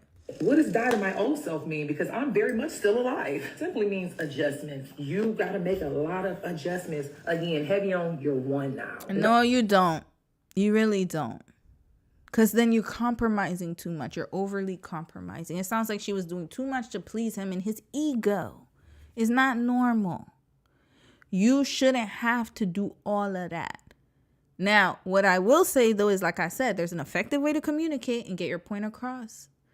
But you can't always just kill a part of yourself. You are who you are. And they have to accommodate that, too. So there's like a whole dance that happens. And it sounds like she was doing most of the dancing and he was just standing there expecting it. That's not equitable. Red flag. No, your spicy attitude isn't passion. It's a nasty attitude. That has to die for your... Hold up. Let's go back. Sorry, y'all. I'm going to keep you interrupting. I'm so sorry. This is important. Adjustments. You got to make a lot of adjustments. Again, heavy on your one now. No, your spicy attitude isn't passion. It's a nasty attitude. That has to die for your husband. I bet you it's not a nasty attitude when it looks like somebody who's different from you. Hello. Weren't you on a show with Mariah Lynn? She's spicy as hell. Y'all remember when she ran across the table trying to fight Dream Doll? Who? Oh no, that's not. Oh, that's New York. My bad. Who's in Atlanta? Okay, my bad. Jocelyn Hernandez. Y'all remember when she decked Stevie J in the face in that on that therapist couch? That was iconic. When she was like, oh, she started fighting him like she put him in a chokehold, a headlock, and he went right back to her. I didn't hear that her attitude was problematic. Look at Erica Mena. Isn't she in Atlanta? Look at how she was terrorizing Safari. But hell, he was terrorizing her emotionally too. But still, I didn't hear nothing but excuses. Oh, she's just, she just really loves him. But then for you, it's a problem. Amy, you need to think about that. I'm going to be spicy all I want to, within reason. I'm not going to be belligerent. But when I say spicy, I mean like you're yourself. But of course, like, like I said, you have ways that you can communicate. You're not going to go rah-rah reptar, but at the same time, don't be like, oh, yeah. Still be yourself. Stop trying to be somebody you're not. If you're spicy, you can do it within reason. You're not going to go overboard. Just be respectful. Confrontational spirits hidden by passion. You're not passionate, sis. You just got an attitude problem. Lose it. Quick gems. Successful top tier men, they just want peace. They don't want anything else. You can't do anything else for them besides bring them peace. Mistake I made, me and my husband going through issues, telling my friends about it. Don't do it. Lying to yourself is hard, okay? You spent your whole life talking, probably talking too much, getting the last word, being overly opinionated, being emotionally unstable. Some people settle for that, but this person married you, they're not going for it. Passive-aggressive attitudes. Most black men, when you do that... Hold on. Go back.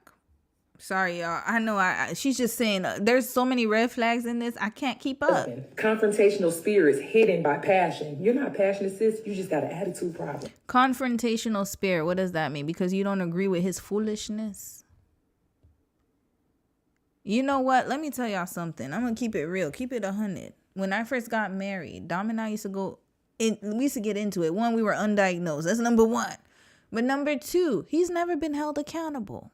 Ever. His mother and his father, they just let him do whatever he wants. He walked around like a prince. He's an only child. And you want to know who gathered his ass together? This one right here. Because y'all see me how I gather other people up. I'm going to gather your ass up. And he gathered my ass up too. So what he thought was confrontational at the beginning was actually helpful. Because I remember one day he came to me. He's like, you know what, honey? I'm so sorry. I realize now that you really have helped me grow in that. And I'm getting better at learning how to hear other people's opinions. I was like, yeah. Because you out here with your parents raising you like you a damn prince. They let him get away with everything. Everything is like, okay, whatever you want, we support you. I'm like, why? Red flag. That's not normal. They're very non-confrontational. So the problem is she got a man who has a lot of access to money, and he's probably a toddler in spirit. And yes, a lot of men are like that, especially if they've been coddled and enabled. And money makes it worse. So now you being confrontational is just you voicing your opinion, and he can't handle it. Notice everything she's saying. I don't see anything wrong with what she's saying. Yes, you should be able to voice and say, I don't like that. I don't want this. I don't think it's a good idea. Because if it's affecting me, I need to speak. I'm part of this team, aren't I? I'm sure he's used to that in basketball. He wouldn't care if his teammate, wasn't he teammates with Shaq? I don't know. If Shaq came to and said, I don't like how you do, he'd be like, oh yeah. Oh no, that's my boy, mama. But it's coming from you. Oh, she's a woman. Red flag. Listen to me like you listen to your homeboy. How about that? Y'all remember El Chapo, the video I did a while ago? They be calling the men at 3 o'clock in the morning. Hey, I need you to do it here. Oh, no questions asked. Why can't y'all have that kind of energy with your wives? Why? If your homeboy calls you at 2 in the morning, like, hey, yo, man, I need your help. No questions asked. You gonna get up, put your clothes. Oh, yeah, I'll go help my homeboy. But as soon as your wife say, hey, I don't really agree with that. Why are you talking? Who are you? Red flag. Get it together, man. This is embarrassing. He follows his team members, no problem. I'm sure he can accommodate everybody else. But when it comes to his wife, oh, you got to be quiet. You got to be submissive. Shut up. Lose it. Quick gems. Successful top tier men, they just want peace. They don't want anything else. You can't do anything else for them besides bring them peace. Mistake I made, me and my husband going through issues, telling my friends about it. Okay, this is where I agree with her. You need to have people who you really trust. You can't just be telling social media and everybody your business. That's number one. And you don't know people's real intention. But there are some friends who are really out there to help you. And some family members who actually care about you. Rely on those support systems. Not some random friend you were clubbing with 10 years ago who gonna tell you how to live your life. She could barely hold herself together. Please. Don't do it. Lying to yourself is hard, okay? You spent your whole life talking, probably talking too much, getting the last word, being overly opinionated, being emotionally unstable. And I'm gonna be all of those things forever. Forever. What she said again? Hold on, let's go back. She's describing me, y'all. I love it. I love it. I love it here. Hard, okay? You spent your whole life talking, probably talking, yes. Guilty. Talking too much, getting the guilty. Last word. Guilty. Being overly opinionated, being guilty. Emotionally unstable. Guilty. Some people settle for that, but this person married you, they're not going for it. Damn, where he at? I need him here. But I will say, though, the emotionally unstable, that needed to be fixed with the meds. 100%. Because it was not good for anybody around me. It was just too erratic. Nobody could read me, especially with somebody else who's struggling. Maybe a neurotypical person would probably be able to deal with it, but another neurodiverse is just an explosion here. But my point is this, that all of the things she's saying, it makes someone's personality. And don't be afraid to be yourself. But like I said, respectfully, you're not going to go to your job. Like, for example, if you have an opinion at work, you're not going to go to your boss and be like, hey, I need you to listen to me. You're going to talk to them respectfully. That's all that is. But you do not hide and cower yourself. That's like if you're at a job, I'm going to use this example, and you're supposed to be one of the leaders. So you and someone else, you're both supposed to be co-leaders or something. You co-manage something. And then you just let that person do whatever oh, yeah, go ahead. It's okay. They bring up something that they want to do. You don't want to rock the boat. You want to be a people pleaser. And then guess what? It's always going to affect you more because now, months later, we're going to hear the second live stream and then we're going to end it today. We're going to continue on tomorrow because I got a lot more to talk about with this couple right here. Passive aggressive attitudes. Most black men, when you do that, it reminds them of somewhat what they grew up with their mom, their siblings. They married you. They don't want to feel with the trauma from childhood. And I'm about to say something that's... What she said now? Most black men don't want to do what? This thing keeps going. Most black men, when you do that, it reminds them of somewhat what they grew up with their mom, their siblings. They married you. They don't want to feel with the trauma from childhood. Okay, so passive aggressiveness, I don't agree with that. I disagree. But you know where passive aggressiveness comes from?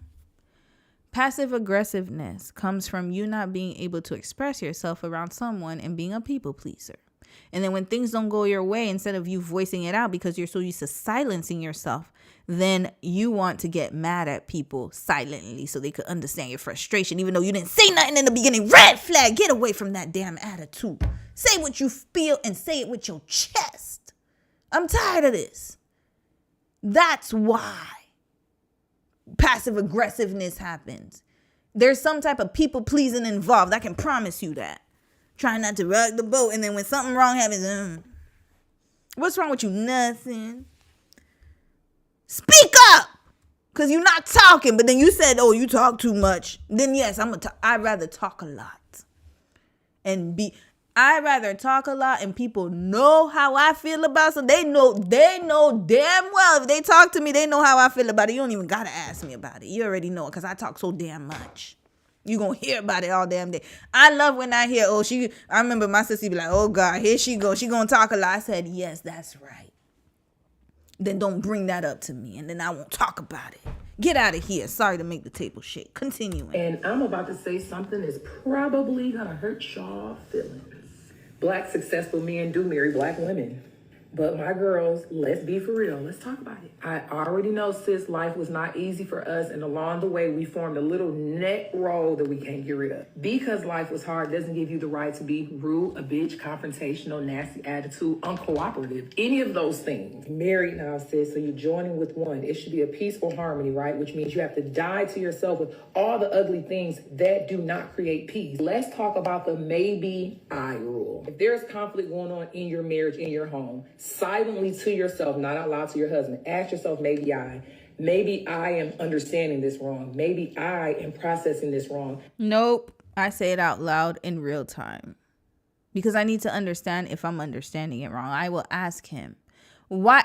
Okay, Amy, you see, this is how we ended up where we ended up today. How are you supposed to know if you understood something wrong if you don't ask the question to the person of who's talking and relaying the information? Please let me know. That's like you being in class and your teacher is talking all but like the Charlie Brown teacher. Blah, blah, blah, blah, gibberish. You don't understand a damn thing they said all damn day. And instead of you asking a question, you want to let it brush off. And then when test time comes, you fail. And then you don't understand how you fail. But guess what? You didn't ask any questions. You didn't raise your hand. You didn't, in the middle of them talking, hey, teacher, I don't understand what you're saying. Can you explain it a little? Can you clarify? Wouldn't that be better? Like, what are we talking about here? Now, I do agree with her. The eye roll and the neck roll, like I said, respectfully, get your point across without, like, doing all of that behavior. That's craziness to me. You don't need to do all that to get your point across. You can be firm. You can say what you need to say.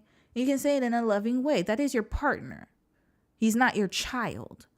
But at the same time, you processing it to yourself, maybe I didn't understand, maybe I didn't. You know, by you asking those questions, you could have just asked him to clarify and it would have made your life a whole lot easier. But what he wanted was a doormat. That's the problem. And talking about black celebrity men marry black women. Well, I guess it's not true because you look at what happened with you. Anyways, that's none of my concern. I don't really care about that part. My concern is you're giving advice to people, but this is not good advice. Ma'am, only 2 of what you said I could agree with. Everything else, garbage. Continuing. Maybe I am being overly emotional. Maybe I am not listening. If you silently ask yourself the maybe I's and then go in a corner and process them before you respond, you'll see that maybe I can do something to meet him more in the middle versus pushing the confrontation. I did not say you... Okay. I agree with her with not going with your impulse mind. That is true. You should be slow to speak and slow to react. I disagree, though, with not asking the questions. Because if I'm not understanding something, I need clarification. If you're not clarifying what the person is saying, you are allowing more misinformation to come in and to filter through. And what does that do? That causes more chaos. And then it creates the passive aggressiveness I was talking about. Because then you misunderstood it in one way, and then he understood it in another way. And instead of you guys trying to figure out what went wrong and, okay, maybe, no, I didn't mean it that way. Oh, okay, you didn't mean it that way. Okay, what did you mean then? Hello! Goodness gracious. Is that hard to have a conversation? You cannot have an opinion. I never said that. I said, stop, process your emotions, okay? You married now. You basically just said, I love you for the rest of your life, my life, no matter what we go through. Me not really understanding the real concept of marriage, I was thinking like, oh, Dwight, you're doing this. I don't like this. I'm going to flee. I'm going to run. Listen, y'all, you ain't ready for marriage if that's the way you're thinking. I agree with that. You can't flee every conversation. That's craziness. But at the same time, you know, what did he do? I need to know that made you want to flee. You can't just flee everything. He's not a boyfriend anymore. Unless it's like something serious. Now let's get to the live stream. And then we are going to wrap her up tonight and continue on tomorrow because I got a lot to talk about with this couple. Where's that damn live stream of them? Hold on. Sorry, y'all. I should have. And tomorrow I'll be much better with having it in order. I was in a rush today, y'all. I ain't gonna lie. Here we go. Oh, no, that's ASAP. Okay, we could get rid of them because we talked about it already. Where was that? Oh, Michael 90 Day Fiance. Okay, we'll get to that tomorrow. Is it this one? Yes, it's this one. Okay, let's get to it, y'all. Dwight Howard's wife, Amy Luciani, says he's on DRUGS. Whew. Oh Lord, all right. Let me read some comments. Prince, you said this unlabeled document for the random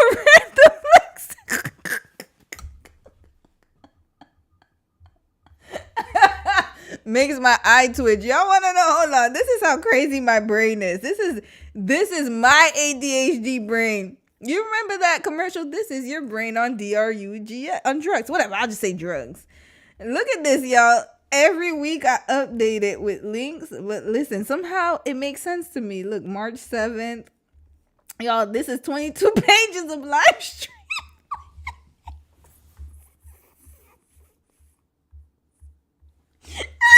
But somehow it makes sense to me. Listen, y'all don't need to know how this brain works. Don't even ask me how I do case studies. Yo, that's probably why it takes me so damn long to edit. This is my life, y'all. Excuse me. Oh man, I'm done. Dominique, you said I saw an article on this a few months ago and the comments were insulting her, so that's part of the pressure for women to say. I agree. You got a good, strong man. And people, by the way, people are still defending him till now. Just letting you know. We're going to get into that tomorrow. All right, I'll read a few more comments. She couldn't even talk about her own child on Basketball Wives because he put a gag order on her. You talking about Royce? Yeah. She couldn't talk about him. And it's very sad what ended up happening with that child. That child is dealing with a lot of issues, y'all. He has a lot of issues. A lot of issues because of his upbringing. I don't know what happened. I'm going to get into it tomorrow. But he's a child. We're going to remember that. He was like 8 years old when that whole situation happened with him and the other little boy. All the stuff she said he had her doing, her advice to newly married women should never be shut the F up. Exactly. Erica Menace. Oh my God, y'all. It's really, Dominic, you said red flag. Big red flag. Okay, let's watch this one real quick. It's 5 minutes. I have a feeling the live stream was longer, but we're just going to watch this part.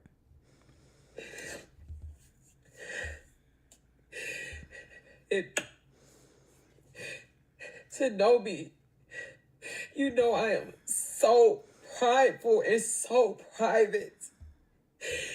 It hurt me so bad to have to even protect myself in this type of way.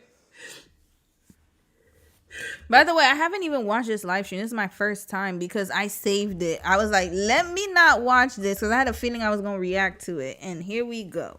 So I don't know. I just know that people said she showed the product, but I don't know. I'm going to watch it. My marriage has landed me in a very dangerous position. My stepdaughter was just taken by CPS because of her father. CPS and the police have been here 3 times in less than 3 months, and I stood in it with my husband, even though I was scared for my own self. Whatever he wanted me to say, whatever it was, I'm thinking this is my husband. I had everybody around me saying, even after I tried to divorce him the first time, everybody around me says, you can't leave your husband this soon. You said through sickness, through health, through this, you said through good or bad. That's why I came back, but this is going way too far. You see, that's the problem. Like, they'll apply that to the most atrocious situations. Through sickness and health, through minor issues is one thing. But anything that has to do with abuse, we'll just say the words. I'm tired of censoring myself. Anything that has to do with abuse, children being neglected, harmful behavior. Yes, okay, we could blame her and say, oh, she should have never gotten married to him in the first place. Absolutely, but she didn't know. All right, now she knows. Get out. Get out. Because now, look at this. Look at this. But it's not even about me. It's about the kids. The stuff that I have to go through with the kids, I have to be witnesses to. I mean, the police at the house, they're asking me questions. I don't know how do I lie for my husband. I've never been married before. I'm in love with my husband. I don't want him to get in trouble, so of course I'll be his alibi. But nope, get him in trouble. Red flag. Make sure I would listen. Even with Dom, y'all, if Dom does something and he commits a crime, we going. Matter of fact, I'll be the one to file the police report. He knows that. He was like, yeah, you not loyal. I was like, no, I'm not. Not when it comes to the law. I'm sorry. We don't play that. Especially when it comes to children. I don't play that. Nope. I'm not being your damn alibi. I'm gonna be that type of person. I'm snitching. I'm gonna say exactly. I'll be like, oh, you can find him at this gym. Go over there right now. I think he's still there. What time is it? Yeah, he's still there. Go get him. He just texted me right there. Y'all can catch him right now. Red flag. The police at the house, they asking me questions. I don't know how. Do I lie for my husband? No. I've never been married before. I'm in love with my husband. I don't want him to get in trouble, so of course I'll be his alibi, but this is going way too far. And now I'm getting mixed all in this. I have been with this man for 14 months. I cannot ruin my entire life for something that this person is doing. I just cannot do it. I tried to get so much help. I asked for counseling in our marriage. We went through 2 different counselors. In 1 year, red flag. I say I love my husband. I don't want to leave my husband, but the positions he keeps putting me in, and it's all over nothing. I keep telling people he needs some help, y'all. I live with him. This is not him. This is not Dwight. This is trauma. This is everything he's been through, but just not the kids. I have to advocate for the kids. And I can't go down for what he's doing. So they took our daughter. And I'm just sitting there like, do I speak up? Do I be quiet? What do I do? But I caught this man. I caught this man forcing our 12-year-old son. That's a son with Royce, y'all. Okay. To cover for him, his son, to cover for him. He had him lying. I recorded it. He was coaching our son to lie on me, and I had to record it. And it's this shit. Whoa. She put out the booger sugar. Okay. Is this the booger sugar? We gonna have to... Tell everybody he needs some help. How many lines of... Is that Coke? What is that? And ain't nobody wanna fucking listen because he got the money. What is... I gotta say, whatever y'all don't understand, I live with him. He needs some help. And this is it. This is what I'm fucking losing my fucking marriage to.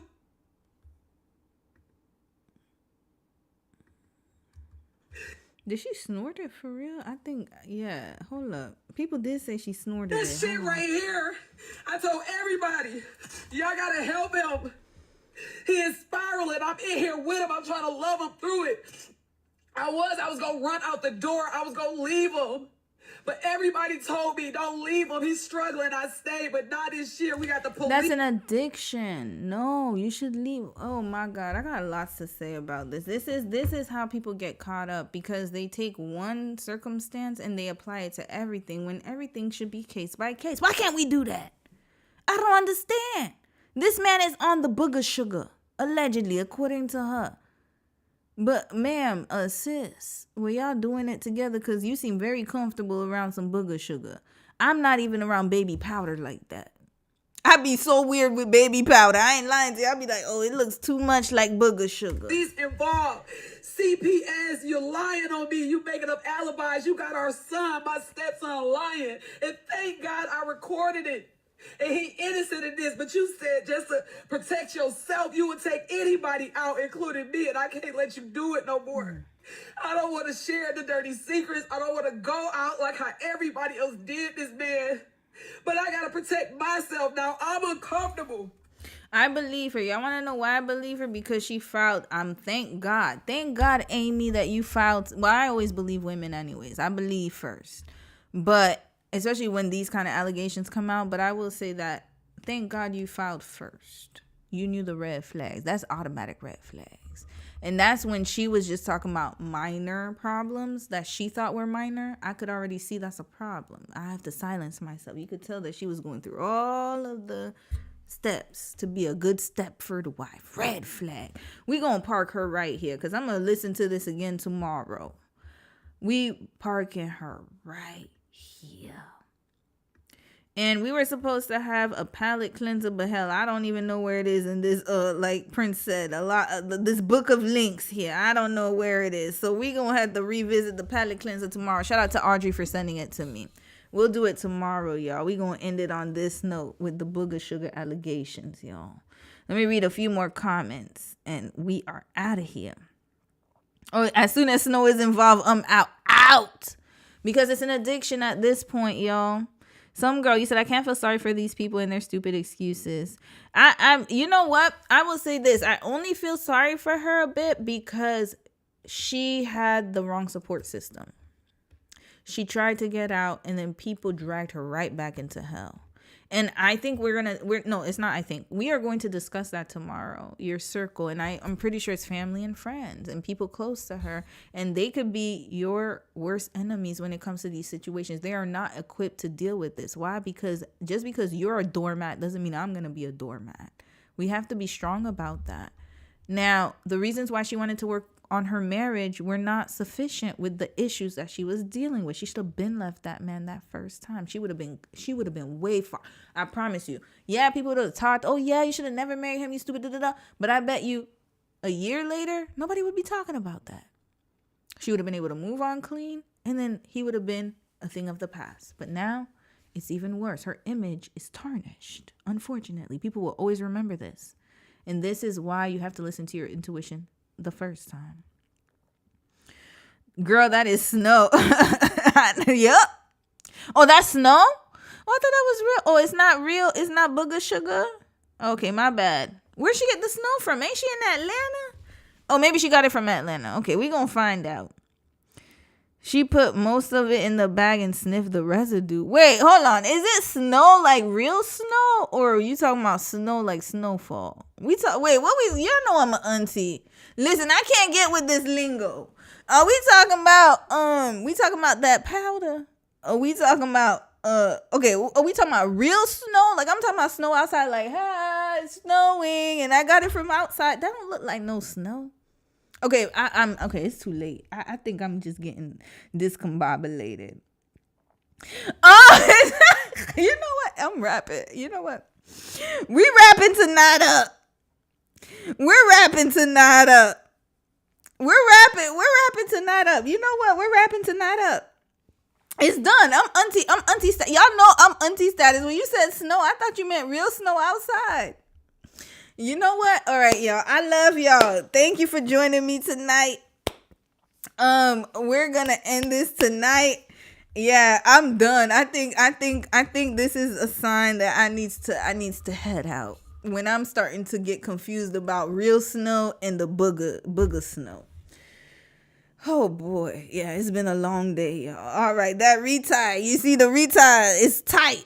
It's seeping into my brain cells. All right, tomorrow I will play the palate cleansers. We gonna start earlier tomorrow. I really will start early tomorrow because I want to end like last Sunday, like earlier, because we got a lot. No, actually, we're gonna talk about the same stories and then a little. Yeah, I'm gonna try to keep my streams. I'm trying to do well with keeping up with the times.